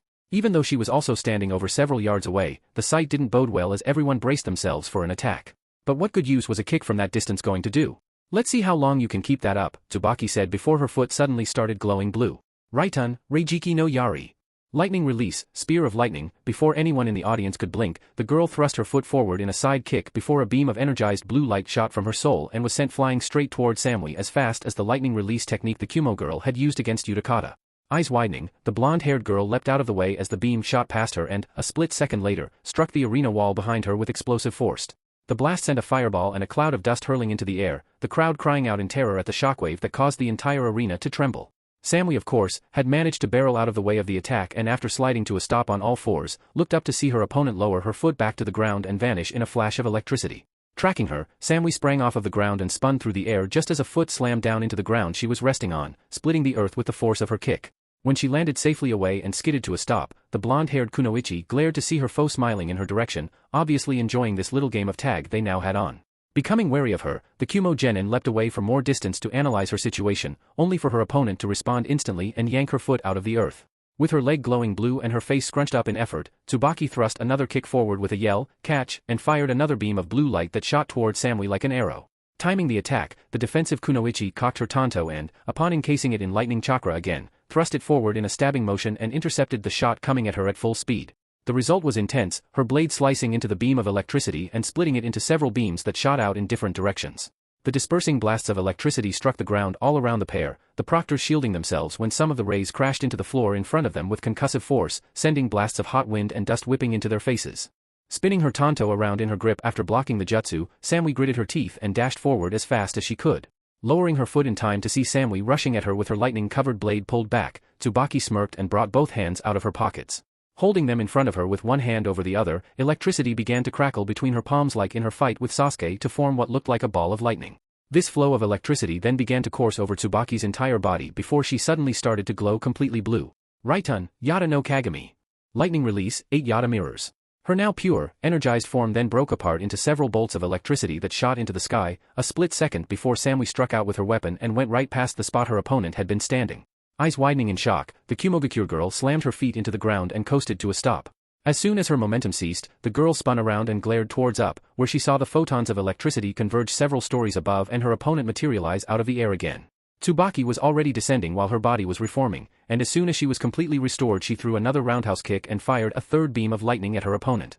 Here you go. Responding just like before, Samui swung her blade out and intercepted the beam. Her tanto cut right into it, separating the attack and causing it to pepper the battlefield in a series of scattered explosions that sent clouds of smoke and debris hurling into the air. As the crowds watched both the arena and the screen when the smoke cleared, they saw Samui spring out of the wall of fumes with her blade cutting through the cloud. Emerging from the mess, the slightly scolded girl began sprinting across the arena, looking to her side in time to see electricity crackle alongside her before her opponent appeared out of thin air. Her hands still in her pockets, Tsubaki looked across at her foe to see a smile also appear on the Kumogakure girl, who continued to stare back with amusement while her adversary matched her speed to run right next to her. I must say, your reflexes are astonishing. You definitely have a better fighting sense than most of the genin in this tournament. I'm impressed, Tsubaki stated. After both of them skidded to a halt, Samui lunged out, only for her opponent to slip around her blade and leap away. When they made distance, the Kumogakure girl brought her tanto up defensively. I've been training hard to face somebody just as strong as you. Though I can chalk up my current level of ability to experience, it will be the most vigilant one here who wins this battle. I respect a Kunoichi who can step up even when a situation seems dire, Tsubaki replied, clapping her hands together before pulling them apart. When she did, lightning began zapping between her palms as she pulled them through the air and formed a beam. This mass of lightning then solidified into a katana, a sight that had everyone in the stadium gawking at her ability to shape-transform her element in that manner. Raitun, Ama no Murakumo. Lightning release, gathering clouds under heaven, Tsubaki then gripped the sword single-handedly and held it behind her. Feeling a little in over your head? Samui frowned and lunged forward, swinging her tanto around and coming at her with a diagonal slash. It would be uncool of me to just step down from a fight without even giving it a shot. Plus, I've got another opponent waiting for me up ahead, so don't expect me to surrender so readily. A loud clang rang out when both girls exchanged blows with their weapons.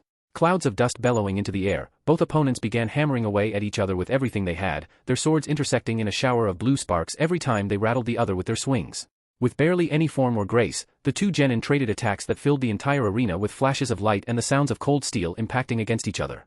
Eventually, after a quick exchange of hits, both pulled back and struck out for a final blow, a flash of light exploding from between them where they passed before the ground was ripped to pieces from the point of impact. Rubble and debris flew in all directions like confetti and the sound of rolling thunder echoed out over the stands. Tsubaki smirked over her shoulder, touché. She then leapt into the air, putting a greater amount of distance between her and her opponent after punching the sizable crater into the ground. Samui also spun around, bringing her blade out in front of her in a stance as another smile crossed her lips. Upon watching the dust settle and her opponent emerge far on the other side, she stole the defensive. Don't you ever believe you're taking your opponents too lightly? Holding her left hand out, Tsubaki frowned while she focused her electricity around her limb before forming a finger. I never take any of my opponents lightly. That's the first mistake a shinobi can make when stepping into a one-on-one battle on the field. It was the sight of her extending finger that had Shino and Hinata lean forward in their seats in alarm, as they knew exactly what that technique was. It was the same jutsu that wiped both of them out in one go. Unlike others, I take all of my opponents seriously, which is why I apologize for this, Tsubaki stated as the tip of her finger suddenly glowed a brilliant blue and, after 3 seconds of charging, what looked like black sand particles gathered directly in front of her nail to form a tiny ball of compressed iron. When electricity began to course down her arm, a flash of orange and blue occurred. Raitun, Jodenjaho. Lightning release, super electromagnetic cannon. In that instant, a powerful beam of electricity shot out of her finger and charged straight for the waiting Samui like a bullet, stunning the blonde at the sheer power behind it and forcing her into a more protective stance. Arm cranked back, Samui then thrust it forward and intercepted the attack. The spearhead of the railgun rammed into her blade and split with a tremendous thunderclap. The force behind the attack pushed the Kumo genin backwards across the ground, her feet digging trenches into the earth as she held firm and the jutsu slowly dissipated. After scattering the beam in several different directions, literally decimating her surroundings and forcing the proctors to duck and cover as entire areas exploded, Samui cocked her arm back before dashing forward in a shunshin. Seeing her opponent advance at speed in her direction had Tsubaki blink in surprise before summoning her lightning sword again. Bringing the katana up to defend, she blocked the thrust of Samui's lightning-sheathed weapon as she drove it in, sparks flying when their blades clashed. However, while it seemed like the Kiri genin had successfully defended against the stabbing blow, the real danger actually came from the explosive tag wrapped around the end of the girl's blade, which she had carefully slipped over it in her run. The moment Samui thrust in with her tanto, her explosive tag ignited before detonating with concussive force, the fiery blast engulfing Tsubaki completely and lifting the girl off her feet inside the jet of flames. When the blast subsided seconds later, it revealed the orange-haired girl's body had been blown to pieces and was now in the process of scattering across the ground. However, through her eyes and high up on the big screen, both Samui and the audience watched as the individual body parts of Tsubaki suddenly shone a bright blue before dispelling into photons of electricity, leaving no trace of her behind. This had the blonde-haired girl from Kumo grit her teeth when she realized what must have happened, her blade slowly lowering back to her side. A Raitun Kagebunshin? Damn. She must have pulled it the second after she shot at me with that last technique. Upon lowering her weapon to her side, the girl suddenly felt her legs buckle and she fell onto all fours. Managing to keep herself propped up, the girl panted heavily and wiped the sweat from her brow, her eyes squinted in pain when she looked up again. She's seriously fast. It's taking everything I have just to keep up with her. If I'm going to beat her, I'm going to have to be smart about this. She then, very discreetly, formed a hand seal, keeping it out of sight of the cameras and, more importantly, her opponent. Ninpo, Iro Tenko. Ninja art, color conversion. The second she made the sign and spoke the incantation, a flash of electricity in Samui's peripheral vision caught her attention and the blonde Kunoichi sprang to her feet. Spinning around, the Kumo genin looked just in time to see her opponent materialize out of thin air with her lightning-made sword held back, and responded just in time to avoid the pure nature blade carving her in two. Another clap of thunder rang out as their weapons clashed, sparks flying while Samui braced herself firmly to block the blow. Tsubaki grinned while she pressed down with a double-handed grip upon Samui's lightning-imbued tanto, her own energized blade humming and sparking loudly as she pushed. You won't be able to match my speed with your body even with your superb reaction time. As we speak, the longer you try to keep pace with me in this battle the more chakra you burn up. She continued to press forward, pushing her opponent struggling to steal against her sword back across the ground step by step. It was clear Samui wouldn't be able to last much longer. I'm surprised you were able to block my railgun. You were able to intercept it with your blade and dissipate its force by splitting it from the point of impact. Samui grinned as she fought against her adversary with everything she could, but found herself losing out, and fast. That's not all I can do. If you're so confident you can defeat me, then defeat me. With a shout she threw Tsubaki off of her and lunged in with her tanto again. Holding back her sword, the orange-haired girl smirked, her body suddenly transforming into a bolt of lightning that shot into the sky as Samui struck out. As soon as the Kumogakure Kunoichi skidded to a stop after missing her opponent, the Kirigakure Genin rematerialized out of thin air directly behind her in a flash. The second she reformed out of the photons of electricity, Tsubaki dashed right at her target with her blade cutting through the air like a bullet. She was on her before the audience could even finish blinking. You're finished. A loud sound of steel slicing through a person filled the air when the orange-haired Kunoichi buried her sword into the back of her opponent, with both genin shuddering to a halt. The moment the gale of wind that blasted off of the two at the execution of the attack faded, the entire stadium went silent, with people rising from their seats in shock at what they just witnessed. Even those former competitors looked on in astonishment at the final exchange. With her hands gripping her lightning element sword firmly, Tsubaki glared straight into the back of her foe's head, unable to see the look of shock slapped across Samui's face at having the weapon driven right through her. However, just when it seemed like the fight was well and truly over, the Kiri Genin blinked in surprise when she saw the form of her opponent dispel like smoke on the wind, her body shimmering into nothingness until she was left staring into open air.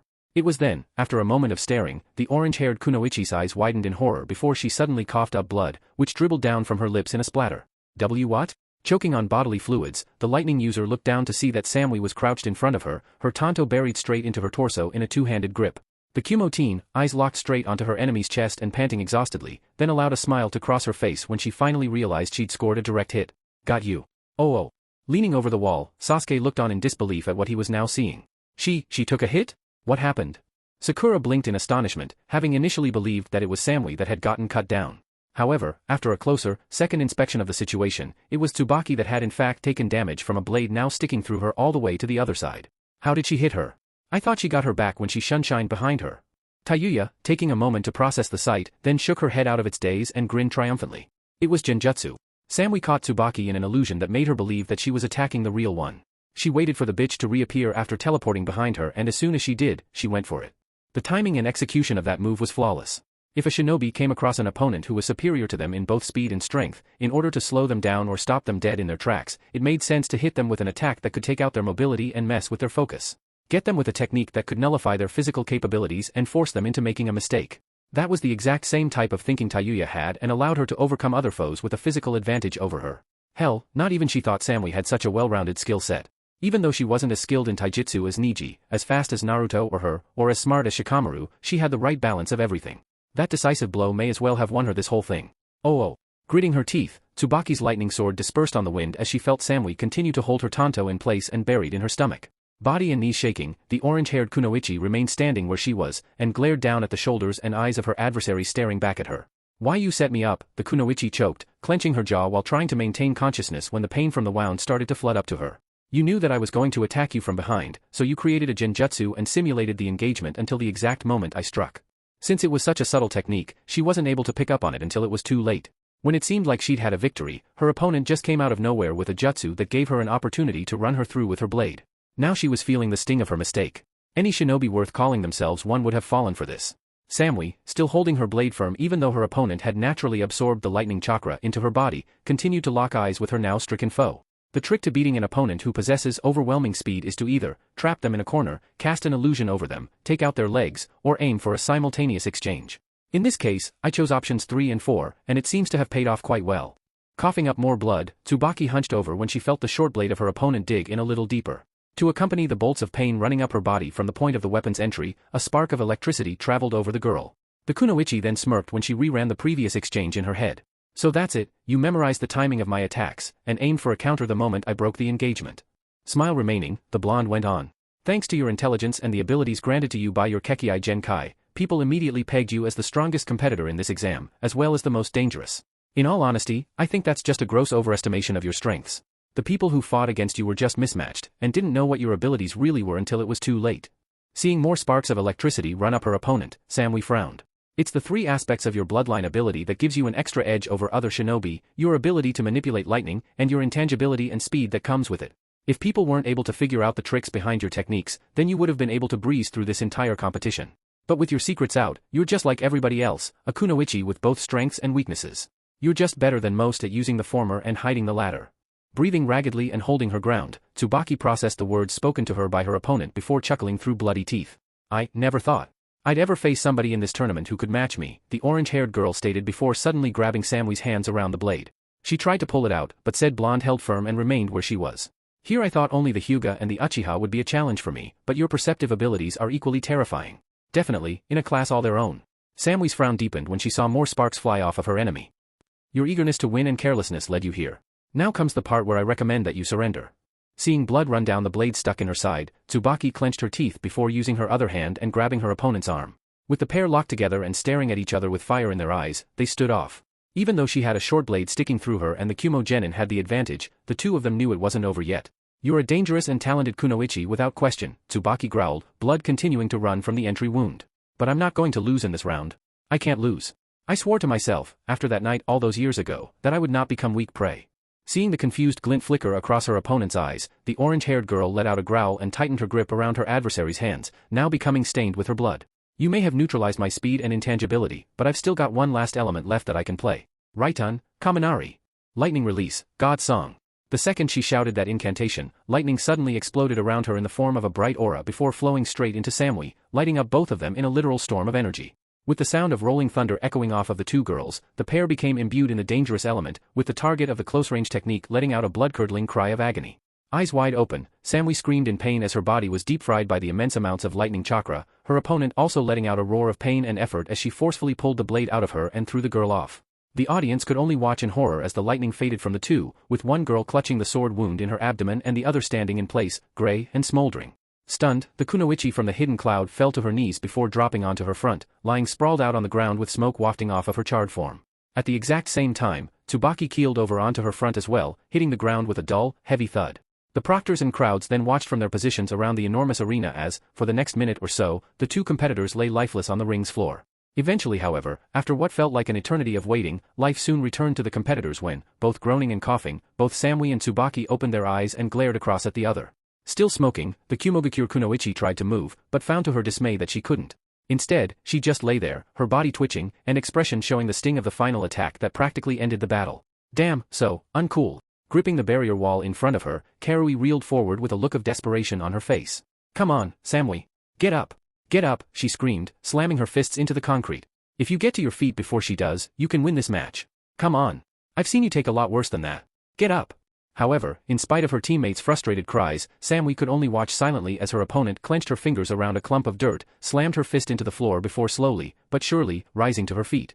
Managing to push herself onto one knee, the orange-haired kunoichi gave a pained hiss and, bringing a kunai around from her pouch, held it above her side. Samui then proceeded to watch as the blade of her adversary's weapon turned red hot, before it was pressed against the skin around the hole in her side.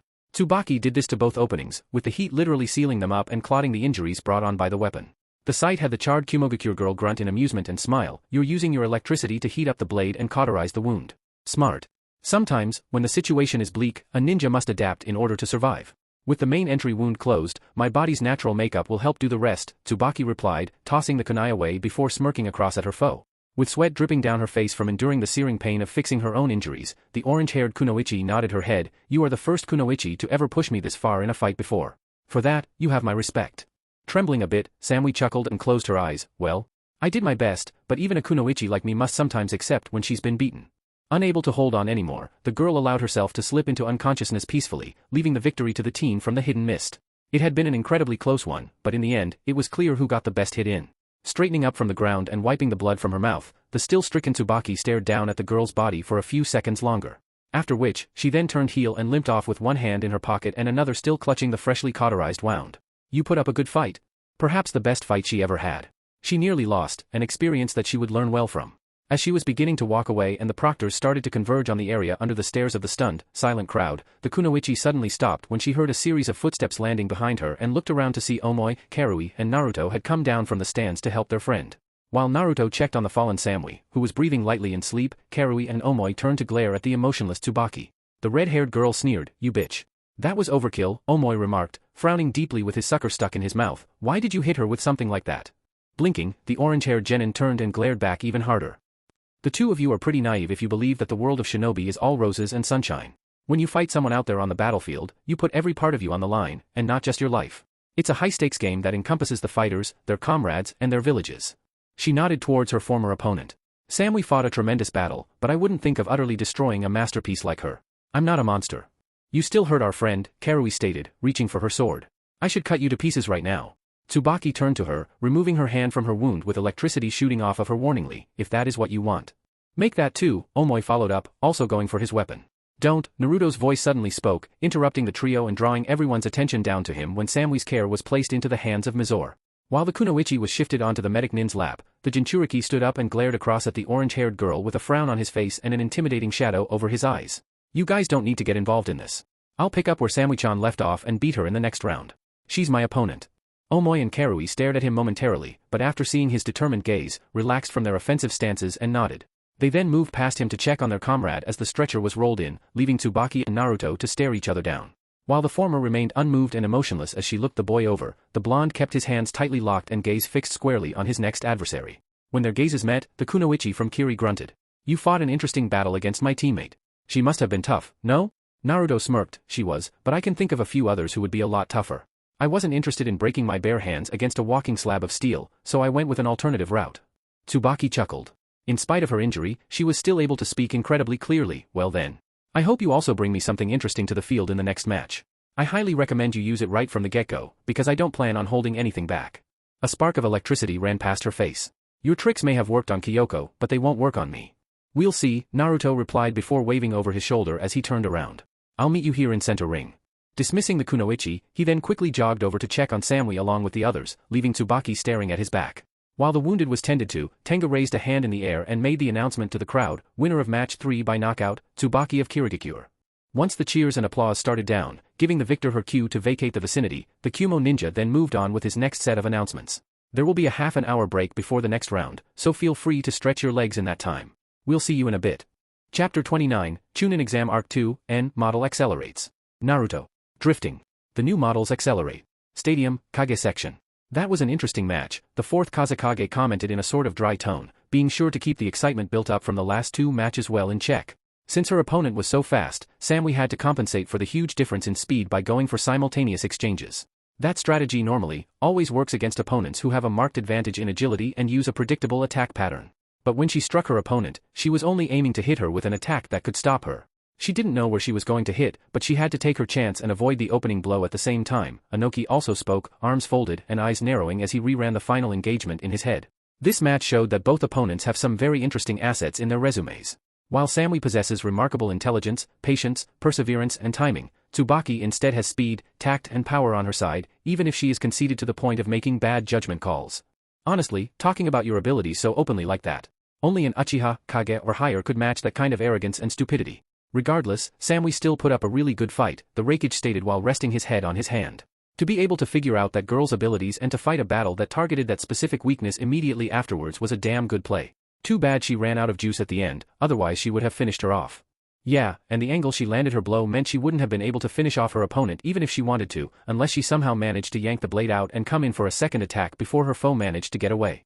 If she had a team working with her though, it would have been an easy kill, no problem. Inoki looked across at the man curiously, bummed out from seeing one of yours lose? Closed his eyes and grunted, call me petty, but yeah. I'll bet she would have made for a fantastic fourth rounder. He then looked across at Mei to see the woman still smiling and looking cheerful. Your kid did pretty good herself, Mizukage. She may have gotten careless at the end, but she's still quite tough. Giving a small giggle, Mei looked across at the Reikage with a sweet smile.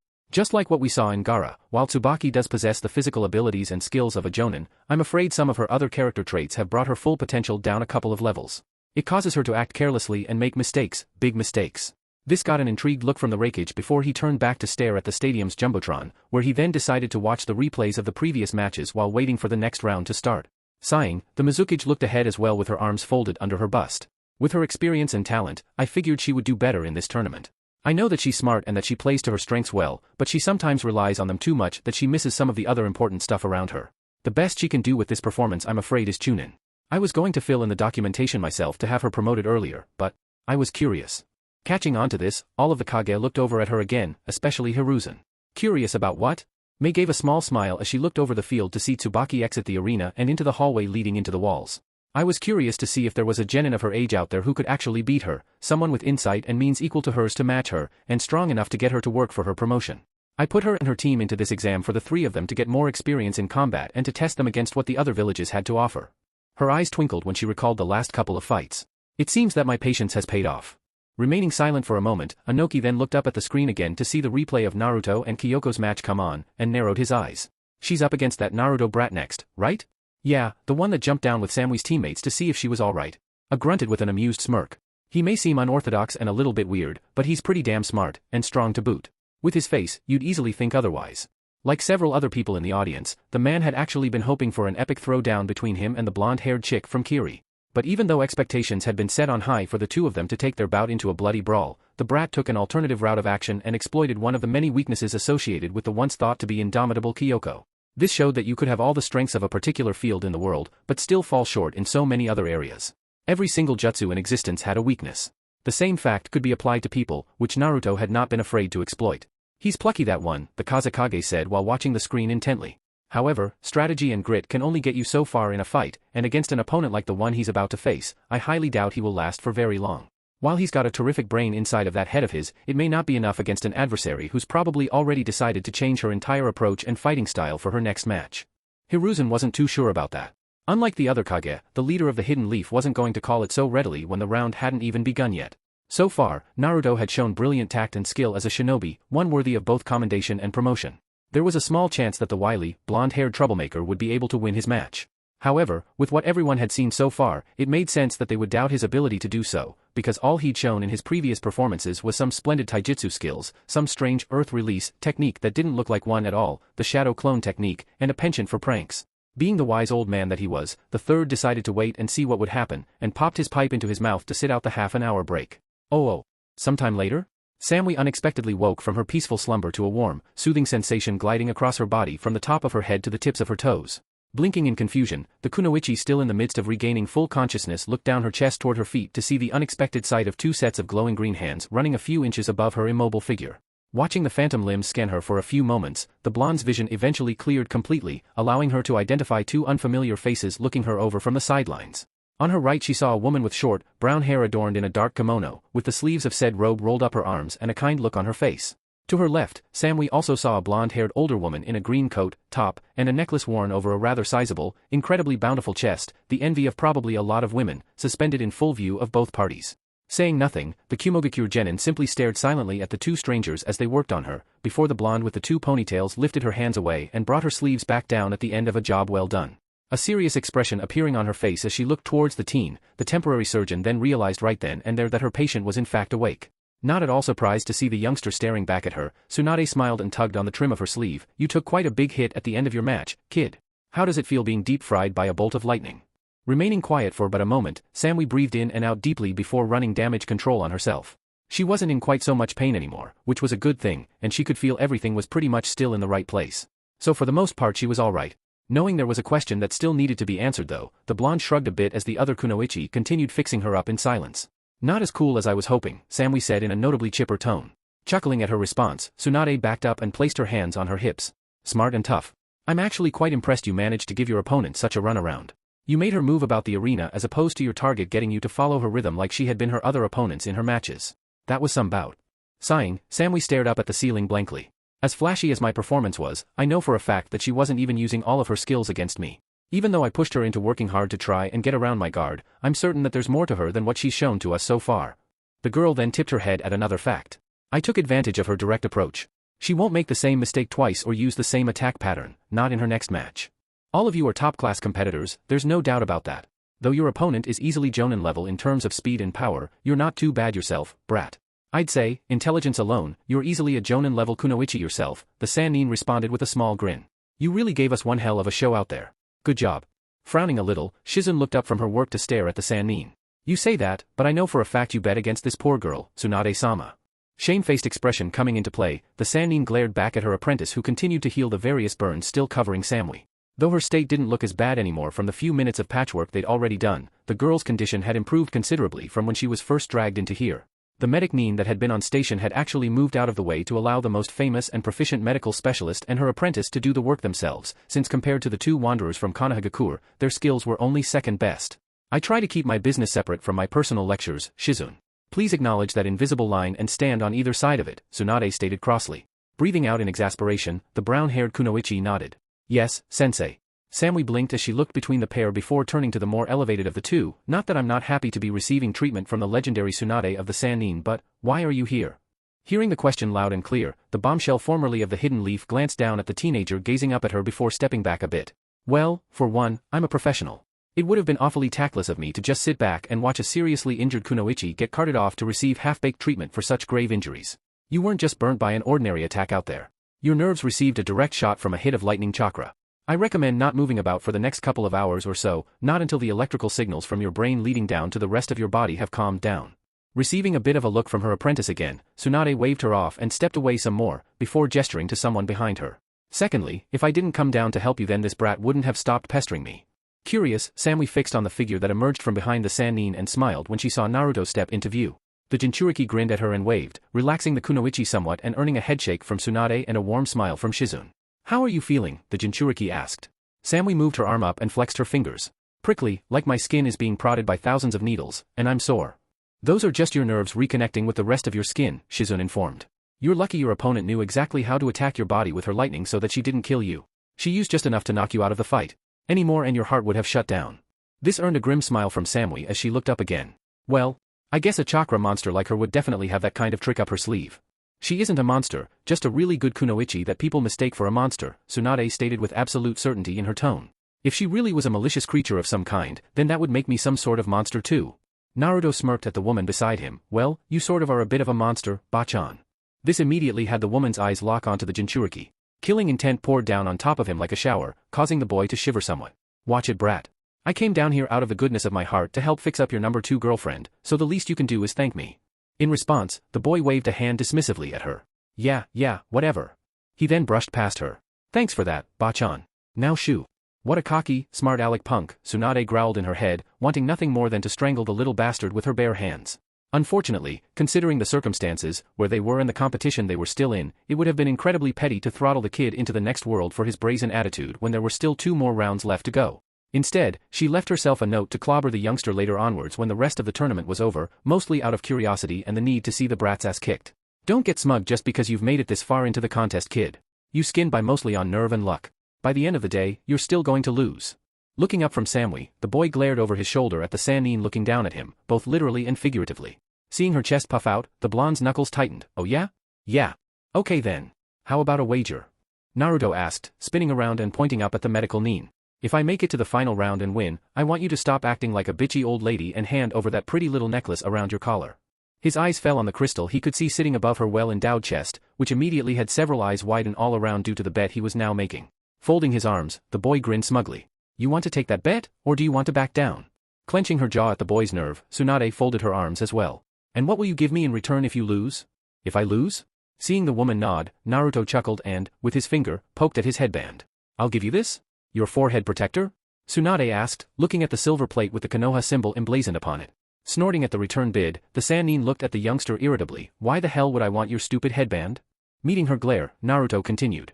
If I lose, I will give up being a shinobi and move on to an ordinary life of mediocrity. I will never think about being a ninja ever again. I think that's a fair trade. His expression then steeled when he saw the slightly surprised look thrown back at him by the older woman. And when I promise something, I never go back on my word. For a moment, nothing happened. The group standing in that little cubicle inside the medical room surrounded by curtains stood or lay where they were in silence, with all eyes set on the Sannin and the boy stubbornly shooting at her an intimidating stare to match the one that she wore.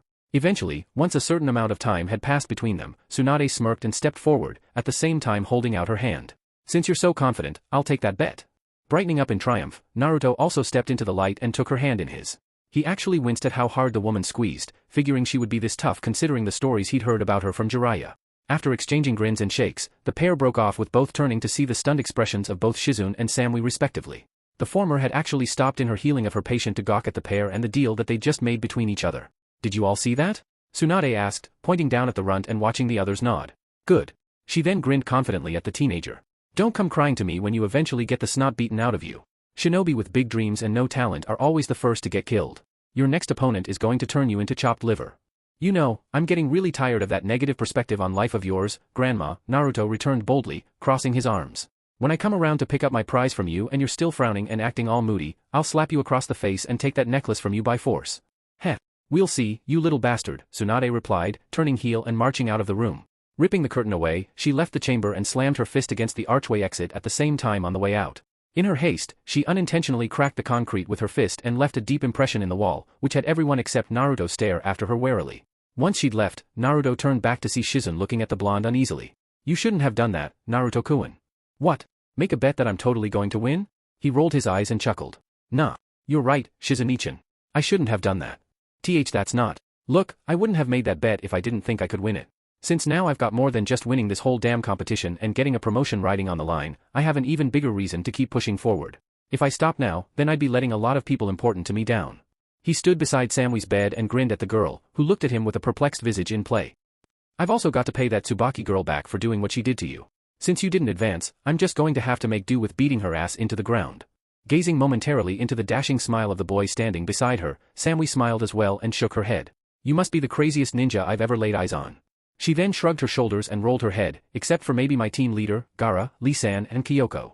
Hey, everyone's got their quirks. A little crazy every now and then doesn't hurt. Giggling subtly and briefly, Samui's expression then slowly turned serious as she reached out and gripped the corner of Naruto's sleeve. Be careful. That Tsubaki girl, she's faster than any genin I've ever seen before. The only way you'll be able to fight her is to use lightning release techniques, and to dodge her. She was resolute in her warning. But even with this knowledge in hand, even she was having doubts about anyone beating her. Watch your back. Naruto, still beaming, took her hand in his and squeezed it reassuringly. Don't worry. I've got a plan. Snickering at the look thrown his way by both Kunoichi in the room, he slowly backed up and relinquished the hand he was holding. He then shrugged as he proceeded towards the archway. I didn't say I was going to tell you what it was. Keep an eye on the big screen and you'll see. Saluting, he then turned and made his way for the exit. On his path over, he stopped and knelt down on the ground, where Taunton was sitting and waiting patiently by the door and watching him. Raising his fist, Naruto grinned. Wish me luck. Giving a small oink, the little pig raised her hoof and bumped his knuckles respectfully, earning a chuckle from the boy as he shot back to his feet and dashed out the door. Forward unto dawn, baby. With his chorus of confidence-boosting cheers echoing down the corridor, Samui and Shizune just stared after him in silence before facing each other. The older woman grinned nervously as she continued on with her checkup of her patient. I'm sure he'll be all right. Relaxed, the Kumo genin closed her eyes and rested into her pillow once more, feeling the pain from her other burns subside. He'll be fine. I agree. Looking up with a start, Shizune saw another familiar face come to stand beside the gap in the curtains. Arms folded and a bright smile on her face, both the patient and the doctor saw the unmistakable form of Kyoko standing there with gauze slapped on her face and in the places where she'd received the most damage in her 2 matches. Due to the blows she'd sustained in her fights with Lee and Naruto in their taijutsu scraps, she also had stitches in her head and above her eye. Arms crossed and her mane of yellow hair flicked over her shoulder, the Kirigakure Kunoichi smiled. Even though Tsubaki-chan is my best friend and teammate, and perhaps the strongest genin in our village, Naruto-kun is also incredibly strong. The smile she wore showcased her certainty. Though I don't know who's going to win, I do know that it's going to be an awesome fight. And from the sound of her voice, both Shizune and Samui knew that she meant what she said. Oh. Half an hour later? To the rear of the stands? Sitting up in the far back row, in a corner where nobody was expected to look during any stage of the tournament, an incredibly pale-skinned man dressed in robes and wearing a hood could be seen looking down from his seat towards the arena. His purple-lined, snake-like eyes narrowing, the man allowed an excited grin to spread across his lips as the countdown over the course of the break came to an end, and the time for the next match finally came about. I think we're going to be in for an interesting match, another person seated beside the excited, pale-skinned individual, wearing the brown cloak with a hood spoke up, concealing his distinct, deceptively kind face. Eyes flashing sinisterly, the masked young man glanced across at the serpent beside him. Wouldn't you agree, master? Orochimaru chuckled lightheartedly while looking over at Kabuto respectively. Perhaps. That young girl from Kirigakure certainly has more power in her little finger than most of the other competitors in this tournament. I have no doubt in my mind that this coming round will last for as long as she's willing to stand and trade pleasantries with her opponent. She'll wrap this one up nice and easy. Oh, I wouldn't count out young Naruto-kun just yet, Kabuto said with a bit of a chuckle, surprisingly voicing his support for the boy, if in a bit of a condescending manner. He's shown quite an interesting set of skills out there as well, not just in his match against Niji Hyuga but also against that Kyoko girl. Murmuring thoughtfully for a moment, Orochimaru smiled and licked his lips, an interesting prospect also. He's a perfect, physical specimen of health and character.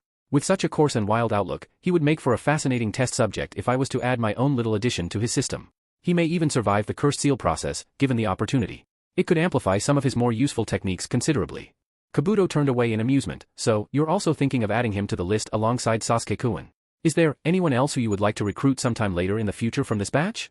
A renewed vigor came to the Sanin's concealed face. 1 or 2, but I'm a very picky eater, Kabuto-kun. I don't want to diversify too much otherwise it will ruin my appetite. While you can put their names aside for future consideration, let's just focus on the main course, and enjoy this show for its content. As you wish, master. Meanwhile, several sections across in the back aisle just like before, Haku was also keeping a close eye on the arena, waiting for the time the next two fighters step out into the open to begin the round. Just like everybody else, she was also feeling tense, wondering just how Naruto was going to do against his opponent, who was easily the hard hitter of the Kiri team. Though she was able to figure out the girl's ability at around the same time everybody else did, she still had an uneasy feeling about how the whole conflict was going to play out. Tsubaki's skills on and off paper were high class. She was a remarkable genius, a Kekkai Genkai user of the highest degree, and potentially the toughest here.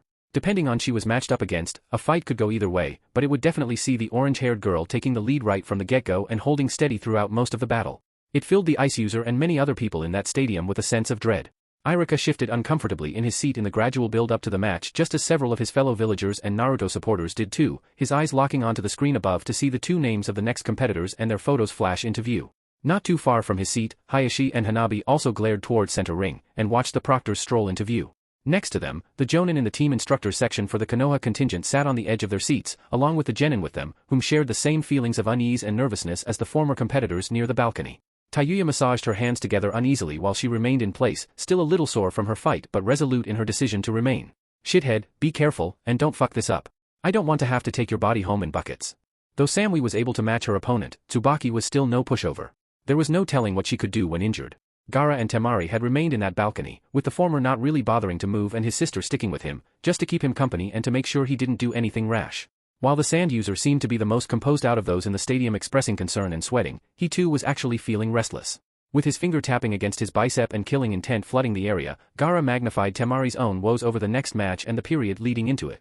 There were only two ways it could go. Naruto was going to face off against Tsubaki and face a swift defeat in the form of a lightning-fast kick. Or he was going to give it his best shot, fight her as hard as he could, and wind up deep-fried just as Samui did.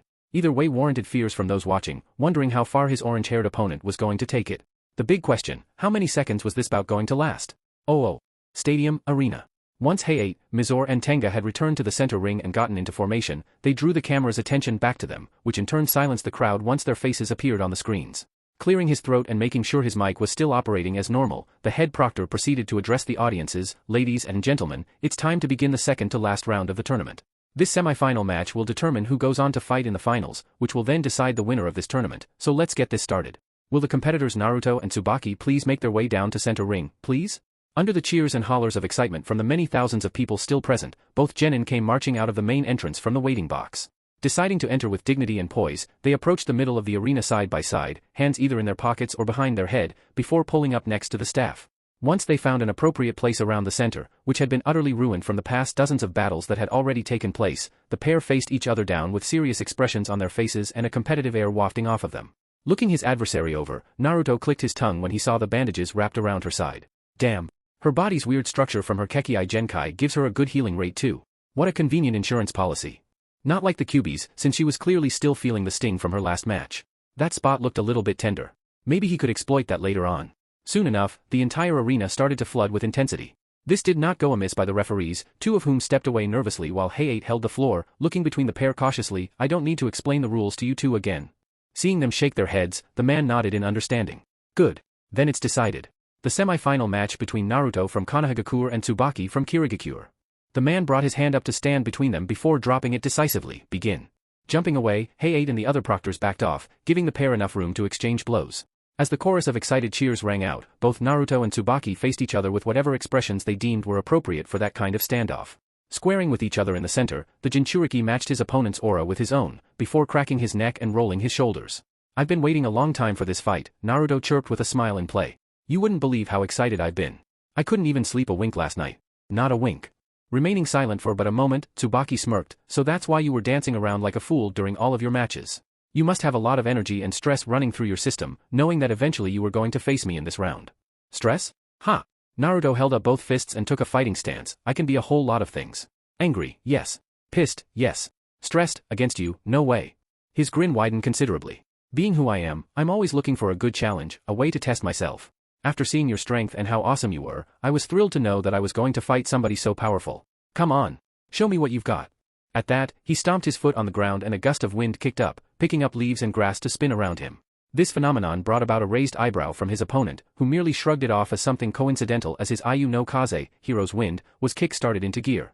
Chuckling to herself, a spark of electricity shot out from Tsubaki's head and hit the ground.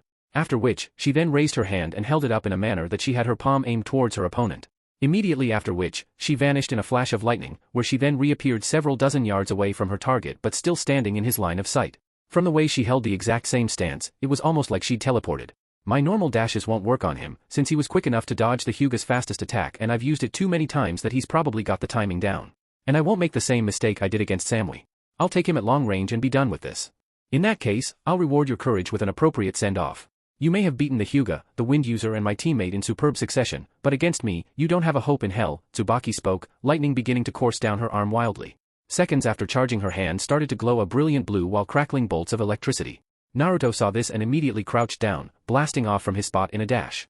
His blurred-out form could be seen by the audience making its way towards his opponent, but wasn't able to carry him fast enough when the Kunoichi finished powering up her technique. Her chakra skyrocketing had Akamaru whimper fearfully, with Kiba responding to his friend's distress by standing up out of his seat in shock. The Jonin sitting nearby also responded in alarm when they felt the amount of chakra blasting off of the orange-haired teen down below. Tsubaki, however, looking like she wasn't exerting any effort whatsoever, proceeded with her attack without a care. You're done. Raitun, Raryu no Tatsumaki. Lightning release, lightning dragon tornado. The very second she spoke, her glowing blue hand suddenly erupted outwards in the form of a blast several hundred times her size, the maw of a dragon exploding forth from her palm and instantaneously enveloping her opponent in a single charge. Its roar was only matched by the clap of thunder that came with its summoning. The massive lightning stream Tsubaki unleashed engulfed an entire eighth of the arena in a blast radius that disintegrated everything in its path. The crowd's immediate response was awe, before hundreds of them screamed and looked on in terror when the concrete barrier wall was also struck by the attack, which carefully dispelled the lightning twister but echoed the force of the attack over the stadium. The sound of rolling thunder reverberated throughout the sky as thousands of astounded onlookers shielded their eyes from the blinding light that came with the jutsu and the raging hot winds that shifted across the stands. Under the howling storm, Mei blinked in interest. That's Raiga Kurasuki's jutsu. Seeing the Jinchuriki become engulfed by the technique as it continued to tear up the arena, Tayuya jumped from her seat and leaned forward over the barrier with eyes reflecting nothing but horror. Naruto. Unfortunately, her cry for her roommate was drowned out by the sounds of rumbling bellowing out. As a result, her expression slowly transformed from terror to desperation and defeat as her hands gripped the railing tightly. No way, that's just. Tsunade, sitting up in the front row, also looked on in interest before her expression became deathly serious. He's finished. She then shut her eyes, feeling not only a mild sensation of upset at seeing the boy become consumed by the attack but also disappointment. Damn it, he was supposed to give me his headband after this round was over. How the hell is he going to if he's just a pile of ashes now? Eventually, the tornado of energy bellowing from Tsubaki's hand ceased. When she retracted it, she stared impassively at the cloud of smoke blocking her view of the area in front of her. As it cleared, it revealed an enormous trench carved into the ground from the attack she had launched, which had also been scorched black from the heat. The dugout expanded widthwise the further along you looked and, eventually, when you reached the end where the wall was, you could see a sizable, burnt dent had also been drilled into it. At first Tsubaki and the entire stadium thought she'd incinerated her opponent in one shot, even though it was technically an attack meant to stop someone in their tracks and knock them out in one shot. After several minutes and seeing no body, even the competitor started to believe that and lowered her hand to pocket it and walk away. However, before she could move a step from her spot, the sound of coughing and sputtering suddenly came from the wall of fumes hanging in the air as all of a sudden Naruto came stumbling out of the clouds of smoke down the trench waving the smog out of his face. Dusting himself, he stared up at the girl. His grin shortly thereafter came back into full play. Wow! That was awesome. I've never seen a jutsu like that before. How did you do that? The audience blinked in unison, a loud squishing sound coming from every man, woman and child present when everyone's lids closed and opened at the same time. Even Tayuya was baffled. Wait, what just happened? Conveying a small amount of surprise at seeing her opponent still standing, Tsubaki grunted and formed a hand seal. When electricity began coursing over her hands again, she smiled. I'm impressed you managed to dodge that technique. I could have sworn I hit you dead on with it. Parting her hands, electricity began shooting between her fingers and across when she charged up her next move. However, I won't miss this time. That jutsu she just used had contained enough lightning to sterilize an entire forest. An impressive, offensive weapon no doubt. Up in the stands, Kakashi, Guy, Asuma, Kurenai, Enko and Gunma all hardened their gazes on the arena.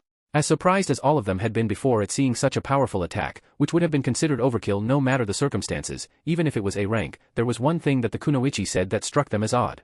They saw it for themselves. Naruto had been running straight towards her in a sprint. His head was down and everything, and he'd been standing directly in her line of fire. Wait, he dodged it? Kakashi murmured. That didn't sound right.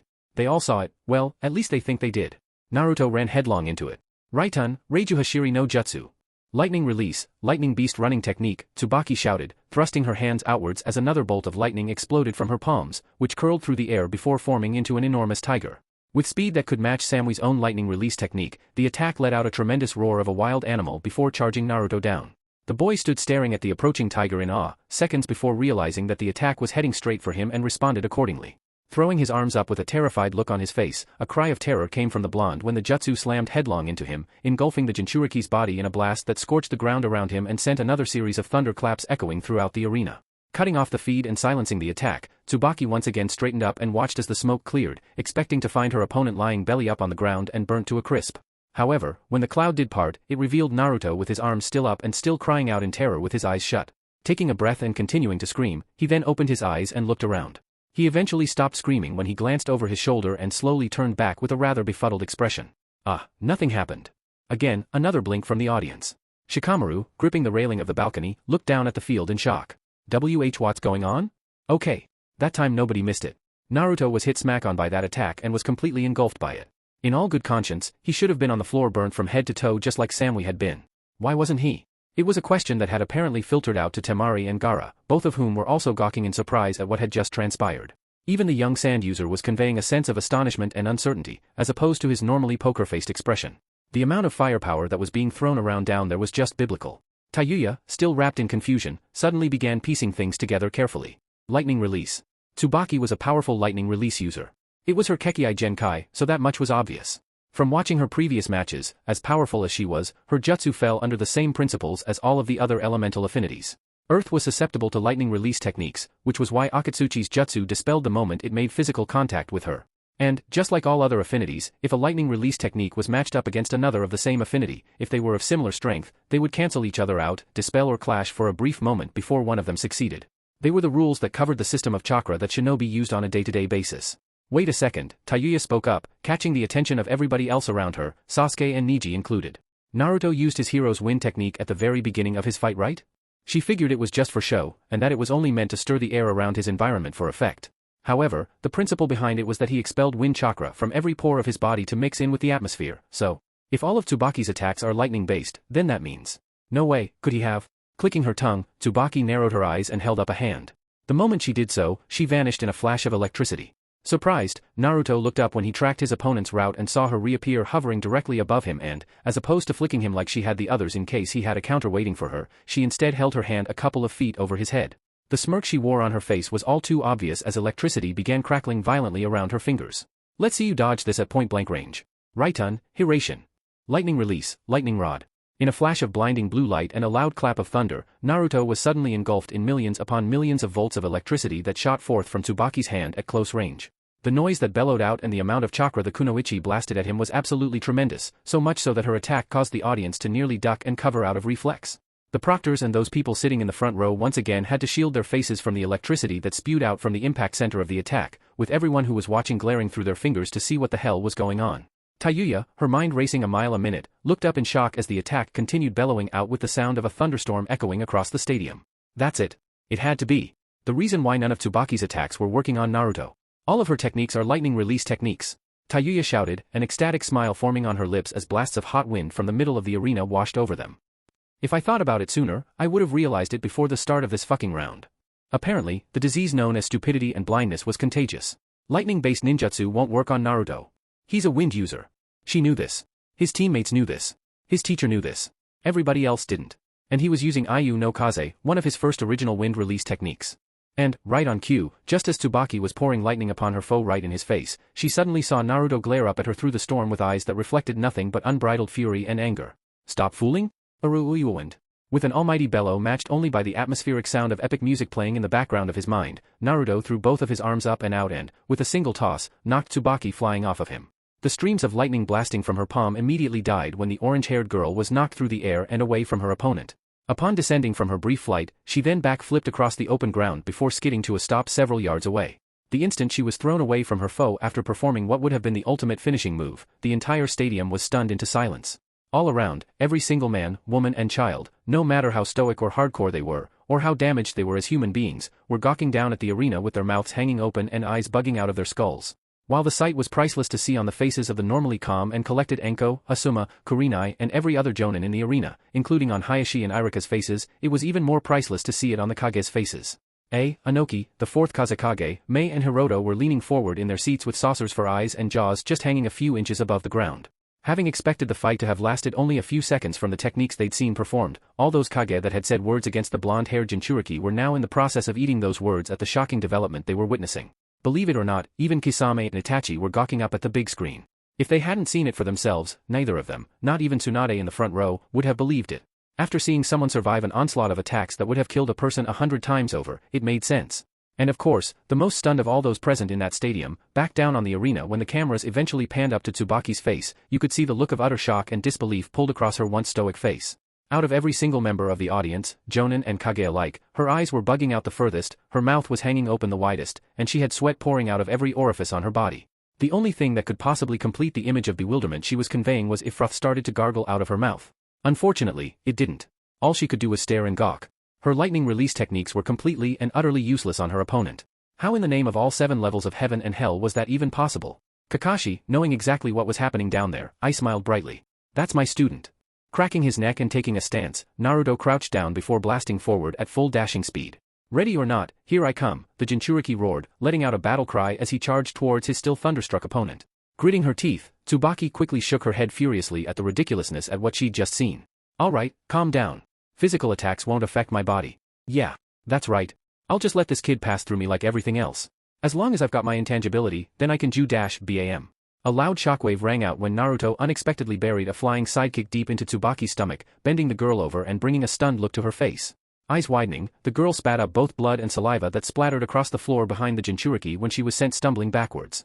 This sight shocked the entire crowd even more as this was the first time in the entire tournament they'd seen the girl receive a physical blow dealt through taijutsu. The Mizukage was also confounded since it was also her first time seeing the teen take an attack from an opponent not using an element, weapon or chakra-based technique.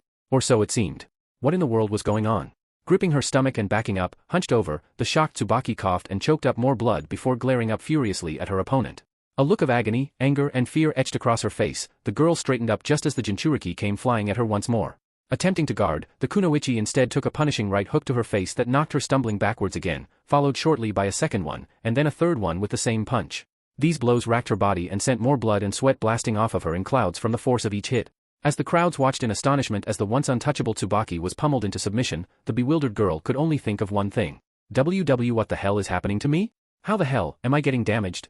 It was quite clear it had been a while since she'd received so many physical attacks from an opponent, which was why she was failing to respond quickly enough to the punches she was receiving due to the shock of the pain hitting her system all at once. In her various attempts to right herself, the girl stumbled about on shaky legs before glaring hard across at the blonde boy hammering her face with punches. What the hell is he? Naruto watched his opponent stagger to a halt and glare across at him. After reassuming a proper standing position, the Kunoichi huffed angrily before lunging forward. Damn you. In the blink of an eye, the girl vanished with invisible speed, reappearing directly in front of the blonde and thrusting out at him with her palm. Telegraphing her attack just as he did with every other opponent who tried to take him on in taijutsu, instead of being sent careening across the field, the blonde pulled his signature sway back to avoid the attack and at the same time, nailed the Kunoichi across the face with a right hook. The blow slammed the bewildered Tsubaki off to the side with a loud thud ringing out at the solid impact. Then, after straightening up from his counter and facing his adversary once more, the blonde slipped to the side to avoid the palm strike thrown at his chest, which allowed him to crack a right cross straight into her face, knocking the girl back a second time. Naruto grinned when he saw how his swift attacks were affecting his adversary. Oh yeah. Didn't expect that, did you? After giving his triumphant smile, he began smashing his opponent repeatedly with punishing blows to the head and body. Hooks and punches cracked her in the face while kicks smacked her in the sides, knocking the teen left and right. Amidst the string of attacks plowing into her, Tsubaki attempted to look to see what the heck her opponent was doing, before more punches began caving into her mug, sending blood splattering across the floor again.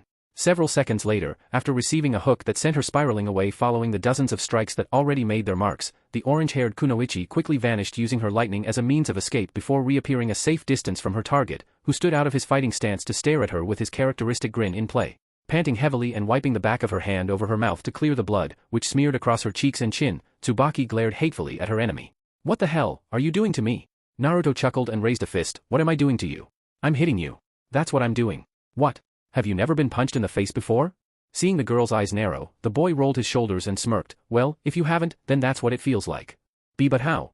Tsubaki growled, breathing out in frustration while at the same time thankful that she'd been able to work on her endurance during the month between the two stages to build up some resilience in her time training with Chojuro. How can you be landing so many attacks on me? It doesn't make any sense. Unless you, wait.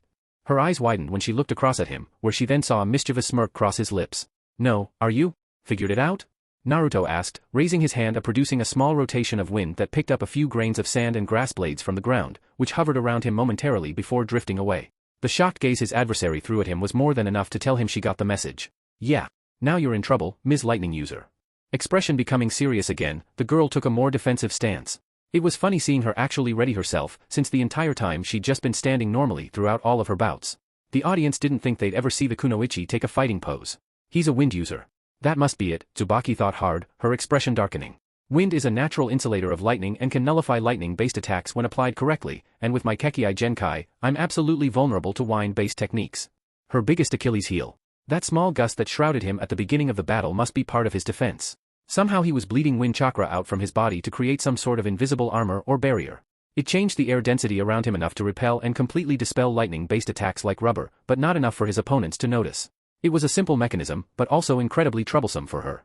That also explains how he's able to hit me. He must be emitting a constant and very fine shell of wind chakra from his body, creating a chakra shroud, which allows him to nullify my intangibility. What a trump card.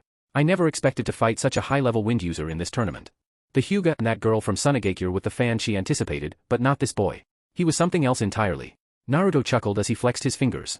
At first I thought Ayu no Kaze was just for show. But then I found out during a training session with Kakashi-sensei when he was showing me his lightning affinity that my useless jutsu had the interesting side effect of being able to completely nullify lightning-based techniques. The blonde began to march along the invisible path surrounding his baffled enemy. I'm never going to think poorly of my jutsu ever again. Ever. Seeing her foe begin to circle her, Tsubaki spat the blood out from her mouth before smirking, very interesting. I never figured you to be such a defensive type, let alone a wind type. Sometimes defensive is best. It sure shook you up something good, Naruto replied, clenching his fist as he stopped and turned to face her again. You're not very used to taking hits from other people, huh? You phase through every single attack that's thrown in your direction, so you usually beat your opponents quickly. It's not surprising that a pretty thing like you doesn't know her way around a fist fight. I wouldn't get confident right now if I were you, Tsubaki exclaimed, flicking her hair back as she held her right hand out open at her side. I changed my approach for this fight. Obviously it wasn't enough. You're able to dispel all of my lightning-based jutsu. That's a commendable effort, definitely worthy of praise. However, lightning isn't the only thing I can attack you with. I've got a whole range of strategies I can use. When she curled her fingers, a spark suddenly shot off of her palm before streams of electricity began running into the ground. Naruto and the audience watched curiously as the girl continued feeding electricity directly into the earth. At first nobody knew what she was trying to pull, until a black, metal powder started to lift off of the ground and gather in the air. Within seconds, the tendrils of black sand started to converge along 3 separate streams towards the girl's open hand, which she held out to her side with a serious look of concentration in play. The sight of the cloudy material amassing around her palm had Naruto blink. What is that? Oh. Up in the stands, the 4th Kazekage, having recovered from the shock of watching Naruto survive 3 separate and powerful lightning release attacks one after the other, had leaned forward even more in his seat to look down at the field intently once again. This time, along with the other Kage to have gotten their bearings back from the bewildering, opening act of the match thus far, now had their eyes glued on Tsubaki as they watched her gather the strange black matter around her hand. It was after seeing the particles she was now summoning get picked up from the ground did the Kazekage quickly identify the technique she was in the process of executing. Though his face remained impassive, the leader of the sand village couldn't stop the bead of sweat that ran down from his head. This girl, she's using iron sand. Oh. Back down in the ring, Tsubaki had finished gathering up enough of the black particles to form a ball of it around her hand. Manipulating it carefully, she then willed the black powders into a katana, the sword extending from her grip to stop after several feet. The sight of the black, sand-based weapon had Naruto's senses on high alert. The blonde slid into a defensive stance while the girl held the sword further out to her side, the floating particles humming loudly. Hey? What is that? The Jinchuriki asked. Tsubaki smirked, Raitun, Seitsuken. Lightning release, iron sand sword. At that moment, a small leaf from a nearby tree drifted down and onto the blade of the weapon. Instead of landing on the sword and resting on it, the weapon sliced it clean in half as it fell through, causing Naruto's eyes to widen fearfully and his hair to bristle. Taking note of his expression, the Kunoichi marched forward. I made it by converting my lightning into a magnetic element. Right now the iron sand on this sword is vibrating like a chainsaw. You might bleed a little if it touches you. She then sprinted at him at speed. Getting defensive, Naruto watched the girl swing out at him with her blade. I somehow doubt I'd get away with just a little bleed holy shit. He ducked when Tsubaki swung at him with her weapon, forcing him to back away quickly. Within moments upon engagement, Tsubaki began pursuing her opponent left and right, lashing at him with swing after deadly swing of her sword. The loud humming of the blade echoed throughout the stadium with every attack the girl attempted on her enemy, the Jinchuriki dodging her blows by a hair's breadth, while at the same time making very funny noises as he skittishly kept his distance from the damn thing. Moving around his foe using the oddest display of evasiveness anyone had ever seen, the blonde then scampered away when the girl attempted to cut him down the middle, but effectively missed. The The boy barrel rolled across the ground upon avoiding the bifurcating hit, before springing back to his feet and beginning to sprint away. Tsubaki grinned, "If you're just going to keep running around, I'll just make it do this." Throwing her sword out, her straight weapon suddenly twisted and bent in the air, before extending at high speed towards her retreating target. Looking back, Naruto gasped, "The sword extended?" The tendril whipped through the air, heading towards the blonde's back like it was homing in on him. In reality, Tsubaki was just concentrating the flow of her electricity through the iron particles and willing them to pursue her foe in the form of a flexible lance. This brought a triumphant gleam to her eyes as she watched her newly formed attack close in on her fast retreating foe, who still had his back turned blind to the tip of the spear as it converged on his position. The timing's spot on. There's no way he'll be able to dodge dash. However, just as the iron whip was about to hit the boy, Naruto suddenly turned. Right hand and body becoming enveloped in a tornado drill that encompassed his entire body in a spinning vortex of dust and leaves, the Jinchuriki slammed his chakra-coated palm into the approaching sword and split it. Tsubame Geishi. Swallow return, the two attacks collided as the sand whip plowed into the palm guarding the intended target, seconds before the length of particles dispelled and blew back towards their owner. Tsubaki looked up with a stunned expression as she felt the handle of her sand weapon break apart and blow about on a light breeze. He used his wind chakra to revert the iron sand back to its original form by dispelling the electricity I had holding it together, the kunoichi thought, eyes shimmering in astonishment before a serious look came across her again. This one, he's smart. She then proceeded to watch Naruto lower his hand and start blowing furiously on his palm, nursing some serious sand burns. Damn it. Why does that hurt so much? Naruto grumbled, shaking his appendage out before smirking toward his opponent. Looks like you messed up? Tsubaki chuckled, did I now? A spark of electricity from her head was quickly followed by a gust of wind, which suddenly caught all the iron sand particles drifting through the air. More shots of electricity through the wind then saw the masses of black powder suddenly begin twisting in the sky above her in vast quantities, which slowly drifted over her opponent. Stunned at the sheer amount of iron dust the kunoichi had managed to summon, Naruto gawked up towards the clouds to see the floating masses twist and contort, before several tendrils then began shooting straight towards him in the form of metallic lances. The blonde gritted his teeth and cocked his right hand back again, which became shrouded in twisting wind chakra. So you can even manipulate the iron sand taken by the wind? A smirk formed across his lips, but even with this, no matter how many times you try, the result will always be the same. Tsubame Geishi. He then swiped his hands through the air and struck the cloud falling towards him, effectively dispelling the electricity and sending the sand drifting away uselessly. Watching the cloud disperse, Naruto then quickly began searching for his opponent, only to find the valleys in front of him empty. Blinking, he started looking for her more thoroughly, only to feel a tight grip suddenly encase the hand he had out and glared sharply over his shoulder to see his foe standing there grinning triumphantly. Even if you can block the lightning I can throw at you, I'd like to see you try and stop a direct shot to your body. Tsubaki spoke, her arm beginning to course with electricity. At first the audience braced themselves to see the Jinchuriki get fried. However, just when it seemed like he was going to be barbecued by thousands of volts of electricity, they suddenly saw the orange-haired girl recoil slightly and look down at her limb in astonishment. After several moments of trying to get a spark going and a charge to run through her target, the Kiri Genin looked up at her foe in surprise when she realized she couldn't. What? I can't stun you? Why? Smirking, Naruto cocked back his left fist and stepped in. Did you really think it was going to be so simple? With a yell, he threw an uppercut straight into the girl's chin, prompting her to flip backwards to dodge, where she then landed solidly several yards back. When the boy rounded on her, he glared. I'm still shielding myself. Your electric shocks won't work when I have wind chakra escaping through my pores. Clicking her tongue irritably, Tsubaki brought her hands about in front of her before vanishing in a flash of lightning photons. Yada no Kagami. When she disappeared in a streak of electricity, the Jinchuriki tracked her through the air as best as he could, before suddenly seeing her form rematerialize out of thin air on the very roof of the stadium away from him. The crowd and the cameras eventually found her too, and when all eyes fixed on the girl again, standing many stories above the ground, everyone began murmuring amongst themselves as to what the kunoichi was going to do next. Frowning as she glared several stories down towards the center of the arena, where she saw her opponent glaring in her direction, she then smirked and raised both hands out in front of her. Another spark of lightning signaled the initiation of another technique that placed the youngster on guard once more. Let's test that wind-based defense of yours, Tsubaki said loudly with a smile, slapping her hands together and concentrating. When lightning began coursing off of her body, a fierce wind picked up. Raitun, Koku no Jutsu. Lightning release, black rain technique. The moment electricity started to zap off of Tsubaki's form high above the stands, the people in the arena seats suddenly became aware of a strange phenomenon taking place. Before they knew it, all those in the crowd wearing or carrying metal of any kind on their person, most notably the kunai and shuriken in the pouches of all the shinobi present, began pulling towards the girl rather violently as she called upon all the metal in the area. The jonin at the front attempted to resist the pull, but try as they might, eventually their pouches cracked open and every single blade and metal work they had flew in the direction of the kunoichi.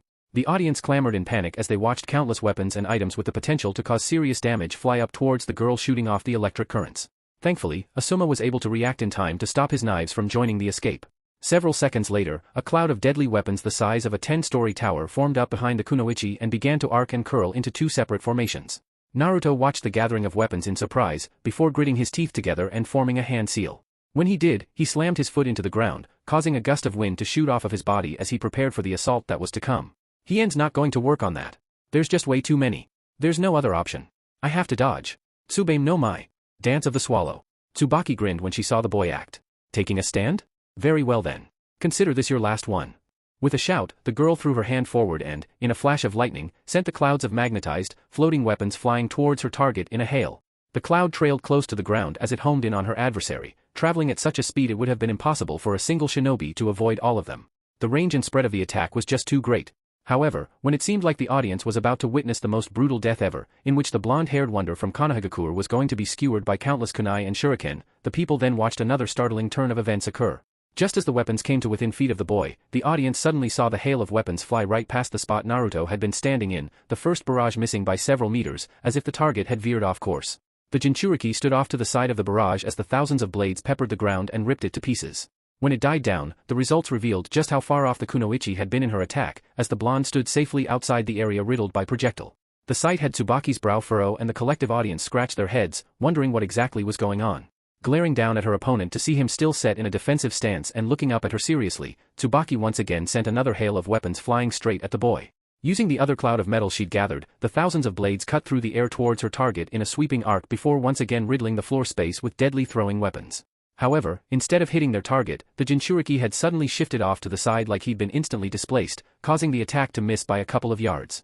Under the eyes of the camera and his opponent, Naruto's form shimmered in several different colors for a split second, almost like a glitch, before returning to normal. Blinking when she watched the strange phenomenon occur a third time after sending the last of the weapons hovering around her down at the boy, Tsubaki huffed in frustration.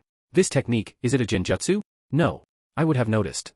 She then disappeared in a flash of electricity and reappeared back down on the arena floor again, just several meters away from Tenga, whom jumped away from her in surprise. This is something else, and judging from the irregular pattern to it, I think I know what it is. When Naruto saw his opponent return to ground level and step towards him, he set himself into another stance, ignoring all the kunai and shuriken lying on the ground around him. However, when it seemed like she was going to move to attack him again, she instead spoke in a voice clear enough for everyone to hear.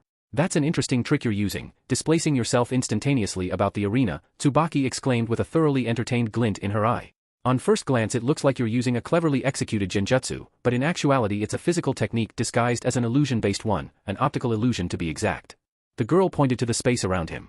You're using your control over the wind to manipulate the particles in the air to bend the light and make it seem like you're standing in one spot, but in reality you're actually standing several meters away. This causes your opponent to think that you're teleporting and displacing yourself around them, which also causes them to miscalculate whenever they're either attacking or defending.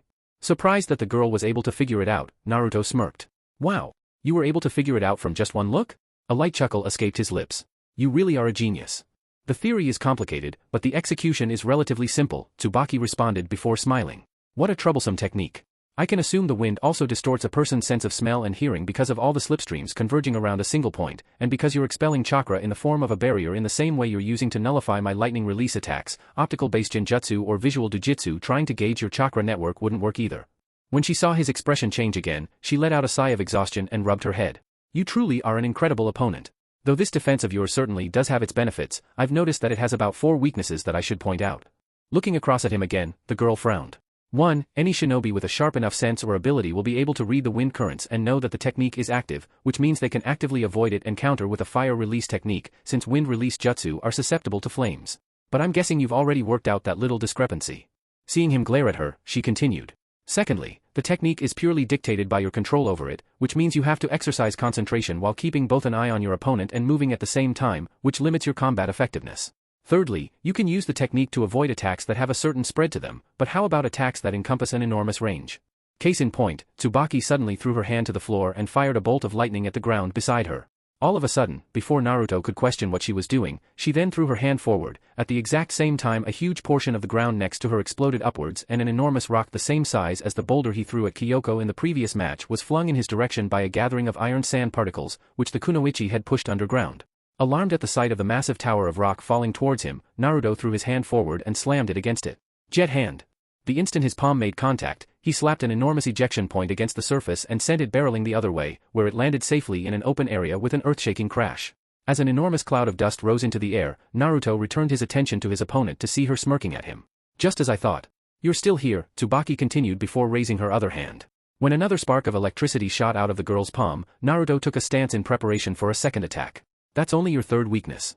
The fourth one is that not only are you confined to a certain area to pull off this defense, you also can't use it as liberally with your speed, which means you won't be able to dodge attacks fast enough when your opponent already knows you're nearby.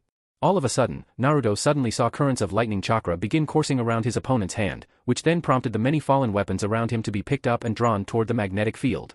Watching closely, the boy observed the orange-haired girl in tight jeans and chest binds gather a large amount of the knives in the air in front of her before running her lightning between them. At first baffled by what she was doing, the crowds and competitors became shocked when they suddenly saw the kunai and shuriken the girl was suspending melt under the electricity before she molded it into a yari. Naruto bit his teeth together nervously when he saw his opponent finish constructing her weapon. She used her lightning to heat up the air and melt the metal down to form a new weapon. Shit. What now? That spear she was using was meant for close and middle range combat? What did she intend to do with it now that she'd given such an elaborate breakdown on his technique? The kunoichi smirked at him when she spun her yari in a one-handed grip before taking it into a solid stance, its tip pointed in his direction. Your speed is limited and so is your range. How long will you be able to dodge me when I'm coming at you at high gear? Her expression became serious once more. Let's find out. She then vanished in a flicker of electricity. Blinking in alarm, Naruto suddenly saw his opponent reappear directly in front of him and swing in with her metallic staff. As expected, Tsubaki's yari passed through the air where her target had been standing, indicating he'd teleported again. Not panicking in the slightest, the girl followed through with her mist swing and spun around again, this time coming in low with a wider sweep of her staff. When she did, she saw her opponent had crouched below her previous line of sight to duck her attack as opposed to shifting to the side, which meant he didn't have enough time to execute his unique jutsu. Eyes widening when he saw his opponent swing in with her follow-up, Naruto threw up his arms to block, only for the side of her staff to slam into him and send him careening across the arena. With a cry of pain, the boy tumbled violently towards the trees, where he crashed into them at full speed, causing one of the trunks to collapse on top of him. After seeing him vanish inside the cloud of dust, Tsubaki rose to her feet and with a smile, vanished in another flash of lightning. Tayuya and the other genin up in the stands stared fearfully towards the ring after seeing Naruto get hit. Upon hearing everything through the speakers of what the girl had to say, they realized that even though their friend and teammate was able to counter most of her attacks up until this point, his opponent was still a major threat. She didn't just have her lightning. Not only could she magnetize the elements around her and utilize the battlefield to her complete advantage, she was also incredibly intelligent and could still move at blinding speed. Tsubaki had plenty of weapons to fight with, and now that she had this advantage and was no longer following the same pattern of attacks in her match with Samui and the others, she was not going to let the chance to defeat her foe slip through her fingers. Seeing the cloud of dust fade and Naruto pull himself out of the rubble, Tayuya clenched her fists nervously when she saw him wipe the blood dripping down his face away and dust himself down. He took a big hit, and judging from the angry look on his face, she knew the boy was in trouble. Damn it. Naruto cursed, looking up suddenly to see his opponent reappear out of thin air and dive straight at him with her yari. Reacting immediately, the Jinchuriki leapt out of the way, a split second before her lance drove into the ground with a loud crack, the tip splitting the ground. The orange-haired girl however was not deterred and followed after him with her eyes. Skidding away on all fours, the blonde glared up at his opponent, seeing her stand up from her kneeling position to stare at him. Gritting his teeth, he then sprinted to the side, deciding to open up distance and analyze the situation more closely. However, while he was keeping a close eye on his adversary now standing several yards away, the boy suddenly bumped into something solid and froze up, his senses going haywire. Spinning around, he suddenly saw Tsubaki standing directly behind him, having bumped into her shoulder, and was now swinging at him with her yari. Holy fuck! How fast is she? Alarmed, the blonde brought up a kunai to block, only for the girl's lance to slam into his side and send him spiraling across the hills again, where he tumbled to another grueling stop many meters away. Coughing up blood when he felt two of his ribs go, the boy looked again, where he saw Tsubaki strolling towards him and vanish in a flash of electricity. This is ridiculous. She's changed her strategy and is actively avoiding simultaneous exchanges that would allow opponents slower than me to hit her. Now she's moving just as fast as Lee using that 8-gate thing. Brat. This girl has a Kekii Genkai designed to restrain Biju. Don't take her skills lightly, the Kyuubi shouted in his head, the fox baring his teeth in frustration. Even though you trumped her with your affinity advantage, she's still got plenty of other elements she can work with. As long as she can move as fast as a lightning-powered user can possibly move, you don't have a hope in hell of catching her. How fast is lightning? Like, 3,700 miles per second, Naruto gritted his teeth. Though this girl wasn't actually moving at the speed of lightning, she was still moving pretty quickly, which had the blonde shake his head in annoyance. Hey Furball, do you want to drive for a while? Hearing the boy ask for his help, the Kyuubi thought about his situation for a moment before responding in kind. No thanks. I'm not interested in getting deloused through electricity today. I'll let you figure this one out. Whatever, you selfish bastard. This speed was completely different to anything the Jinchuriki had encountered before. While Kakashi was fast, this girl seemed even more accurate with her speed, and Haku's speed of light kind of travel was strictly limited to her mirrors, and since she was still human was restricted to how fast she was permitted to shift between them. She only created the illusion she was moving at the speed of light, but not this girl. This was scary, A-ranked crap she was using. She could use her element like it was second nature and travel just like lightning. That was just a fight that seemed impossible to win. Some genjutsu to stop her in her tracks would be really helpful, skills that the Jinchuriki didn't have. Now Naruto was wishing he had Niji's Bloody Kaiten technique or Temari's widespread, wind release techniques to knock this bitch out of the air while she was moving. Unfortunately, it didn't look like Tsubaki was going to give him a chance to call Saito for help. I've still got to give it a TRSHIT. Cut off, Naruto jumped to his feet and avoided his opponent crashing down on top of him with a kick, which split the ground and created a small crater. Rolling away, the blonde was on his feet again to see the orange-haired girl yank her foot out of the ground and come stabbing at him with her yari. Swaying around the spear thrusting in his direction, Naruto attempted to get clear and acquire some space. However, his retreat was stopped short when he was unexpectedly kicked in the stomach and sent barreling across the hill. When he landed on his back, he hissed in pain. Damn it. No time to think. Jumping to his feet, Naruto winced and grabbed his side, looking to see his opponent dashing at him in a blur. Clenching his jaw shut, he formed his familiar cross-fingered hand seal. Kage Bunshin no Jutsu. Shadow Clone Jutsu, a series of puffs of white smoke exploded all around him, and a dozen Narutos emerged out of the wall when it parted. Sliding to a stop, Tsubaki frowned when she saw the squad of copies up front crank back their fists and fire shots of wind in her direction. Calculating their trajectory, the orange-haired girl suddenly dispelled into a series of electrical bolts before reappearing in the sky above, avoiding their narrow attacks. When the clones looked up, they saw the kunoichi kick down at them and fire a beam of compressed lightning at them, which struck the ground at their feet and exploded with concussive force, easily dispelling them. Shielding himself from the blast, Naruto formed another hand seal and produced several more clones that fanned out. He mixed in amongst them, scattering across the field in an attempt to confuse his opponent. However, when it seemed like he'd managed to give her the slip and was on his way towards the forest to find cover, the girl suddenly reappeared alongside him in a flash and he looked across at her in shock. Tsubaki grinned as she sprinted over the field alongside him. You can produce as many clones as you like. No matter how many times you scatter them, I'll simply take them out. She then suddenly spun around and slammed a kick across his face, plowing him into the ground. As he bounced and rolled to a painful stop, the girl slid into a normal stance as well and smirked down at his fallen form. You forget that I'm lightning. With my Kekkei Genkai, I can easily clock speeds that a Jonin can reach. Whether it's just one person or a whole army, nothing can catch me while I'm moving. While this wasn't true, her words were mostly used for intimidation purposes and to help make her point. She was not intent on losing. Growling, Naruto forced himself onto all fours and glared across at his foe, his vision blurry from receiving her kick. He knew his opponent couldn't send him flying across the ring like she did with her other opponents, because those attacks required her to exert a certain charge of electricity to execute. Since he used a wind release coating, she couldn't do that. But that didn't mean physical attacks couldn't reach him. He was getting the shit kicked out of him. Breathing furiously, Naruto then vanished in a blur, hoping to lose his opponent with his speed. However, just as he reappeared on the other side of the field, near the barren area, he looked over his shoulder to see his opponent directly behind him, swinging in his direction with her lance. Eyes widening, the blonde ducked out of the way, only to get kicked and smacked flying across the arena again. When he came to a stop in a cloud of dust, puffs of white smoke exploded all around him as an army of shadow clones surrounded the entire area. When they rounded on Tsubaki standing at distance from them, they began throwing shuriken and firing off consecutive hien rounds. Shaking her head, a smirking Tsubaki suddenly vanished in a flash of blue light. That blue light traveled in the form of a bolt of lightning that seemed to bounce off of all 50 of the shadow clones produced before stopping in front of one of them, the original Naruto staring in shock at the girl looking at him straight in the eyes while all of the copies he'd summoned suddenly collapsed to their knees before dispelling all at once. Gritting his teeth, the blonde attempted a swinging hit, but his opponent smacked him with the side of her staff and sent him toppling to the ground. Rolling, the Jinchuriki cocked his gauntlet arm back and set off a series of smoke bombs on the ground, clouding the area. Tsubaki watched as her field of vision was absolutely blinded, her gaze turning serious for a moment while her lightning form neutralized the toxins he attempted to get her to breathe by vaporizing it. After a few seconds of waiting, she spun on the spot and swiped her yari out, cutting through the gas before hitting something solid. A loud clang rang out when Naruto was sent flying across the hill again before landing in a crumpled heap several yards away. Spitting up more blood, the blonde wiped the back of his hand against his chin and glared furiously across at the orange-haired kunoichi. When his smoke bombs faded, he saw the kunoichi drive her lance into the ground and gestured him with both hands to bring it on. Giving a furious yell, he charged at her and began cutting out at her with combinations of attacks with blinding speed, swinging at the girl as best as he could. However, no matter what he tried, she just slipped and stepped out of the way effortlessly. After seeing him come around, she then spin-kicked him across the face and sent him tumbling over the dirt. With her Kekkei Genkai stimulating her damn senses, even though she didn't have the same level of taijutsu skill at him, her speed and reflexes granted to her by her natural affinity for lightning made her dangerous up close. Even his usual style of fighting wasn't cutting it. When the boy stopped and glared back at the girl, Tsubaki frowned and allowed him to reset his position. This kid's senses are still good. He's able to cushion my hits and avoid any attacks aimed for vital spots by moving at the last second. Even though I'm damaging him, he's still going strong. I'll need to wear him out a little bit more, and mess with his mentality to force an opening. And that meant more intimidation tactics. To destroy a person's sense, you needed to hit them from all sides, and not just physically. Upon seeing the boy wipe the blood from his chin, the orange-haired girl smirked and snapped her fingers. Hey, why don't we play a game I like to call hide and clap? Know it? Hearing him snarl, the teen chuckled. Don't worry, it's an easy game. All you have to do is to try and find me. Alright, let's go. She then vanished in a flash of electricity. The arena falling silent, the boy suddenly jumped to his feet and got into a defensive stance.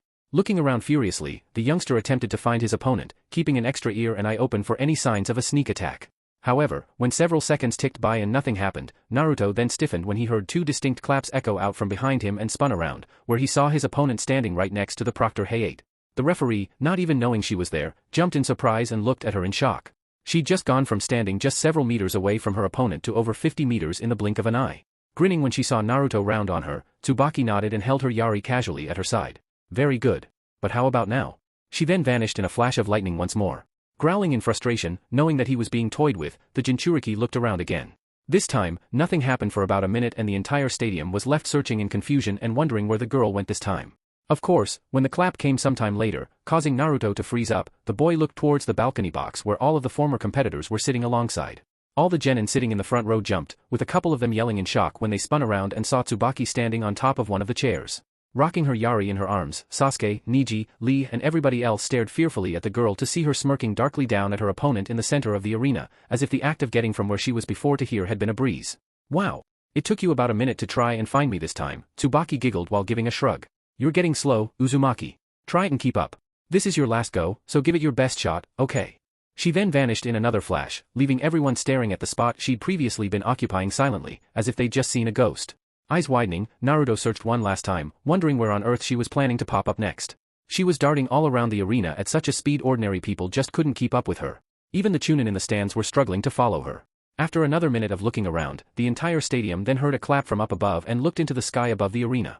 When they did, jaws dropped all around when they saw Tsubaki floating in the air with her arms at her side and her Yari held firmly in her right hand.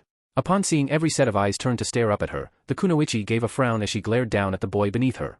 The expression of alarm could be clearly seen reflected in Naruto's eyes as his attention fixed on her completely. She's incredible. The Jinchuriki murmured, sweat running down his face in steams. I can't. You can't beat me. That's what you're thinking, isn't it? Tsubaki asked with eyes cast over in shadow and a deathly serious stare framing her, which she shot down at him. When she saw his body start to tremble, the orange-haired kunoichi gave a dismissive grunt and crossed both arms over her chest. Hands held out and her Yari staff now strapped to her back, she started to gather electricity in vast quantities. Seconds of quick charging later and two balls of lightning could suddenly be seen hovering in front of her palms. Well, you're absolutely right on that mark. But I have to say, you came really close, almost as close as my previous opponent. That alone is worthy of a promotion. Naruto took another fighting stance, hands held up and an intense visage locking onto his adversary. Seeing him curl up defensively, Tsubaki chuckled. As you wish, Naruto Uzumaki. Raitun, Yasakani no Magatama. Lightning release, 8-shaku curved jewel. In a blinding flash of light, the kunoichi threw open her arms and unleashed a hail of thousands upon thousands of blue balls of energy, which rained down upon Naruto all at once. Shielding his face, Naruto was instantaneously caught in the hellstorm that struck the ground around him and ripped the earth asunder. The proctors actually had to jump out of the way when the rain of absolute, certain death almost reached them too. The entire region of hills the Jinchuriki was standing on being torn apart and turned into confetti by countless small explosions that piled up to form one final closure that went up with the force of hundreds of paper bombs going off at once. This occurred after several seconds of an unending hailstorm that utterly decimated the whole arena. The fireball, the enormous explosion produced, shot into the air in the form of a mushroom cloud, blocking out the sun with its sheer size and causing the crowd to cry out in terror. Tayuya, Haku and everyone who saw Naruto become engulfed by the attack watched on horror-struck. No one could have survived that. Upon unleashing her final move and watching the flames turn into smoke that began to dispel on the wind in embers, Tsubaki dropped down from the sky and landed outside the enormous crater she'd produced. While it was true the rest of the field had been peppered and the proctors had been forced to duck and cover as well, most of the damage had at least been contained around her one target. Surveying the damaged region of the ring after the smoke had cleared shortly following her barrage, the orange-haired girl then breathed a tired sigh and embedded her lance into the floor next to her. Dusting herself down and straightening the robe hanging off of her shoulders, Tsubaki turned heel and began walking away, having found no trace of her foe left.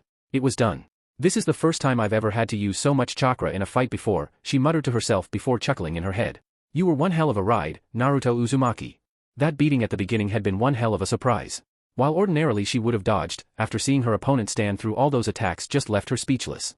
Hopefully the Hidden Leaf would acknowledge the skills that boy displayed today and begin teaching them to the rest of their shinobi. He was definitely worthy of that merit. Just as she was beginning to make her way to the exit though, she stopped when she realized someone was standing in front of her.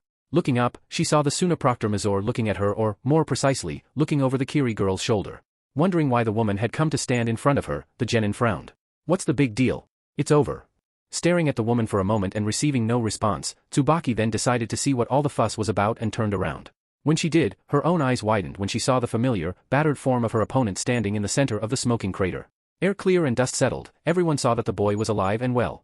Clothing in tatters from the debris and rubble that had flown about during the barrage, blood dripping down his head and mouth, and looking slightly burned from the various explosions, an exhausted, bent-over Naruto panted heavily as he pushed aside the boulder that was in his way before looking up through tired eyes.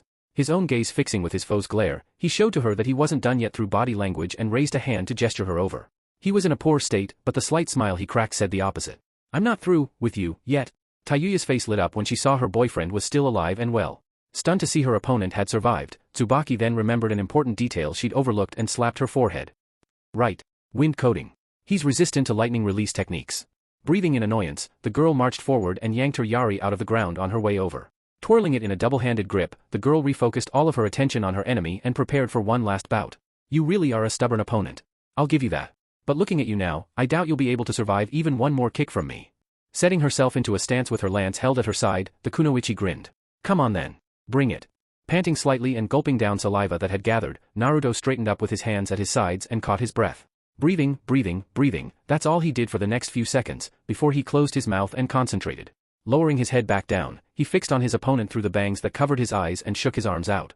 Tayuya and everyone else watched on in worry, wondering what the boy could possibly do now in his current condition.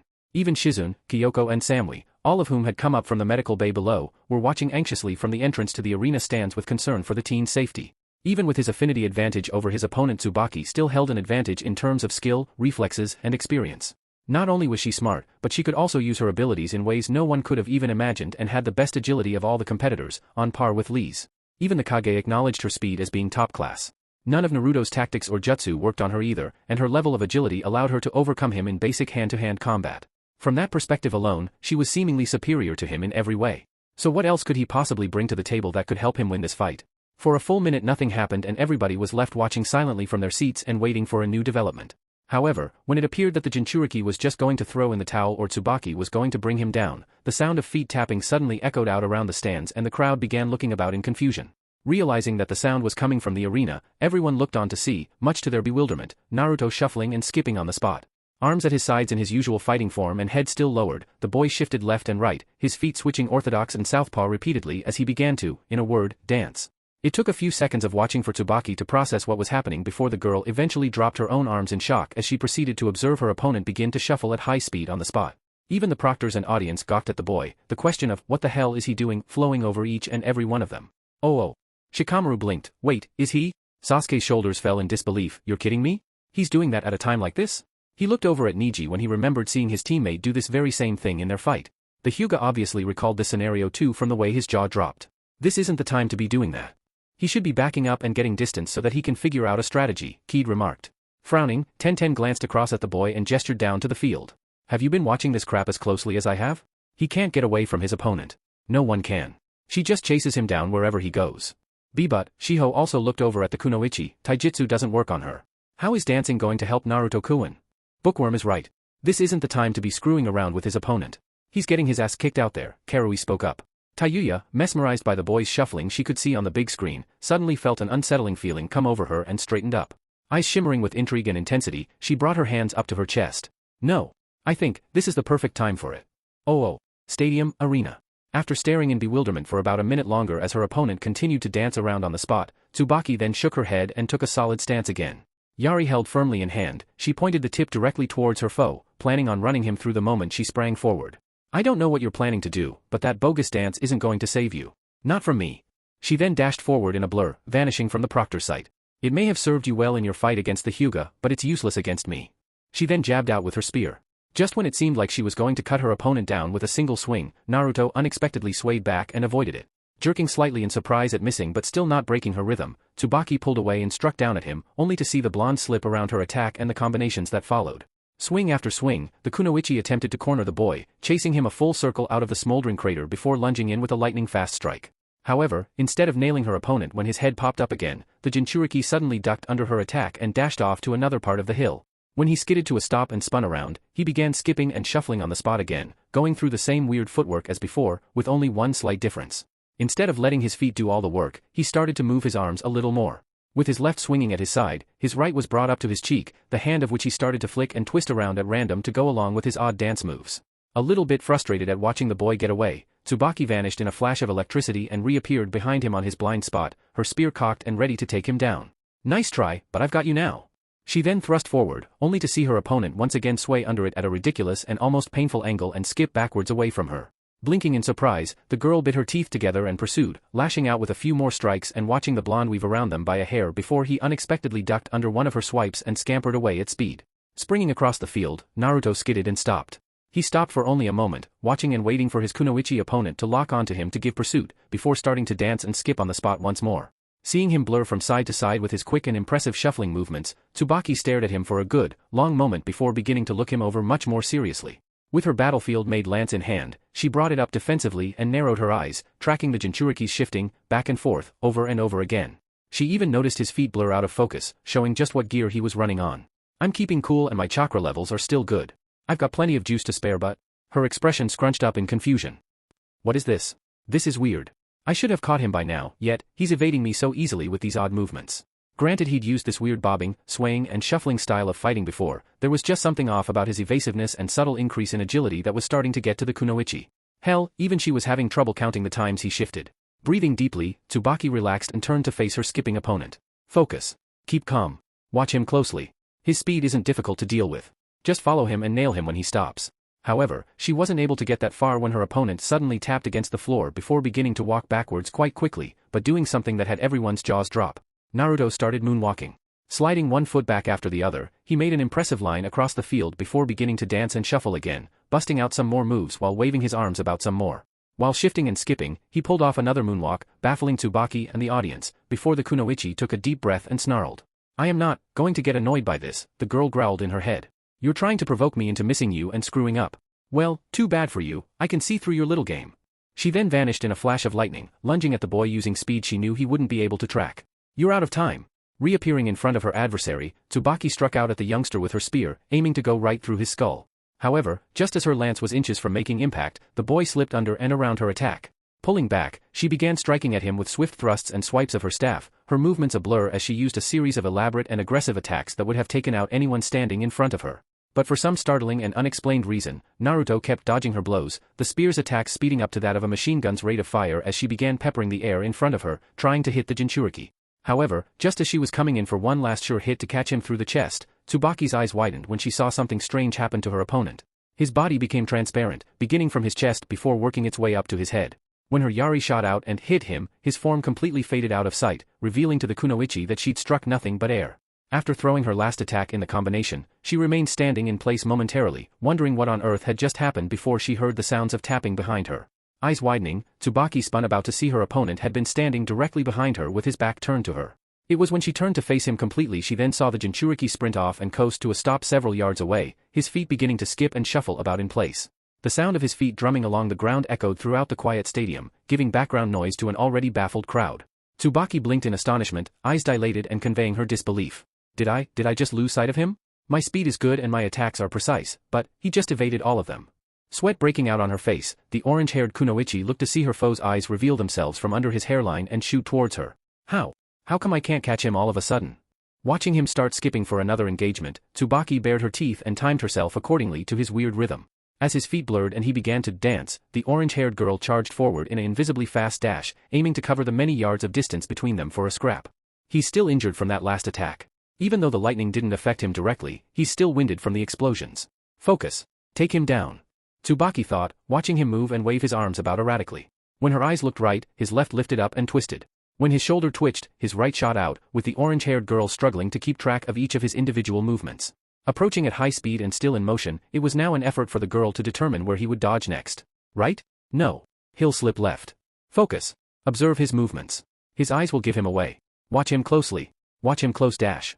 Tsubaki skidded to a stop, as her opponent had suddenly vanished. Ly? The Kunoichi's eyes widened in horror when she realized the Jinchuriki was now gone. Lance held up, the girl stared at the spot the boy had once been standing in incredulity, wondering what the heck had happened to her target.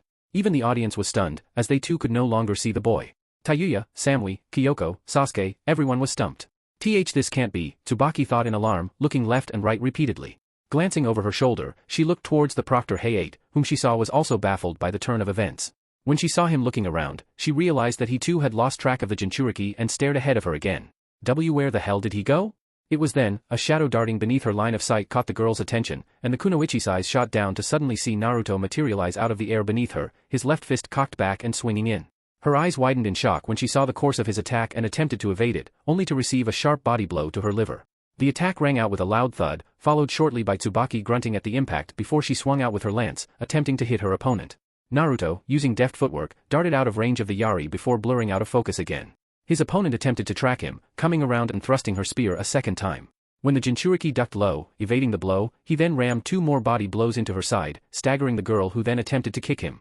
But the orange-haired Kunoichi missed him completely when he zipped off at speed, her eyes following him till he materialized out of the wind several yards away, still skipping and still dancing. Damn it! Knock it off! Tsubaki growled, vanishing in a flash of lightning. Blinking, Naruto then looked to his left, where he saw a bolt of lightning shooting towards him, causing him to sway back. Immediately after that, his enemy materialized from the current of electricity and began lashing out at him with her staff again. Back and forth, round and round, the ridiculously fast girl attempted to nail the blonde with whatever attack she could, mixing in her thrusts and slashes of her Yari with kicks and elbows. However, as the two blurs darted around each other in that single space, no matter what she tried or how fast she moved, Tsubaki just could not catch the boy. He kept slipping in and around her, swaying under her every attack and jumping this way and that. Even with her blurred-out shots, the boy was already 2 steps ahead of her, swinging out of her line of sight repeatedly while she tried to nail him. Eventually, he slipped right under a sharp lunge, and nailed his opponent with 3 body blows that caused the girl to cough out whatever air she had in her lungs and stumble forward. Her attack pattern upset, she spun around to track him a 5th time, only to see he had vanished into thin air. Her expression showed a smile, but her eyes reflected her disbelief. This was a joke. This can't be happening. Another shadow to her right. Glaring down, Tsubaki attempted to slash, but received 2 more body blows that rammed into her ribs. Growling, she repeatedly tried to cut at the orange blur that dashed around her. It circled her and she followed, but when she thrust out with her spear, a flash of pain in her side told her she got hit by another body blow, and with her cheeks puffing up, the girl reeled forward in shock, letting out a loud groan. Why the fuck can't I hit him? Coming around on the girl's far right, Naruto emerged from his blurred form and continued to dance on the spot. Legs shifting across the ground at speed and arms dangling at his sides, the boy looked curiously at his enemy to see her look in his direction with a stunned visage. Did she just groan? Naruto murmured to himself, blinking in confusion before smirking. Furball? Yeah kid. I heard it, the fox exclaimed, a sly grin forming on his face. Shit brat, are you? 1 step at a time, Furball, Naruto grinned, raising his arms up and beginning to squirm about again, his legs and arms moving individually, separately, shifting about through the air at high speed. From everyone's point of view, it looked like he was dancing, but from Tsubaki's point of view his movements were all erratic and blurred. Completely random. It's time to take it up to the next level. Tsubaki's eyes widened in panic when, after watching the boy for several seconds without blinking, all of a sudden she literally saw her opponent fade to transparent, before vanishing completely from sight. Unable to respond fast enough, the Kunoichi unexpectedly received another blow to the body. Spotting the boy's faint shadow to her side, she attempted to slice out at him, only to expose her side to repeated shots to the midsection.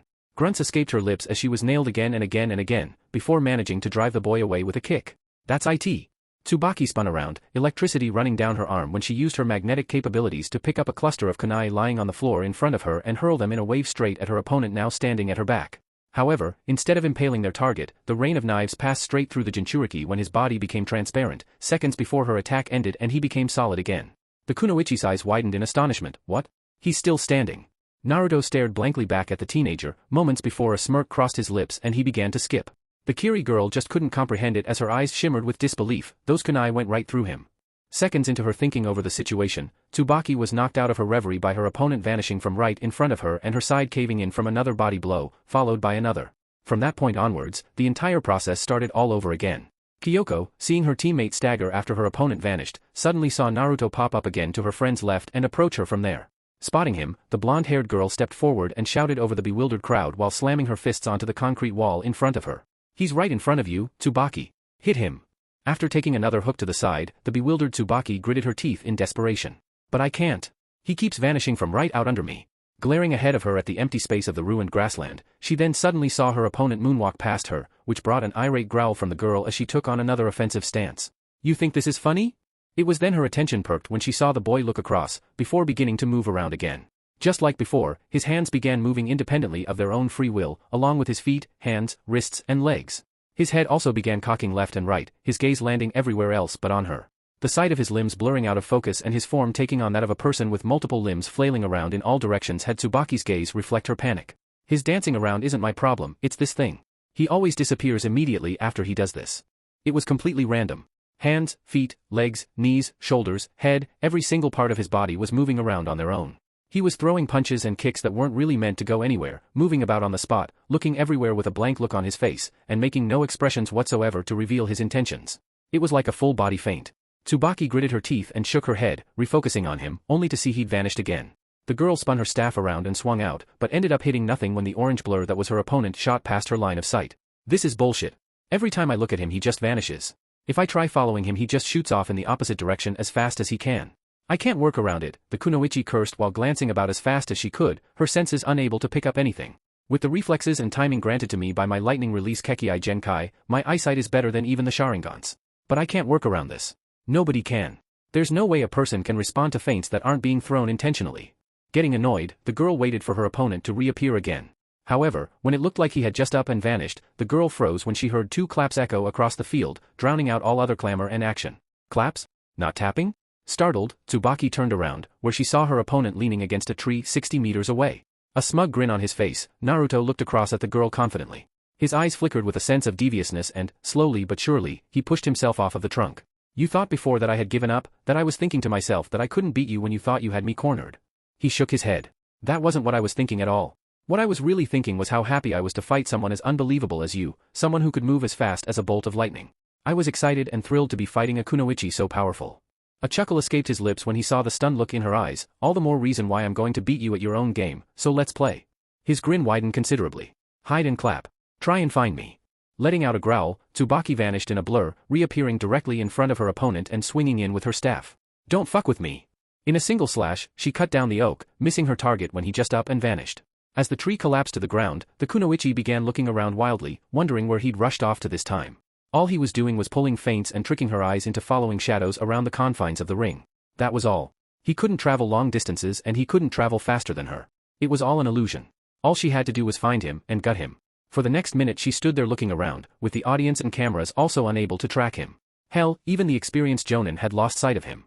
The arena went deathly quiet for the longest time in today's fights, the girl's fists clenching tightly around her staff as she was unable to find any trace of her opponent. But then, after several more seconds of fruitless searching, the sound of clapping echoed throughout the stadium, and Tsubaki froze. Turning around slowly, her eyes panned up to the Kage section where, one after another in a slow, haunting beat, Naruto could be seen standing directly in front of the village leaders, clapping. The 6 Kage could be seen staring up at him, having just a few seconds ago realized he was standing directly in front of them. Since they'd been so focused on the arena, they didn't even notice him reappear directly in front of them, several levels up in the stands. What? Tsubaki choked, sweat pouring down her face. How the hell did he do that? Did he teleport? Was he moving at the same speed she was? What the heck was going on? When he saw his opponent look at him, Naruto smiled and stopped. "It took you 2 minutes, but you finally found me," the Jinchuriki exclaimed with a sly grin. "Honestly, I was getting a little bit bored waiting for you to catch up, so let's kick things up a notch." The moment he said that, he began skipping on the spot, his feet tapping along the ground at speed and blurring out. As his hands started to move, the boy looked back at the Kage looking at him curiously and smiled, before turning back to the arena and towards his baffled opponent. "Let's see how fast you really are." Tsubaki kept staring at her foe intently as he started to go through the motions, seconds before he vanished from his platform. The kunoichi didn't even blink and he just disappeared from her line of sight with a crack of wind, stunning both her and the Kage who'd actually been in close proximity with the boy. Where did he go? The Kiri Genin thought, sweating up a storm as she looked around. After several seconds of looking, she suddenly got her answer and stiffened in shock. Crossing her arms over her face, she reacted just in time when something hard and fast-moving smashed into her guard. A sonic boom echoed out when she was knocked backwards by an orange blur that suddenly shot past her. When her feet touched the ground again, her opponent flashed back into view behind her, looking over his shoulder with a blank expression on his face before he sprung forward again, and vanished with another crack of wind. Turning, Tsubaki focused just in time to see the cloud of dust that had formed from her opponent taking off settling to the ground. Gritting her teeth, she brought her yari up and held it to her side in a protective guard, a split second before another blow plowed into her from the side with the sound of a shockwave ringing out as sweat was blasted off of her in a cloud. Spinning around after the hit, she attempted to pursue, but her opponent had taken off again. Enough, the girl shouted, taking her Yari into a two-handed grip and spinning, swinging it out in a 360-degree motion. When she did that, kicking up a cloud of dust at the same time at the speed she executed it, Naruto suddenly reappeared out of thin air, springing away from her lance. Successfully driving him out of whatever supersonic flight he was moving at, the kunoichi fixed her glare on him as he began to circle her, his arms hanging at his sides and his wide eyes fixed on her in what she identified as an intense glare. While moving about, Naruto's head was traveling a mile a minute. She can still move around really quickly. That's her lightning release Kekkai Genkai for ya. However, a smirk formed on his face as the entire world just slowed down, like it was moving thousands of frames per second. The clamor of the stadium and the sounds of battle were drowned out and replaced by white noise, which allowed him to focus entirely on his furious opponent. Whenever she throws an attack, her movement becomes disjointed. I can see it, everything, every muscle fiber of her being tightening, twitching and twisting to create motion, every inch of her action right down to her shifting hair follicles. The movement from her lower body to her upper body, there's no flow in it. She has no edge in her motion. His eyes flashed deviously. It's like she's not even moving. Yes. This was it. This was the sensation he'd been looking for. The one he'd been aiming for. This was his ability. His speed zone. How do you like my Zanzo no Jutsu, after-image technique, Tsubaki-chan, my perfected version of the Shunshin no Jutsu, body flicker technique? A chuckle escaped his lips as he got a good look at her face. It took me hours of training to get it right, but it finally paid off. Time to stretch my legs. He then vanished, disappearing in a blur. Tsubaki tried to trace after him but lost sight of the boy again, seconds before something unbelievable happened. Before the girl could even respond, dozens of Narutos suddenly started dashing around her in circles, countless afterimages just blurring past her on all sides, kicking up dust and moving so quickly she couldn't even count them. Not only were the proctors shocked at seeing the countless Narutos darting around the girl, but the audience also gawked in shock, as everyone wondered just how fast he was traveling. Every direction he traveled he left an after-image behind that faded away seconds later, and there were hundreds of them moving around at random around Tsubaki, making it look like she was surrounded. Tsubaki choked in shock. What the hell? Her eyes looked around in panic. I can't follow him. Which one is he? Before she had a chance to act, the original Naruto decided to rattle her chain a bit. Hiding amongst the countless after-images darting around the girl, the real blonde eventually decided to make his move and cut towards the kunoichi at speed, watching her turn towards him in slow motion and nailed her in the chin with an uppercut. The blow caused a shockwave to ring out and cocked her head upwards, a cloud of blood and sweat shooting into the air. While she stumbled away, the real Naruto reappeared 50 yards behind her, changing directions before vanishing again, smashing into her from the other side and sending her staggering forwards. Winded, Tsubaki attempted to counter with her lance, only to get nailed in the side and sent propelling across the field, sliding to a stop immediately afterwards. Responding quickly and desperate to get away, she leapt straight into the air to see if she could throw off his attack, suspending herself 3 stories above the ground. However, while trying to search for her opponent she failed to notice the blonde materialize out of the air directly above her, and nailed her in the back with a haymaker. The blow rang out with a loud bang, the girl crying out in agony as she was smacked down to the ground, where she landed on all fours. Before she could even begin to recover, she leapt out of the way when an orange blur suddenly descended at speed into the ground, smashing a crater into it. Sliding away, Tsubaki looked as the smoke and dust cleared, where she then saw Naruto rise up out of it and start dancing. Baring her teeth, the girl prepared her lance for another attack, only to realize she'd lost it from being knocked around by her opponent. Looking around, she spotted it lying several meters out, but after considering it for a moment decided to let it be. It was just extra weight. Not something she needed fighting this boy. Watching Naruto begin to shuffle and skip again, his odd hand movements restarting, the orange-haired girl tensed. A spark of lightning ran up and down her, signaling she was getting ready for a high-speed game of tag. I can't believe how fast he's moving. After all this time, I never thought I'd ever meet anyone who could move at the exact same speed as me. A deeper frown appeared on her face when the electricity crackling around her intensified. Lee was one thing, but this kid. There's no other option available. I've been saving as much chakra as I could for the final round, but it looks like I'm going to need every speck of energy and effort I can muster to beat this one. I'm taking off the training wheels. No more restraints. He was clearly moving at a level similar to hers, she just needed an extra boost to catch him. At that, much to A's and the other Kage's surprise, Tsubaki's form suddenly became encased in lightning armor. The chakra exploded off of her body like fire and began radiating around her with the sound of loud crackling ringing out. Hair standing on end under the bellowing aura, the girl took a stance and readied for attack. Crouching low, she watched her opponent continue to dance before disappearing in an orange haze. The girl tracked him with her eyes and took off after him, vanishing from the crowd sight. There.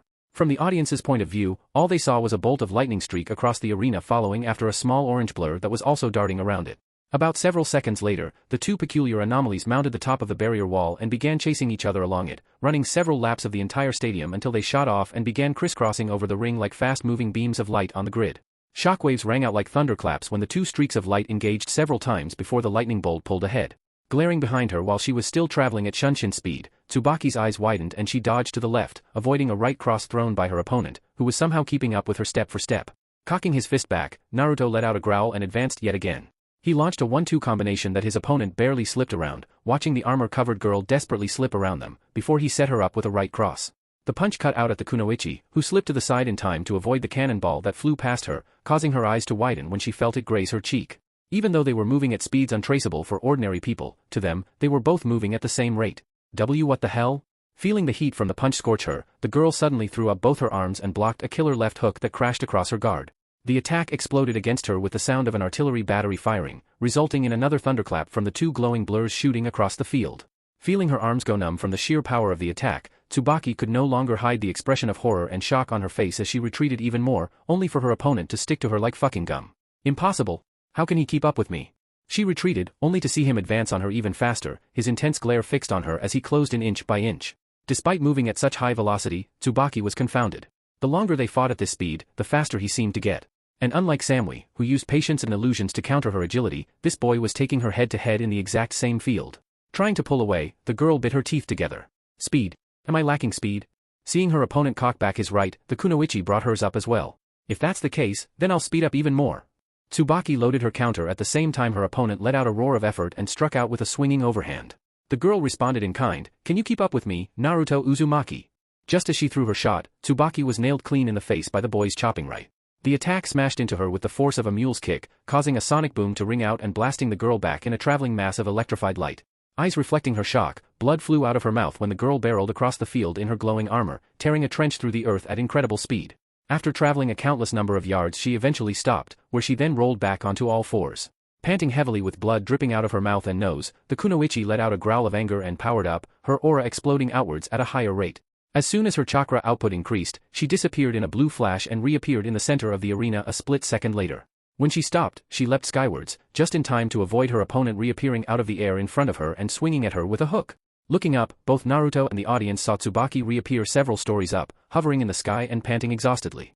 Feeling the winds whip at her body and looking down at the ground to see the person attacking fix on her, the girl chuckled and allowed a small smile to appear on her face. Shortly thereafter, her snickering then transformed into full-blown laughter, which echoed over the stands as she continued to drift through the sky high above the arena, well out of reach of her opponent. Grinning almost maniacally with bloody teeth, the girl glared back down at her foe. "What are you going to do now, huh?" she shouted, throwing her arms out. "Even though you can move fast, you can't walk on air, can you? Can you?" She laughed out loud again. "Since you can't reach me, you can't beat me. It's over. You lose." Blinking as he looked up at his adversary for a few seconds longer, Naruto rolled his head, cracking his neck, and removed his jacket. Immediately after that he threw off his shirt, leaving his top half bare. The proctors and the crowd watched him intently, wondering what the boy planned on doing as he stretched out before crouching down, placing his hands on the floor, digging his feet in and looking towards the clouds where his opponent was hovering with great intent. Concentrating hard, Naruto allowed another grin to spread across his lips before the ground at his feet suddenly burst outwards in a ring dust when, all of a sudden, his hands and feet started to spew wind out in the form of jets. The sight had Tsubaki and the stadium's immediate attention, before the boy gave a loud holler and took off from the ground, a sonic boom ringing out as he rocketed into the sky, propelled by air ejections points from his hands and feet. "Tsubame no Kodo!" Soaring swallow, Naruto bellowed, stunning the audience when they saw the boy literally fly towards his opponent. Even Inoki's jaw dropped as he saw the Jinchuriki take off and advance on his foe several stories above the earth. "He can do that," Satsukage asked, looking on wide-eyed along with the others. Astonished at seeing her opponent blasting towards her, Tsubaki cocked her right fist back to plow into her target and send him back into the ground. However, just as her punch was cutting out, her adversary reached her first and drilled her with a right punch that had the kunoichi reel over in shock, eyes bugging out and mouth agape. Coughing out blood at the impact, the kunoichi let out a yell and kicked, only for the Jinchuriki to leap over it and, with a yell of effort, drilled her with a left overhand that smashed her back towards the field below. Descending in the form of a lightning bolt, the girl recovered by flipping and skidding across the floor. As soon as Tsubaki stopped, she threw off the coat hanging from her shoulders and extended her right arm, which became encased in her lightning armor sheath and extended outward slightly from her fingertips like spikes, before her entire body began expelling her volatile aura once more. "All right, Naruto. No more games. I'm taking you down, even if it kills me." Oh. Stadium, Kage section. Inoki's eyes narrowed as he watched the two teenagers down on the absolutely ruined battlefield set themselves for another clash, and felt his bones ache at the amount of chakra radiating off of both of them. Even though the Tsubaki runt had a clear affinity disadvantage against her opponent, she was still able to fight back by changing her attack strategy and utilizing her immense speed, Hiruzen murmured, also looking down at the ring seriously. As expected of a genius, she was able to face down her natural weakness and fight accordingly to the circumstances presented to her. But Naruto was able to surpass her in speed as well using what I believe is his own version of the Shunshin no Jutsu, body flicker technique. Naruto was able to move faster than his opponent because of the very sudden directional quality of his ability. He'd subtly combined his fighting style with the Shunshin no Jutsu, a technique that allowed a person to move short to long distances at an untraceable speed. Normally this technique was only used in small bursts, because the sheer speed a person moved at created tunnel vision that made it impossible to dodge obstacles and was also risky because even if you did use it, a skilled opponent could still track you because you moved in a straight line. Naruto however didn't. By integrating the technique into his fighting style, he was able to slow his perception of the world around him to a crawl, allowing him to survey the battlefield carefully and aim the technique along a non-linear path. Not only did it not hamper his vision or his movements, but he could also execute it without a single hand seal and use it at long distances for an indefinite time, just like his opponent. Being a stubborn adversary too and with his ridiculously sharp senses honed from years of practice, it was possible for him to both match and overtake his enemy. There were also several other unique traits to this new kind of body flicker technique Naruto was able to utilize. Not only could he teleport across distances, but the Jinchuriki could also leave behind and create afterimages to confuse his enemy. What's more, while this was only a small addition made at the expense of his opponent, his weird dance technique not only loosened his muscles, but it also allowed him to throw full-body feints to confuse his enemy even more so, making it impossible to predict his exact line of attack or intent. This countered Tsubaki's calculating nature and allowed him to throw her off his trail in an instant. A remarkable combination of speed and unpredictability. Tsubaki was able to move as fast as a Jonin. But Naruto was able to move even faster than her. Hiruzen grinned at this thought. He's just like his father was. Oh. Stadium, arena. Upon cranking her arm back, Tsubaki vanished in a flash of lightning. Following its path, a once again grounded Naruto spotted her coming in from in front and charged as well, kicking off the ground in a cloud of dust. Traveling across the field at speed, both the bolt of electricity that was the kunoichi and the orange blur of the Jinchuriki ran each other down, cutting through the clouds of debris and meeting in the center of the ruined battlefield. When they lunged at each other, the Kirigakure Genin swung in with her right, thrusting her 4 fingers forward, whereas Naruto sprang through the air and spun, his right foot wrapped in a tornado that went right up his entire body. Jigakuzuki. Hell stab, Tsubaki shouted. Tsubame Geishi, chaser. Swallow return, chaser, Naruto yelled in kind. The impact of their attacks colliding resulted in a deafening silence, which lasted for only a split second before a clap of thunder rang out and a shockwave from their attacks meeting each other caused the ground beneath them to cave. The sonic boom shot outwards and tore up the earth like it were paper, both Genin's attacks canceling each other out before they vanished in a flash of blue and orange. The gale of wind that was the force of their collision traveled across the entire stadium, nearly knocking the proctors off their feet before washing over the stands. The people cried out when they were hit by the hot winds, dust and debris, the people in the front row being the first to recover once the raging gale stopped. Once the chaotic result of the simultaneous attacks subsided, the audience tried searching out for the two competitors, looking all around for any signs of them. Another loud clap of a shockwave high above drew everyone's attentions towards the sky. Eyes panning up, every man, woman and child in the area was able to see a bolt of lightning and an orange blur shrouded in wind darting across the sky, like a whacked-up fireworks show. Against the gray clouds, the two warriors crisscrossed the airspace, intercepting each other continuously and throwing attacks that reverberated over the entire region. The villagers watched in awe as both the fast-moving Naruto and Tsubaki traded blow after blow, with the lightning user remaining suspended momentarily as her opponent made several passes on her. She dueled him using her Yanhan Nukite, 4-finger Nukite, clashing with his Tsubame Geishi shrouded fist. Sparks flew with every clash, shockwaves also ringing out before Naruto came in with a hook, his blow colliding with hers when she countered before he flipped over her.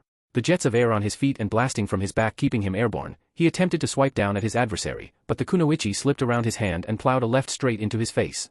The blow sent Naruto packing, before he performed a graceful aerial recovery before taking off, his jets pushing him along.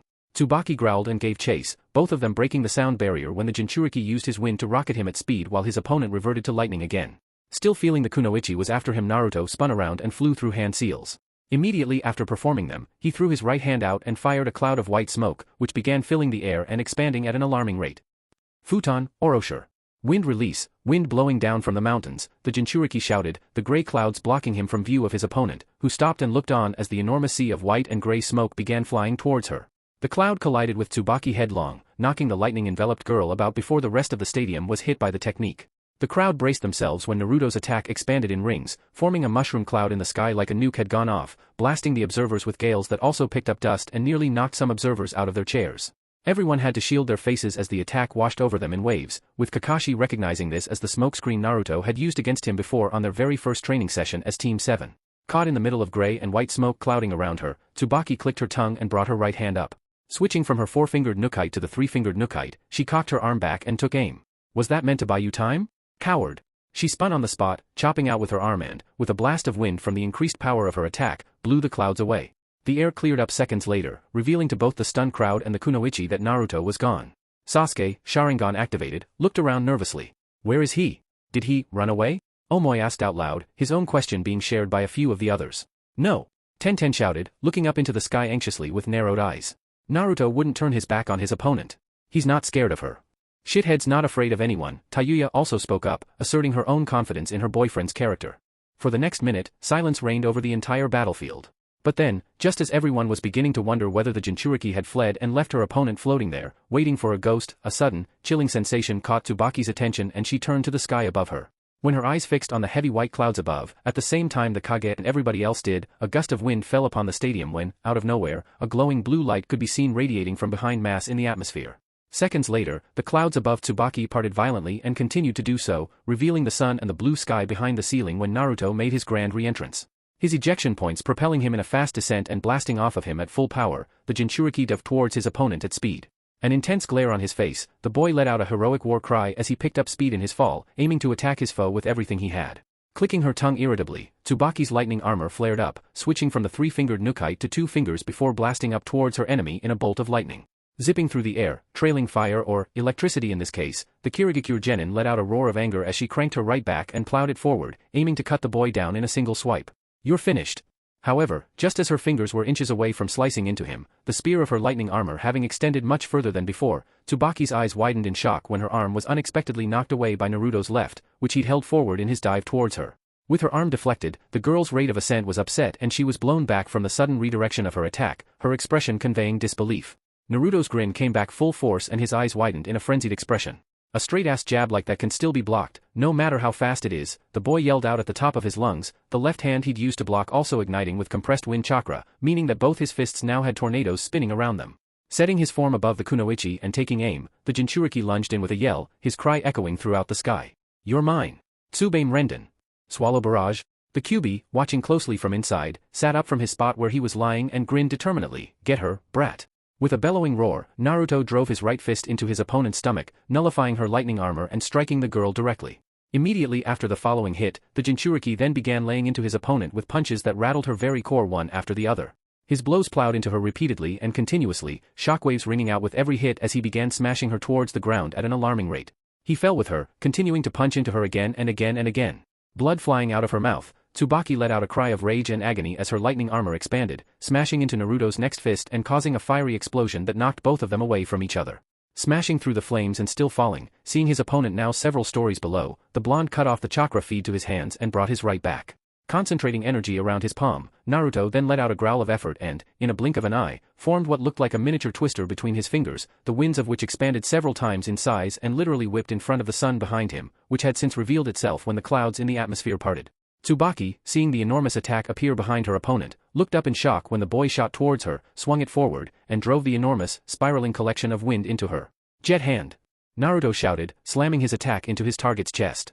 The impact was marked with a loud crack, Tsubaki's lightning-encased body becoming flushed up against his palm and a cry of terror escaping her lips as the jutsu ground into her. The attack expanded considerably on impact, growing in size to the point of exploding and sending an enormous tornado-like blast of wind rocketing towards the center of the arena with the kunoichi at the very head of it. When it struck with lightning speed and enough force it could have decimated the side of a mountain, sending dust, debris and enormous chunks of rubble crashing into the barrier walls. The crowd was still hit with the gales of wind that was the shockwave of the catastrophic explosion, which had everyone cover up before looking to see the exact results of the attack. Watching closely, the genin sitting beside the competitor's balcony wondered what had happened to Tsubaki until a familiar friend landed directly in front of all of them. Body battered and panting heavily, Naruto had his back turned to everyone as he looked across the arena at the enormous crater in the middle. Waiting patiently for several seconds under the bewildered stares from the crowd behind him, he watched a bolt of lightning leap out of the crater and land on the other side of the stadium directly in front of the Kage. Still encased in lightning armor, a battered and bloodied Tsubaki panted heavily for a moment, catching her breath from the violent fall before giving a low growl. Let's finish this. Throwing her right arm out, she extended one finger, her chakra spiking when the end point of her hell stab stretched outwards. She was now using the Ippon Nukite, one-fingered Nukite, the final level of the technique and the strongest sword. The sight of it had the Kage look on uneasily. Seeing her opponent power up her final attack, Naruto reciprocated her actions and held out his right, his chakra gathering for another jet hand. The small collection of spiraling chakra remained suspended above his palm, causing the wind around him to twist, while his foe's own attack flashed and sparked dangerously. Once both their attacks were charged up, the two genin vanished in their respective flashes. Landing on the arena floor, both opponents sprinted across the ruined battleground at full speed, their forms marked by a trail of dust kicking up behind them. Naruto had to cross over the lake first, kicking up water instead as he made his way towards his opponent, intent on meeting her at the center. Grins formed on both fighters' faces as they closed in, shaving away the distance little by little until eventually, they reached the end. Meeting directly in the center of the ring and crater formed from the last attack, Tsubaki cranked her right back and threw it forward, the spear of lightning shooting out at speed. However, just when it seemed like Naruto was about to clash horns with her, instead of facing off against the terrifying Nukite strike head first, he instead ducked under it and, countering appropriately, thrust his hand straight into her open chest, the Kiri teen unable to respond in time to escape. His collection of chakra slammed into her and knocked her back, the attack grinding into her armor but unable to pick her up as she had her feet firmly glued to the ground through her chakra and her output of lightning increased drastically to counter. Tsubaki acknowledged his efforts to send her packing with a grin, even while she was being plowed into by her strong opponent. Huh. That's not going to be enough to pierce the Raita no Yoroi. Lightning release armor, unless you can get more penetration power, you won't beat me with it. Gritting his teeth, Naruto continued to push, his jutsu losing ground even though he was still digging deep to try and get it through to hit his target. Even though he was dispelling her lightning armor, Tsubaki had increased its density to several feet to block his finishing move and stuck to the ground to keep her from flying off, and it was pissing him off. Foot tapping nervously on the floor as everyone watched with bated breath the two genin clash one last time, Sakura suddenly stood up and, gripping the barrier wall, leaned over in a blind fury. Naruto. If you don't beat her right now, I'm going to have you banned from the Ichiraku ramen shop for life. His ears catching the shout from his teammate, the boy's expression became one of pure horror, before his look changed from surprise to absolutely manic in the blink of an eye. With his gaze becoming demonic, the boy grinned wildly as he stepped further forward. If that's the case, I'll fucking crack her armor open, even if it's the last thing I do. With a loud roar following his spirited declaration, Naruto clenched his hand into a fist. The drill tornado of his Tsubaime Geishi formed at the exact same time he bent his arm and, upon stepping in, wind began to gather around his driving limb. Gen elbow. The second he shouted that, an ejection point formed on the corner of his arm and exploded outwards with the sound of a tearing storm. Merging and adding more power to the tornado already twisting around him, the wind blasted out of his elbow and ripped apart the ground behind him like a rocket. Working in conjunction with his Tsubaime Geishi, the Jinchuriki let out a tremendous bellow that drowned out the entire stadium, before his wind drill effortlessly cut through the lightning armor like a knife through butter and struck Tsubaki's stomach underneath it. The Kunoichi's eyes widened when a shockwave rang out, one strong enough to rip open the ground at their feet and lift her off the floor. Bolts of pain shooting through her as the attack dug into her, the winds picking up to a gale that whipped around both of them as Naruto went in with the final push. As he yelled out, so did Tsubaki, blood flying from her mouth before, seconds later, a sonic boom rang out as she was sent spinning across the arena. Crashing through remarkably still standing trees and boulders, she eventually slammed straight into the barrier wall of the arena, where she became buried under tons of rubble. A cloud of dust shot up into the air immediately after her impact, with Naruto stumbling forward before crashing onto his front. Panting in exhaustion, he looked up intently to watch the thick clouds of his once airborne target thin out before dissipating on the wind. Eventually, when the air cleared and the audience caught a full glimpse of the crash site, they saw Tsubaki lying sprawled out over the piles of rocks. Her stomach showing the signs of the wind drill that had been driven into her, the orange-haired girl remained motionless as she laid there unconscious on the ground, bleeding from the head and mouth. Silence prevailed over the arena when the end of the match came. The proctors cautiously made their way over to the final stopping point of the Kirigakure genin, with Mizore checking on her condition. When she concluded that the girl was still alive and nodded to Hayate that she was out cold, the man cleared his throat and waved to the cameras and the audience. Winner of the semi-final match by knockout, Naruto of Konohagakure. He then gestured towards the youngster in question. When the crowd looked over at the boy, they saw him push himself to his feet and, breathing out a heavy sigh of relief, raised a fist into the sky in victory. Oh! Expression transforming into one of joy, Tayuya leapt to her feet and threw both fists up, an action that startled everyone sitting around her as it was accompanied by an outcry of triumph. Fuck yees. He beat her. Naruto actually defeated her, Ino murmured in disbelief, earning a nod from a speechless Sakura. I didn't think anyone would be able to beat that chick, but, out of everyone here at this tournament, it was the runt that did her in, Kankuro murmured to himself, his face showing the signs of sweat broken during the course of the match. In all his years, this battle had to be one of the most, if not the most intense things he had ever witnessed, and he'd seen a lot of things. His jaw clenched tightly as he looked up at the big screen to see Naruto throw both hands up and start laughing ecstatically. Though he doesn't look the part, that kid is absolutely terrifying in his own way. Satisfied at the conclusion, Niji smiled and folded his arms, closing his eyes as the crowd slowly started to come around. One after the other, people started to applaud, the storm of clapping transforming into wild cheers of celebration, as all manner of congratulations was sent down towards the victorious blonde in a wave. Under the deafening cries of the stadium, the Hyuga chuckled. I can expect nothing less from the person who defeated me. With all of Team Guy up and cheering, with Tenten gazing admiringly up at the screen alongside Tayuya, Sasuke couldn't help but continue to stare in silence at the site where Tsubaki had crashed. Seeing the unconscious girl get hauled onto a stretcher and carried out of there, the Uchiha felt his fist tighten and glare harden as he felt a sense of satisfaction flood through him as well. With the fight over, he could finally process everything he just witnessed from both the powerful Kunoichi from Kiri and his lifelong rival. Smirking as he fixed onto the center ring where Naruto now was, hands in the air and receiving the people's cheers gratefully, Sasuke gave a chuckle. Anything less and I wouldn't ever consider you a challenge of any kind. The determination to outdo the blonde intensified as his fists tightened even more so. If nothing else, the raven-haired genius was looking forward to fighting him again to test his own skill. Oh. Konohagakure, Chunin Exam Stadium. The entire audience sitting in the stands of the Hidden Leaf Zone Coliseum was up and celebrating as well. It was almost like they just watched a giant slain with a rock fired from a slingshot, as every man, woman and child broke out into applause. Even Ebisu, remarkably enough, was also clapping with an approving smile on his face. As the cheers rained down, with Jiraiya in the back row clapping, Kin and Isaribi were completely beside themselves. The moment she saw Naruto raise his fist in the air in a victory pose, the purple-haired girl had leapt out of her seat and shouted joyfully, which inevitably started the chorus of praise from the rest of the people in the stands. Her delight became shared with Kin, who had also jumped up to dance alongside the girl, completely forgetting about their rivalry and sharing a high-five with the diver. As the applause began to settle, Isaribi couldn't help but remain standing in place, hands over her mouth and eyes shimmering with unshed tears. He did it? Naruto-kun did it. Once again, for the second time in knowing him, Isaribi had just seen the boy pull off the impossible, and came out the other end victorious.